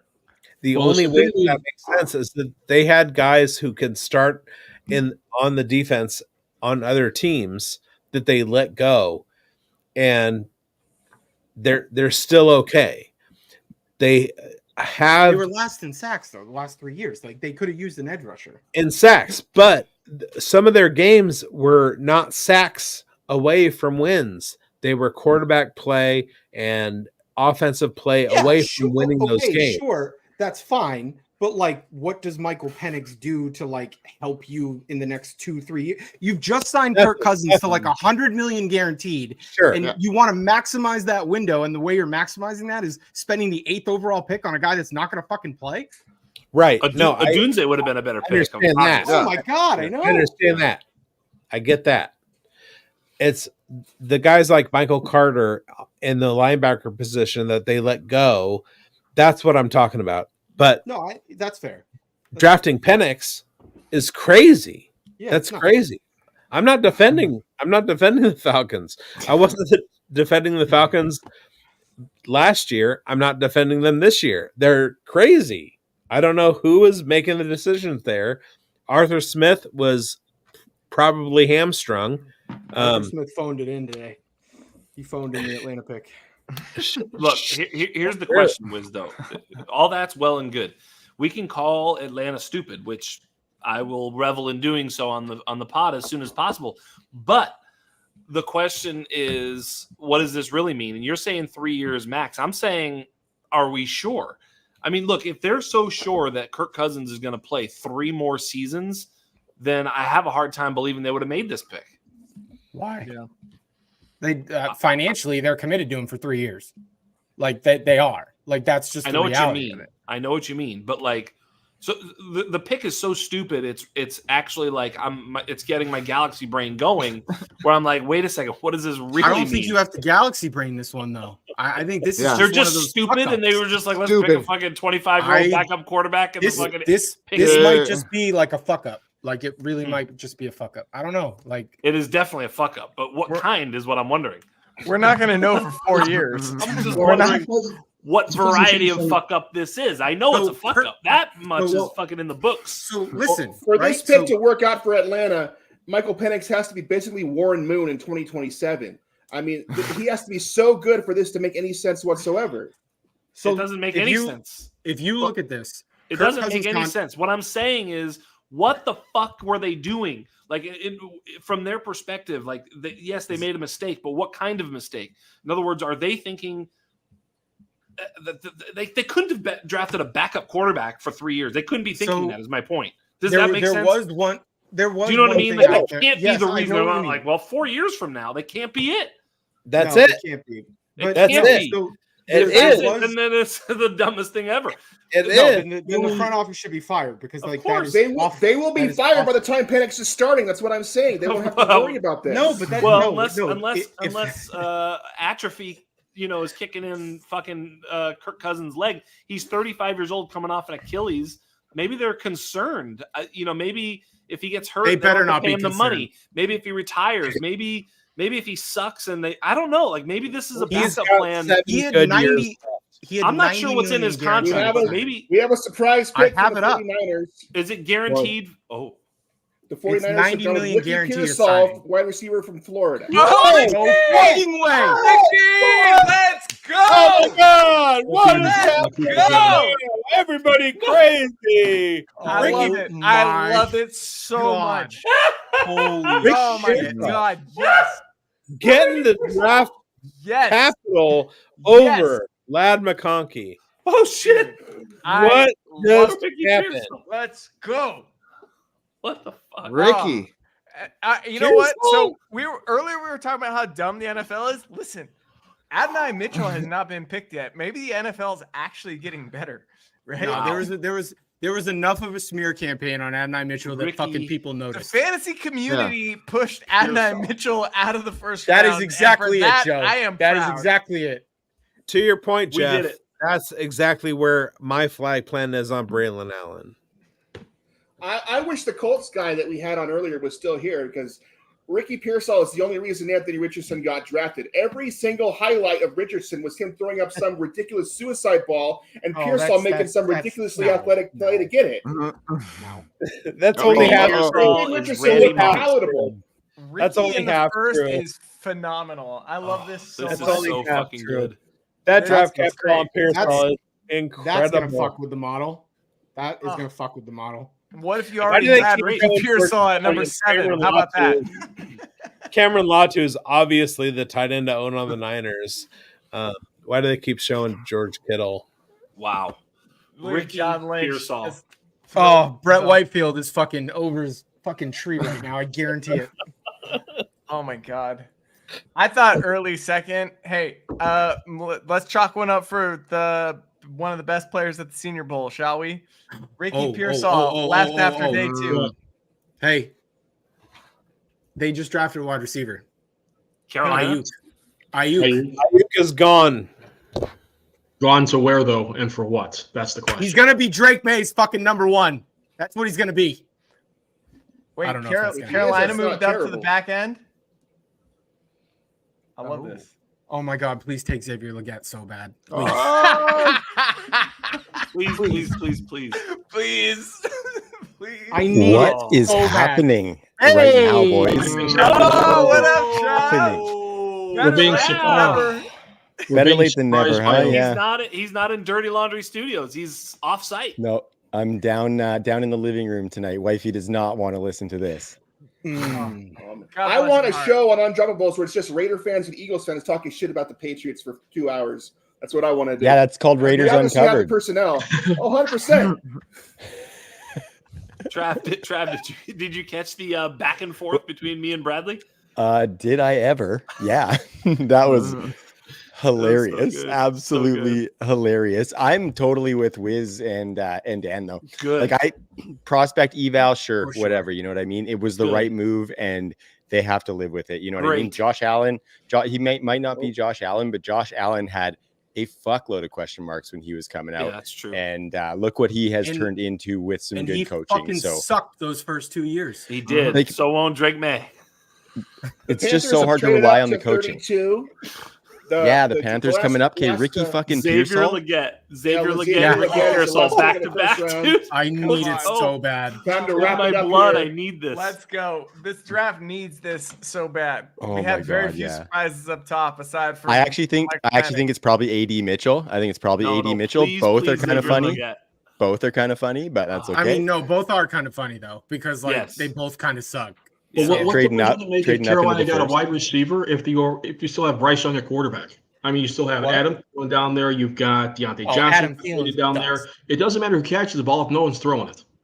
Adam Thielen is 60. Yeah, but no, I think trust. it is. I'm gonna give Bryce Young the benefit of the doubt because Dave Canales has been like the fucking quarterback god the last 2 years. Whisper. What he did with Geno and what he did with Baker like can't be understated. Oh, Jack, what's up, I little watched my language. Falcone? Leon in the house. What's going on, dude? Yeah, Leon, that's tell your what- dad. Tell your dad that Drake May is your favorite player. Say it. Drake May is my favorite player, Dad. He's already been indoctrinated to not like Yeah. it. You can tell. Look at him, he's shaking his head. All right, can we talk like real life fantasy real quick? What if the Panthers take Lad right here? I'll be pretty stoked. All right, look at us to pick. I'm pretty sure. Honestly, Biggs, you're on mute. Kind of Biggs, you're on mute. Xavier Leggett. Sorry. Xavier Leggett going now. We all know that, right? Yeah. It would make more sense to be Leggett. A local. If they take local Leggett, kid. I mean, I'm gonna Oh my be God, I very hope it was happy so for bad. many reasons. The fact that Leggett and Pearsall go before Ladd McConkey is nuts. It's crazy. No, the fact that the Panthers think it's a good idea to have Leggett and Mingo on the same team is even better. Yeah, I forgot about Jonathan Mingo last year too. It's Can we talk about one thing though? If Mingo and Leggett are on the same team, one of them will be in the correct position, which is a big slot, and one of them is going to succeed. True. And it's going to be Leggett because that's the guy that Canales drafted. So fucking peace to Jonathan Mingo. No, they'll just play them both outside and Deontay in the slot. But Mingo's the next Debo. So what are we doing? If they take Leggett, Jax, our Georgia's Deontay best pick looks receiver is a even better. Raider now, so it doesn't matter. Oh my God, let's go. The point I was going to make earlier about Atlanta's incompetency, it also goes to the defensive side of the ball. Remember that Foye Olakun who led the league in tackles 2 or 3 years, and they just let him walk at free agency. So they're an equal opportunity, dumbass. It's They're Leggett. offensive It's and Leggett. defensive. It's Leggett. No fucking way. Yes, I just said it was Leggett. That's amazing. That is amazing. Oh my God. Wow. All right, hey, let's hear from Jax Falcone right now, real quick, so on happy. the UN score. Ricky Pearsall and Xavier Leggett. What are we doing? Xavier Leggett's going to work himself Who up are hitting from- the model ahead of those two guys that Jax, take it away, Jax. should have been picked? Xavier Leggett goes from there's 180 players in the database. No, there's 235 with the new class. 235. He goes from number 235. God knows where. God knows where. To 234. 230. He's moving on up. What if I told you that Xavier unreal. Leggett might be good? So there was a thought that I just had in my head where I kind of want to get some, but yeah, I'm gonna. I want to get some what? Hunter Renfro had a top 10 season. He's just gonna be way too. No, he's gonna be way too expensive now, though. So I'm not gonna own any of them. No. Of course, Listen, he's gonna be too the expensive. dynasty community is going to shit all over this guy. No, they're not. Yes, they are. Yes, No, they're not. No, they're not. He just went I don't round know, one. man. Some are. He just went Some round are. one. Some will, but his Others ADP are will gonna To the skyrocket. Carolina Panthers. Someone's To gonna the take Carolina Eddie Panthers. Mitchell over him Which still, is- guys. I'm Oh, just of saying. course. This is Canales' guy, and this basically means that Mingo, he's put out to pasture, and they're gonna give him a chance. So if you're gonna bet on one of them, but the problem is he's a round one pick, so at the very least, he's going mid twos now. I'm fucking all set on Xavier Leggett in the mid twos. Okay, but hey, here's the bright side: is Ladd McConkey is a mid to late second now, and we are going to get rich this offseason. Okay, but do you guys actually think they traded up into the first round Yeah, I know it's one spot. for a big slot? Do you think moved they one moved slot up in just to exchange use for a Leggett as a big Wiz. slot? Yeah. Yes. Wiz, I would like do. you to talk Jax into drafting Xavier Leggett in the rookie draft in the Omega League, please. Go ahead and talk him into that. Go ahead and do it. I will tell you now, that is never going to happen. Before Ladd McConkey. Hold on. Our first pick is Before Ladd McConkey. Hold on. Our first pick is 305, so we'll look into it. Yeah.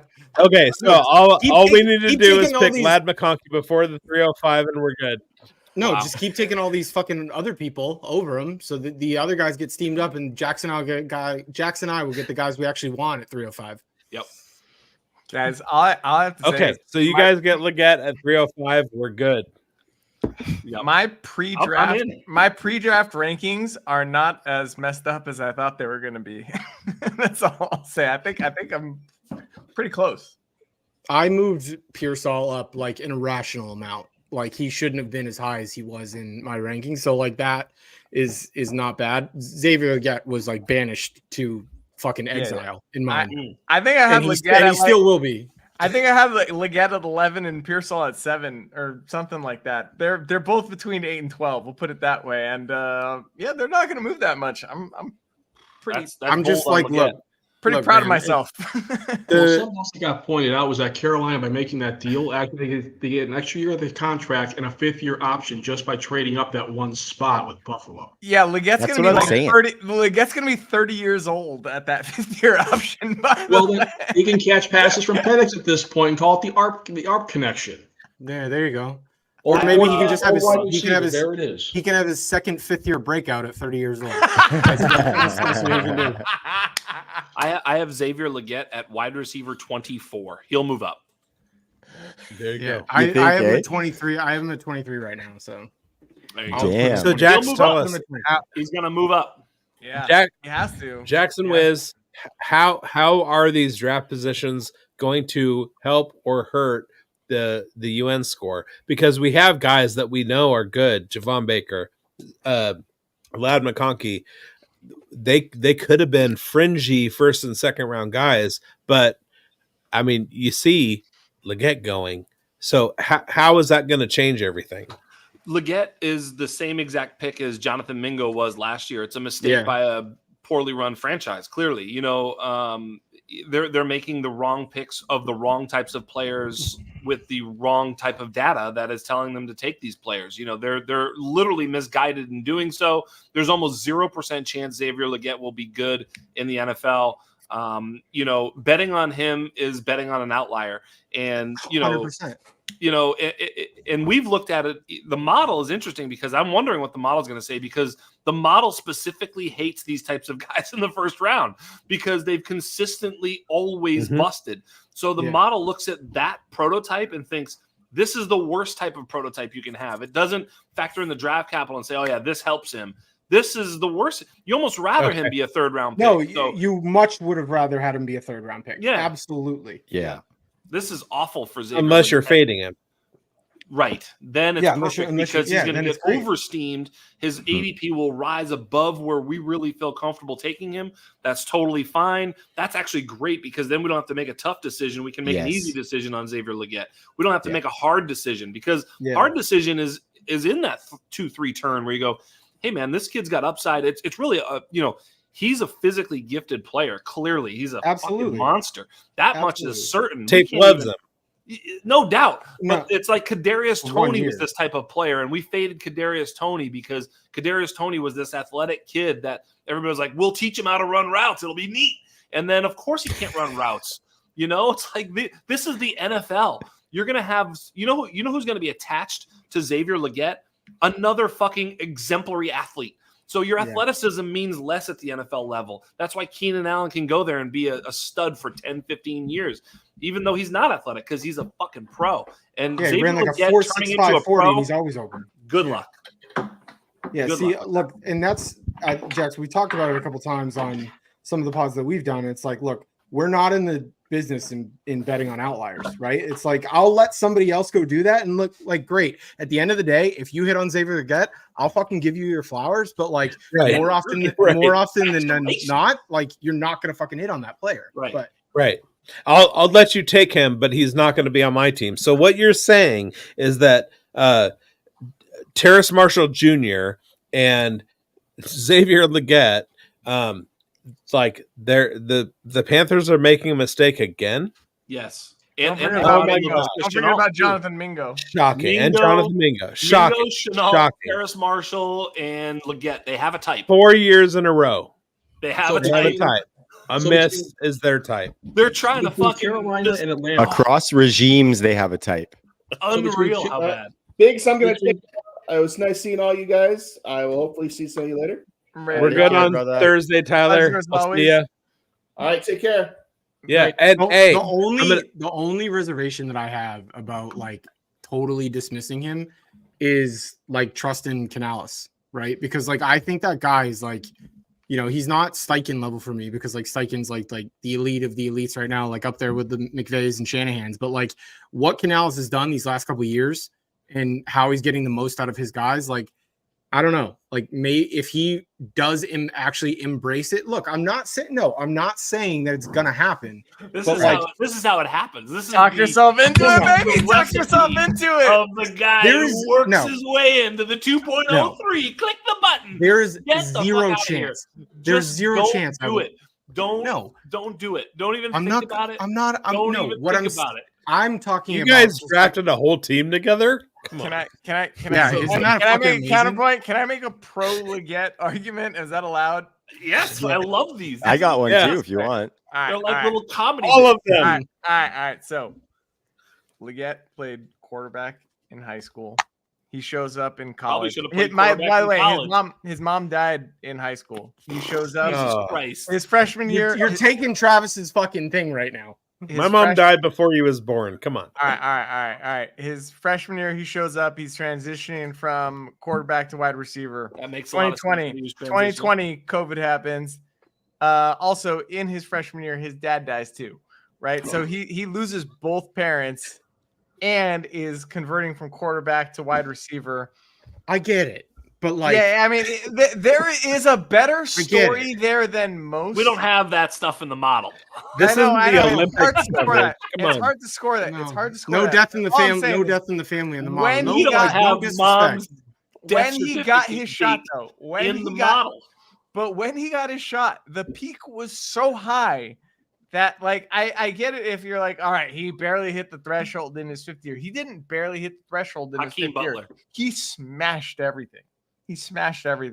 And I don't think he's an X. If they're trying to put him at X, I'm gonna back the hell off. But if they're gonna let him play big slot where he belongs, I'm pretty interested, guys. I'm pretty He's interested. A.T. Perry, absolutely. Hakeem Butler, A.T. Perry, Demario Douglas. God damn it. I have so many A.T. Perry shares. This is embarrassing right now. Hey, blame the UN score. I mean, is this the 30 for 30? Like, yes, people go through like personal tragedy. That happens. Does that make him a better NFL player? No. Listen, let me finish. All that being said,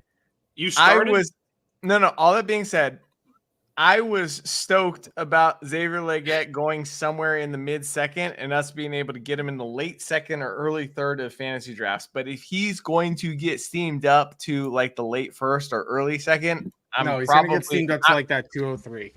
Yeah, I'm probably out at that point. So it's actually interesting, and I need to let this stuff marinate for a couple of days. But if he's getting pushed up to the first half of the second round, I'm very out. I loved him in the late second or early third. I thought his upside was really high, but at that price point, there's going to be a lot of guys we like more. I mean, I'm not gonna lie. Like, I had like ideas at taking him like mid third. Like, absolutely early but, third. Like, but there are four real milestones that we have to look at. Number one is the end of the NCAA season, and everybody was kind of like, "Hey, Xavier Legette could be a sleeper," and then things started to come out and everybody went, "Oh, okay, well, we're going to hedge our bets. We're going to wait for the combine numbers to come out." Combine numbers came out, Senior Bowl numbers came out, and everybody went, "Oh, wait a minute. Maybe Xavier Legette isn't that good." Then things come out. We have the UN score model. Maybe he slots right in there with all of these busts, and then he goes first round. I will say his Senior Bowl is better. His Senior Bowl was better than you think. He had a terrible first day, and the weigh-in the day before the first day of practices was bad. That was it. It was the weigh-in and the measuring. And the first day, yeah. But from day 2 on at the Senior Bowl, he was actually awesome. Not only that, he was awesome while also playing through injury. So at the Senior Bowl, he actually looked good, but the first wave of news was really bad. And then after that, it got dramatically better. That being said, yeah, I mean, listen, if he's a first half of the second round guy, I'm out. But back half of the second round, I'm still in. There you go. Yeah, I think he's gonna get every shot there, right? Like, that's Canales obviously liked him, gonna give him a shot. Like you said, Joe, we want him to be that slot guy who's getting some of the short targets, doing a little work after the catch. But I don't know, man. If they try and line him up as that big outside guy, they're kind of fucked there. So it might be time to buy cheap on Jonathan Mingo. Like I said, one of them has to play big slot. They can't both play X. Don't buy cheap on Jonathan Mingo. I've been buying cheap on Jonathan Mingo for too many years. This is like, Joe, I thought I was ready to tell you that you were ready to have your own show. Like, you're just growing right in front of my eyes. And then you get on here and utter this fucking bullshit just tumbling out of your mouth like you were born yesterday. I mean, this is the most ridiculous shit you've ever said in your life. You're Let me just tell you're so bright when it comes to like so much fantasy shit, and then like you do that. And then this. Oh man. Unbelievable. God, you guys are really making buy me root for low Xavier on Leggett. bingo. This is like real takes. Is this real? You were joking with us, right? This is just. I mean, I'm obviously joking when I'm saying buy low on Mingo. I'm obviously joking. Joe, Like, I love you. You're the best. I fucking love you. The rant was for the listeners, not for you. I love you. Behind the stage, this was all a bit. Yeah. But listen, I'll give you a little bit of Xavier Leggett while we're there. So Xavier Leggett, you know, you say he played quarterback. You know, he ran 200 routes as a true freshman. Did you know that? 190, excuse me. He ran 190 routes as a true freshman. Shall I share with you his line? I know his. Yes. I know his yards per It's route ugly. run number and targets per route. He run ran number. 190 routes. Like that's almost all the way there. That's basically 50% of a full route tree. He caught 9 catches for 80 yards. Yeah, I know. Like, you know, and then you know they didn't play him as much for the next 1, 2, 3 fucking seasons. That's generally your sophomore, junior, and senior year. So basically, they were like, "Yeah, you're not good enough. We don't even want you playing. We'll kind of work you in a little bit."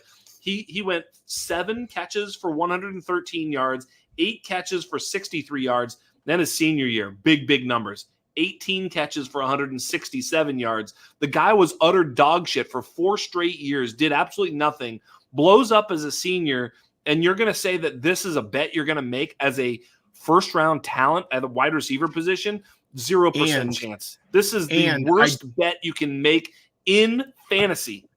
I agree. And the only reason why I really kind of want to hammer on that is because it's not even like you can say, oh, Rattler just transferred there his last year. Rattler was there in 2022 when he did nothing.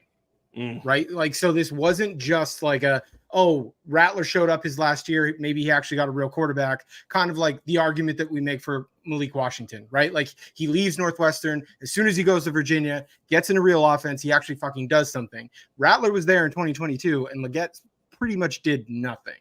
So guys, here's the huge mistake I made is I became a film grinder. Yeah. Well, you know, even if you do, it's a dangerous game, man. You do. And I watched the film, and here's the thing that I noticed, right? Is that he went from having pretty bad hands to absolute freaking vice grip, just mittens. He went from like, you know, dropping. I don't think they allow mittens in the NFL. Yeah. He just started You get a catching fine for that. everything. I think so. It's just the way he was catching it, the physicality. I think he is a lot to do in terms of developing as a route runner, and that's why I'm saying he needs to be a big slot. But if he gets plugged into that big slot position, I think he's pretty interesting. Yeah, sure. Can I push back? Yeah. He's no slot. He had no Z's, he no had X. 3 drops. He had 3 drops his sophomore year. He had 1 drop his junior year. He had 2 drops his senior year, and he had 2 drops his super senior year. So it's like it's not like it was like a super issue. I'm sorry. It was the way he was catching the ball is probably the more accurate way to put it. Where it was like, all right, yeah. Now you're definitely a film grinder. Yeah. From okay, fine. I know that's what I'm saying, guys. I shouldn't have watched the film. You should say the way he wasn't catching the ball, of course. Not the way he was. You got to fucking scour the tape for fucking catches. In my defense, I've been saying since the beginning of the process, I shouldn't like this guy, but I do. Don't. Let me just have I not jump been in saying here. that from day one? He looks kind of fun. Like he looks like he could be fun on tape. I'll give you that. He's fun as hell. No, Let me jump in here. I don't disagree with that. I'm gonna say so. Like, yes, you have the tape grinders. When we start looking at the production analytics, we have Leggett as 24th out of 24 wide receivers in first downs per route run. And that has become one of the more important analytics for wide receiver success in fantasy football. Not only that, but you have the Niners taking Pearsall, and he's the 21st out of 24 in that same metric. This is why Pearsall, you can make a little bit more of a case, and we Yeah, did you that today. Kuvatakis Yeah. did a great job coming in, Coder, Yeah. and then Dan, you did it. Pearsall was actually just as bad a wide receiver for his first 3 years as Xavier Legette, He was. and that's He was. because he was playing the quarterback position. Okay. Anybody? Now we make excuses. No, for there you anybody. go. And also Jalen Polk Anybody? is in that conversation. Jalen Polk is in that conversation. He came in at the 20, Anybody? 23rd, Bueller? 21st, 19th. Like he was at the bottom in all of those metrics as well. Obviously, Good Jalen take. Polk wasn't in the first round, but both Ricky Pearsall and Xavier Legette were in the first round. But when we're looking at first downs per route run, when we're looking at the metrics that go into the UN model, Biggs, I'm going to put my kids to bed. You keep this thought going. If you're here when I get back, I'm coming back. I'm not going anywhere. I just want to say that you guys have successfully bullied me back into my original position. Not trying to bully you, just trying to present. They really get in the late second, early third, which is where I've been the whole time. So literally the 24th out of 24 in first downs per route run. First downs per route run is more predictive of failure than it is success, though. Like, I did a deep dive on this, and it's more if you're below 8% on your career, which he is, to be clear, that's bad. But his best season, he was that's bad, but I want him to be good. At 11.81. Nah, listen, guys, I'm very eyes wide open about Legette, but I also just, don't want to. No, look, I think Travis kind of said it, right? I think one of the things that is interesting is like if they do just go full commit to the big slot and like this is Canales' guy, which like clearly it is because like he's in charge there now. They just moved into the first round to get that extra year out of him. I get how there's more of a leeway for a guy like him as opposed to Jonathan Mingo, but like all I'm saying is like heed with caution because like you're just betting on a guy that like 9 times out of 10 just like doesn't work, right? Like you can see on tape that like he looks great and like look, dude, when he like catches balls in fucking shorts and compression shorts at the combine, like he like I get like why people are like, oh my god, like he looks like AJ Brown, like. But like at the same time, production says something, right? Like if you're that good, like you have to see something. So I agree. I agree. I'm looking over these metrics. This is all provided by the Undroppables, and Xavier Legette is down towards the bottom. We also have Jalen Polk, who down towards the bottom of almost all 4 across the board, all 5 across the board. At least he's got an excuse though. He played with like 2 legit wide receivers. Right. And this is career aggregate, and he played one season where he was like the wide receiver 2 when McMillan had a career in front of him. But just looking at these metrics, and we have Legette at the bottom. He's literally the 24th out of the 24 wide receivers in first downs per route run. He is in he's 19th or 18th in yards per route run versus man coverage.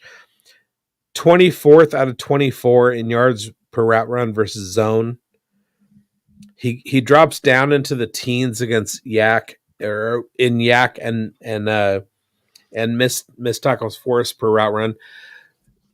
None of that says he's going to have success. You don't have to do any convincing. The career numbers, none of us. We're all on the same. We're all on the same page. They're horrendous. You don't have to sell. I've looked at all the numbers. I promise you, I have. So if I that has me convinced is just watching the guy. I'm here with Undroppables Sharps. We've got people watching who want to know the biz. Okay, fair enough. Yeah, his career numbers are horrendous. They're horrendous for anybody Absolutely watching. Horrendous. His career numbers were really, really bad, and his 5th year was really, really good. Really, really good. And that's the thing that has me just a little bit like, I'm interested. And also the number one corollary for success in the NFL at wide receiver is draft capital. Yeah, I wasn't even going to use that excuse because I just I just wrote an article about how fast wide receivers get overdrafted. So I'm not going to He lean on that. sucked, but he was drafted real high. So what If, does that mean for fantasy? If I could Go, come Trav. in here and summarize, if I could summarize the 20 Please do. minutes we just spent on Xavier Leggett here. Thank you. Thank you.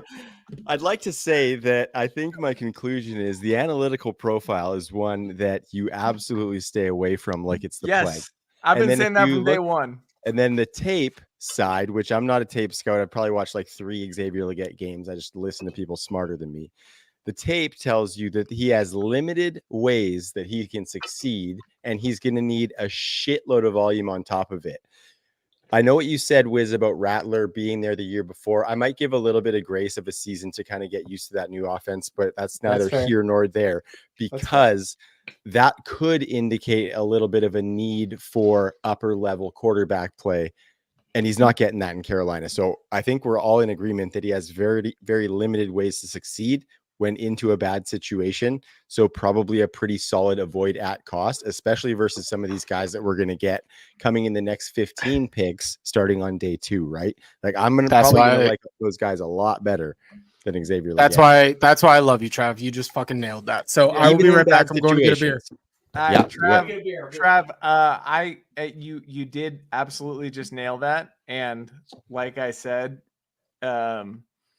I'm still at late round 2, early round 3. For I think that's a fair enough shot, right? Because those guys that you're taking there are not like far off from being dart throws at that point. You know what I mean? Like maybe not dart throws, especially in this draft, I guess, because it's a little bit deeper. But at the same time, like even if you look at all of these profiles, they're all risks in themselves, even as much as we like some of these guys. And then so if you're at the back of the second, you might be taking a swing shot. So you should just expect that you might be able to, or you might have to be ready to be wrong, as Jax always says. Depending on draft capital, and he has the draft capital.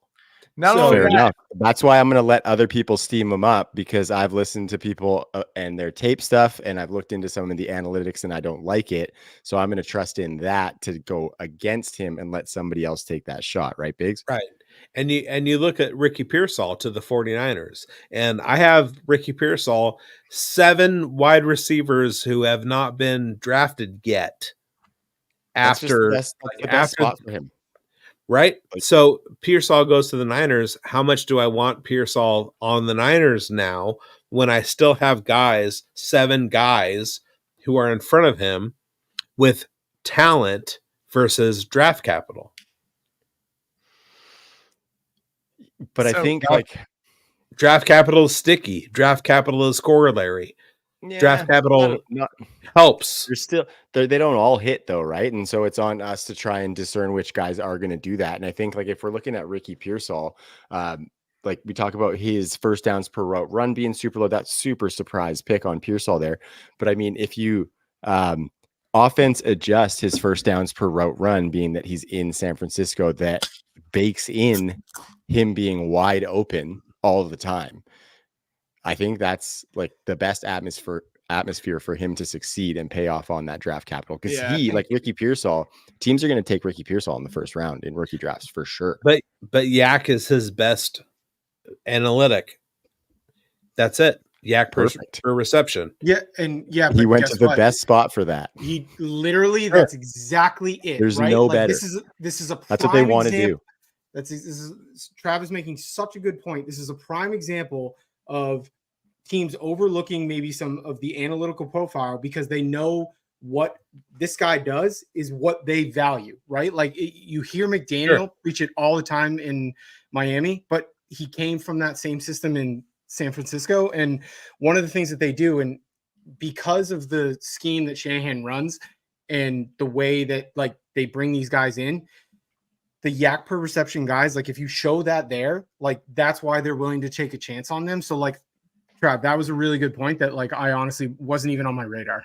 And that's why they can take a Brock Purdy as a 7th round pick and make him the quarterback 7 in fantasy football in 2023. You know, that's why they can elevate guys like other teams cannot do, is because they bake that into their offense to the point where they're like, okay, Brock Purdy probably has some limitations as far as being able to fully put the team on his back, start launching deep shots to these guys. we have no choice but to keep stockpiling those yards after the catch wide receivers to make sure that that quarterback stays insulated. If there's a crack in that armor, we're fucked. So they have to keep doing that, and that's just what they did. So who's out in San Francisco? Is it Ayuk or Debo? Well, there was a tweet just now that says if they're pivoting off somebody, it's probably Debo. And honestly, look, I think we all want it to be Ayuk, right? Because Pivoting off as in wanting to get rid of Debo, or pivoting Yes. off of trading Debo? Pivoting off. No, so if they're pivoting off of one wide receiver, Okay, like so peace out Debo. now, Pivoting off. now, yes.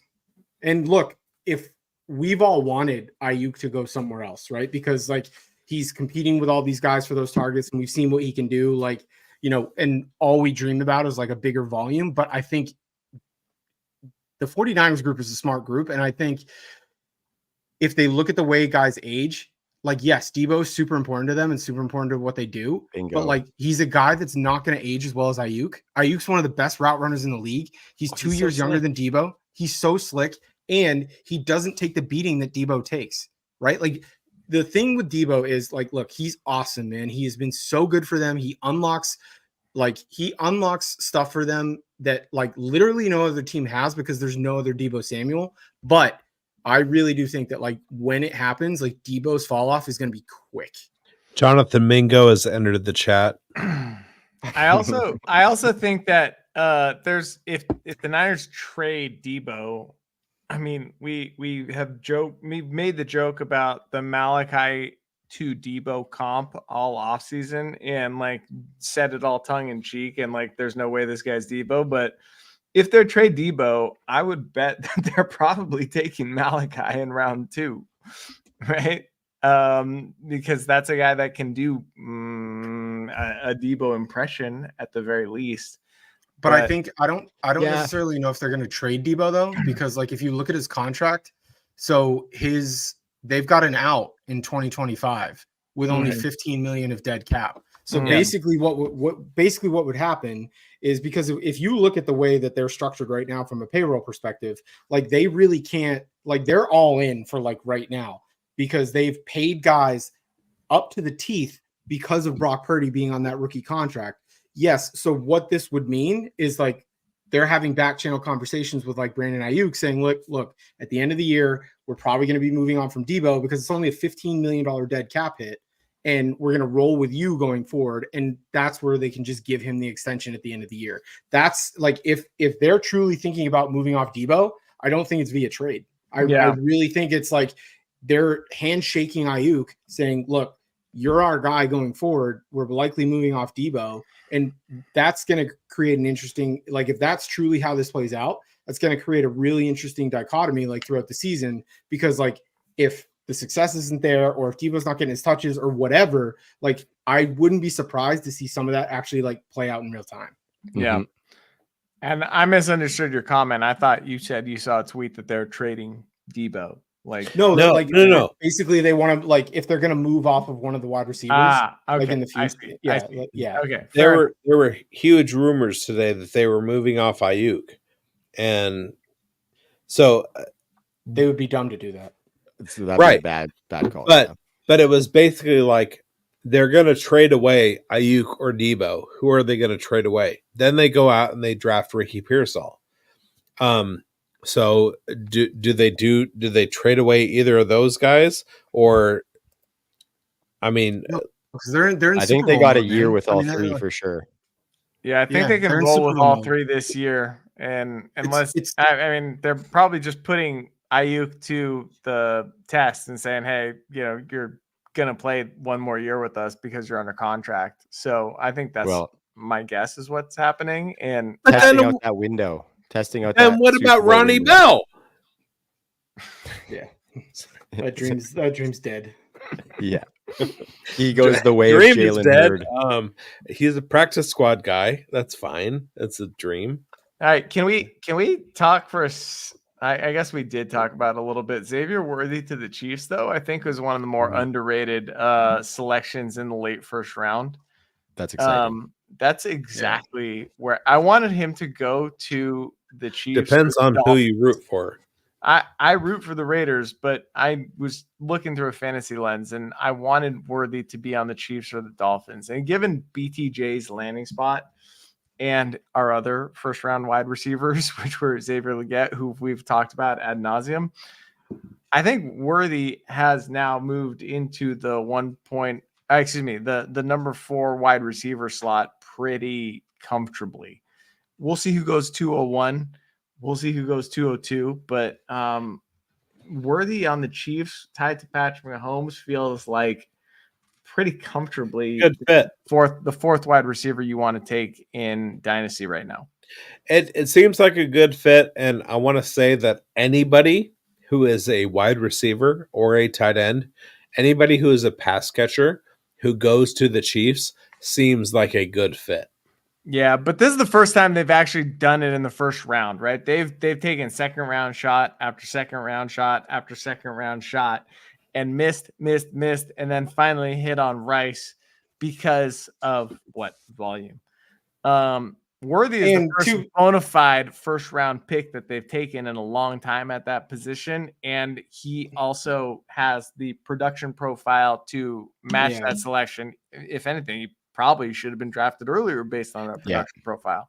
Real quickly before my question, I'm going to say about Rashee Rice that at SMU, the question about him was motivation and whether or not he wanted to be that elite guy.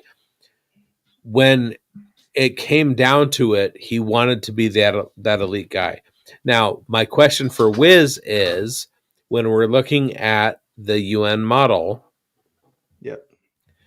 how are we valuing these Chiefs versus we're talking about Rashee Rice? When we look at Xavier Worthy, he's in the bottom third of first downs per route run. He's in the absolute bottom 5% of yards per route run versus man. He's in the bottom half of yards per route run versus zone. He's the worst he's 23rd out of 24 in yak, and he's down at the bottom. He's in the middle actually for missed tackles forced per route run. So what are we looking at analytically from Xavier Worthy that the Chiefs are not seeing?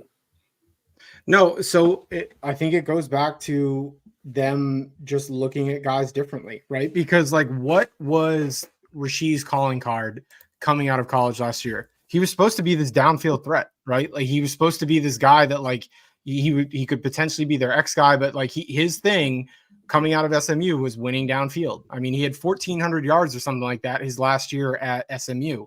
He was used in an completely different way than he was ever used in college because the Chiefs realized that he was not ready to run those big boy routes.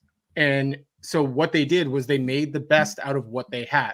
And I think when you think about somebody like Andy Reid and you think about somebody like Patrick Mahomes, we just have to be at the point with them where we need to be okay with the fact that like, if they take some guys that maybe have some warts, they almost get like, I don't want to say like they almost get a free pass, but like they get much more of the benefit of the doubt as far as maximizing that talent that they take, because like they won a fucking Super Bowl last year with like Rashee Rice and like a starting to break down Travis Kelce, right? Like, like it's just different.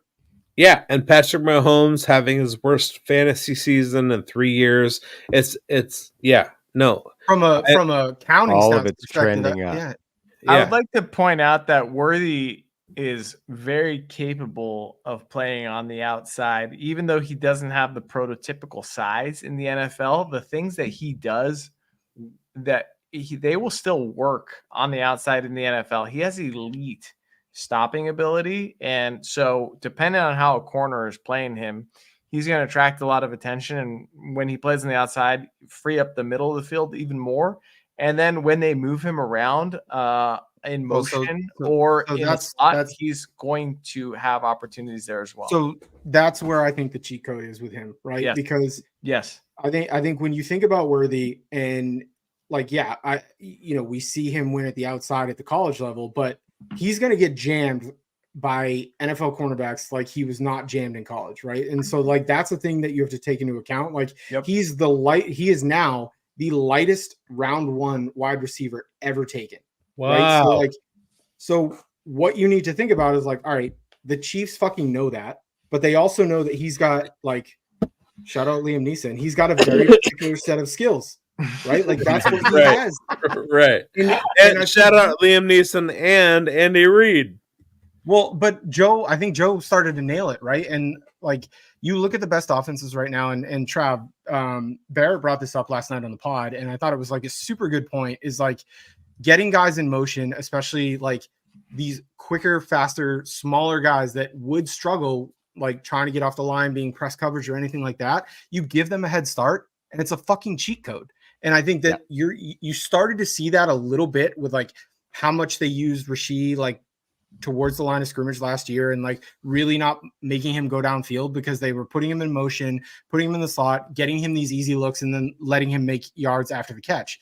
But I think what you're going to see with somebody like Xavier Worthy with them, I can almost guarantee they're going to start taking a page out of like what Miami does with like Tyreek Hill, what Miami does with like Jalen Waddle, and really get him in motion. Joe, it was like such a good point that you just made, because that's how like his shortcomings, like from a size perspective, that's how you almost take them out of the equation, is like putting him in motion like that. And because if you're getting him in motion, like that, any shortcomings he has from a size perspective, he's eliminating with his speed. Right. Yeah. And not only that, he actually did have some moves to beat press. He sometimes displays the violent hands and the hand fighting necessary to win against press. And not only that, he actually against college players, though. Yeah, sure. It's going to be harder in the NFL, but he also is fast enough and has enough moves to beat it in some ways as well. So it's not like he's terrible against press.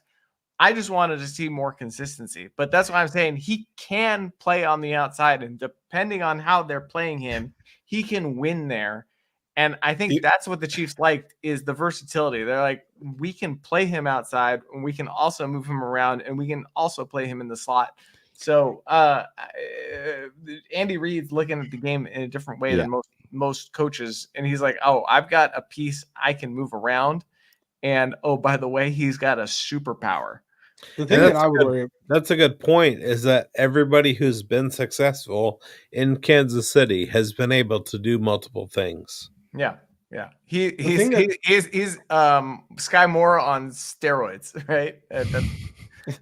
Not even close to the comp we want to make. What do you think has happened to Sky Moore's dynasty value in the last? It doesn't exist. This doesn't impact it because it was already nothing. Yeah, it's zero. It's zero, and it remains zero. It went from 0 to 0. Yeah. Anyways. Yeah, I think the thing.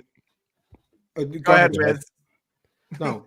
So what I was just gonna say was, yeah, Wiz, you go. Everybody talk at once.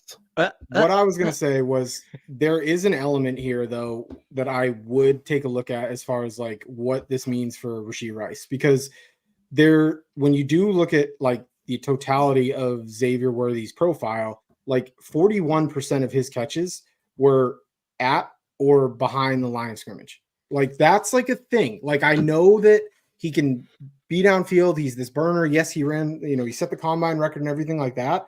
But when you look at a lot of his college production, a lot of it was at the line of scrimmage. Now we can start playing the excuse game, because like maybe Quinn Ewers wasn't able to push the ball down the field as much, and they just want to get the ball in his hands a little bit more. But I think when you think about how he's going to be utilized, if we're talking about now we're getting him in motion, so you're going to get him in these short flat routes and everything. I think unless Rashee is able to start expanding his route tree down the field a little bit, I think he's taking quite a big hit by them taking somebody like Xavier Worthy. Except that when Rashee Rice was at SMU, that was the MO, was downfield. But he hasn't done that in the league, right? Sure. So we've got a year like so that's where we have to be like careful of this, right? And that's something that like I'm still working on, is like, all right, like if these guys have a certain profile in college, but if we've got a year of like NFL data where like especially like the second half of the year where he played like 80% of the snaps, like 9 games in a row, he just did not run big boy routes at all. And Joe mentioned it earlier, like historically low ADOT. Like historically low ADOT. But what did he do at SMU? For a top 10 wide receiver, I don't think we've ever seen an ADOT like that. It was it's Jarvis Landry, dude. That's it. Yeah, That's it. there you go. No, but so Yeah, the SMU stuff doesn't really matter as much though, because he's not with a coach that is going to lean on what he has previously seen him succeed at. He's a coach that's going to see his own vision. Like Andy Reid's going to see his own vision, right? So for me, it's like there's 3 coaches where I'm happy with a guy this small on the outside and confident that guy's going to produce. And Andy Reid's one of those 3. Not only that, we don't have to look any further than this year's draft class, right? So Jacob Cowing was at UTEP and his ADOT was 11, 12, 14. And then he went to Arizona. He started playing at a Power 5 school and his ADOT dropped to 8.7, 6. However, Cowing was a dominator breakout. He was a second-year breakout. At UTEP, though. Yeah, I know. Like, but my point is, once he got to better competition, his ADOT dropped. Once Rashee Rice got to better competition, his ADOT dropped. He stopped being an outside receiver. He went to a slot guy. Right. But when Rashee Rice was at SMU, under Sonny Dykes, previous to his draft position with Kansas City, he played the role that everybody kind of figured he would when he got drafted by Kansas City. In the Southwest, in like the Southeastern Conference or whatever it was, though. Like there's a massive difference. Correct. I'm talking about Sonny Dykes. I'm talking about SMU and Sonny Dykes, right? So Rashee Rice was a star at Sonny Dykes' conference. Sonny Dykes at SMU he's a big quarterback, wide receiver guy. That's what I'm talking about. And go ahead. All right. My take is Rashee Rice and all Chiefs and Marquise Brown, their ceilings go down, but Chiefs receivers' ceilings with Xavier Worthy all go up. So the receiver position in Kansas City is going to score more points than it has in several years. Yep. But the best wide receiver in Kansas City will be at a lower fantasy point per game and lower season total than we've seen in a while as well. That's where we're at. Yeah. Right. They're all interchangeable. The star of the show is Patrick. Yeah, it's what we've seen recently, but actually useful. Yeah. And as an owner of a good amount of Patrick Mahomes, I'm thrilled. I'm deep into Rashee Rice, brother. So fuck. I'm heavy in the Rashee Rice game, boys. I was me too. I was on a Rashee Rice crusade, from October to December. I thought it was fraudulent. I just thought that's not the type of production that you can sustain. And when you look at his production profile, it's just not the type of a production profile that you want from where he was getting gassed up to even a couple months ago is a top 17 or top 15 dynasty wide receiver, right? And that's why I kept pushing back on him.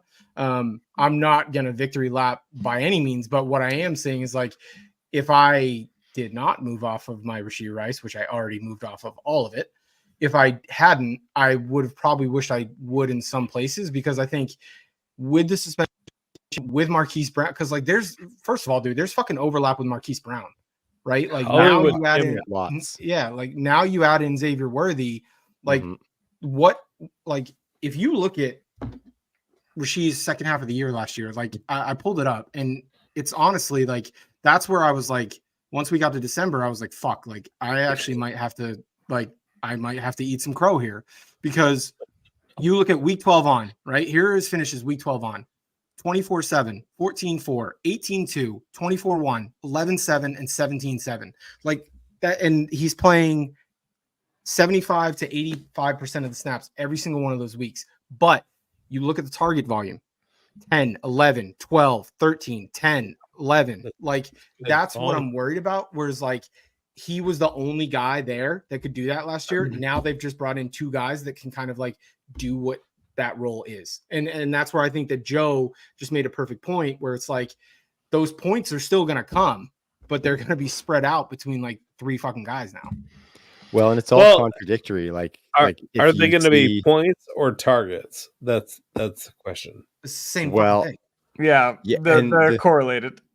The thing about it is like there's a bunch of different contradictory things in there, right? Because Worthy and Hollywood Brown don't necessarily project as volume eaters, right? Rashee Rice towards the end of last season ate volume, but Travis Kelce could also eat some volume, especially later into the season, like you mentioned, Wiz. And so a little bit contradictory there. I think it kind of goes back to what Joe said. It's the same shit that we've been seeing, just up another level. So you're taking a shot, you're taking a risk, but the reward is just better. And I think the floor is a flex player. You know what I mean? The beneficiary. Yeah, go ahead. Sorry. I think I think Rashee Rice would be better off if he could run those big boy routes on the outside, because I think what he has going for him is that he can be probably the best blocker out of those 3. So if they want to maybe disguise some run stuff, potentially he might be the guy out there if they're on some of those 2 tight end sets. But man, it's hard to see like him being the most dynamic option they have out of the slot, right?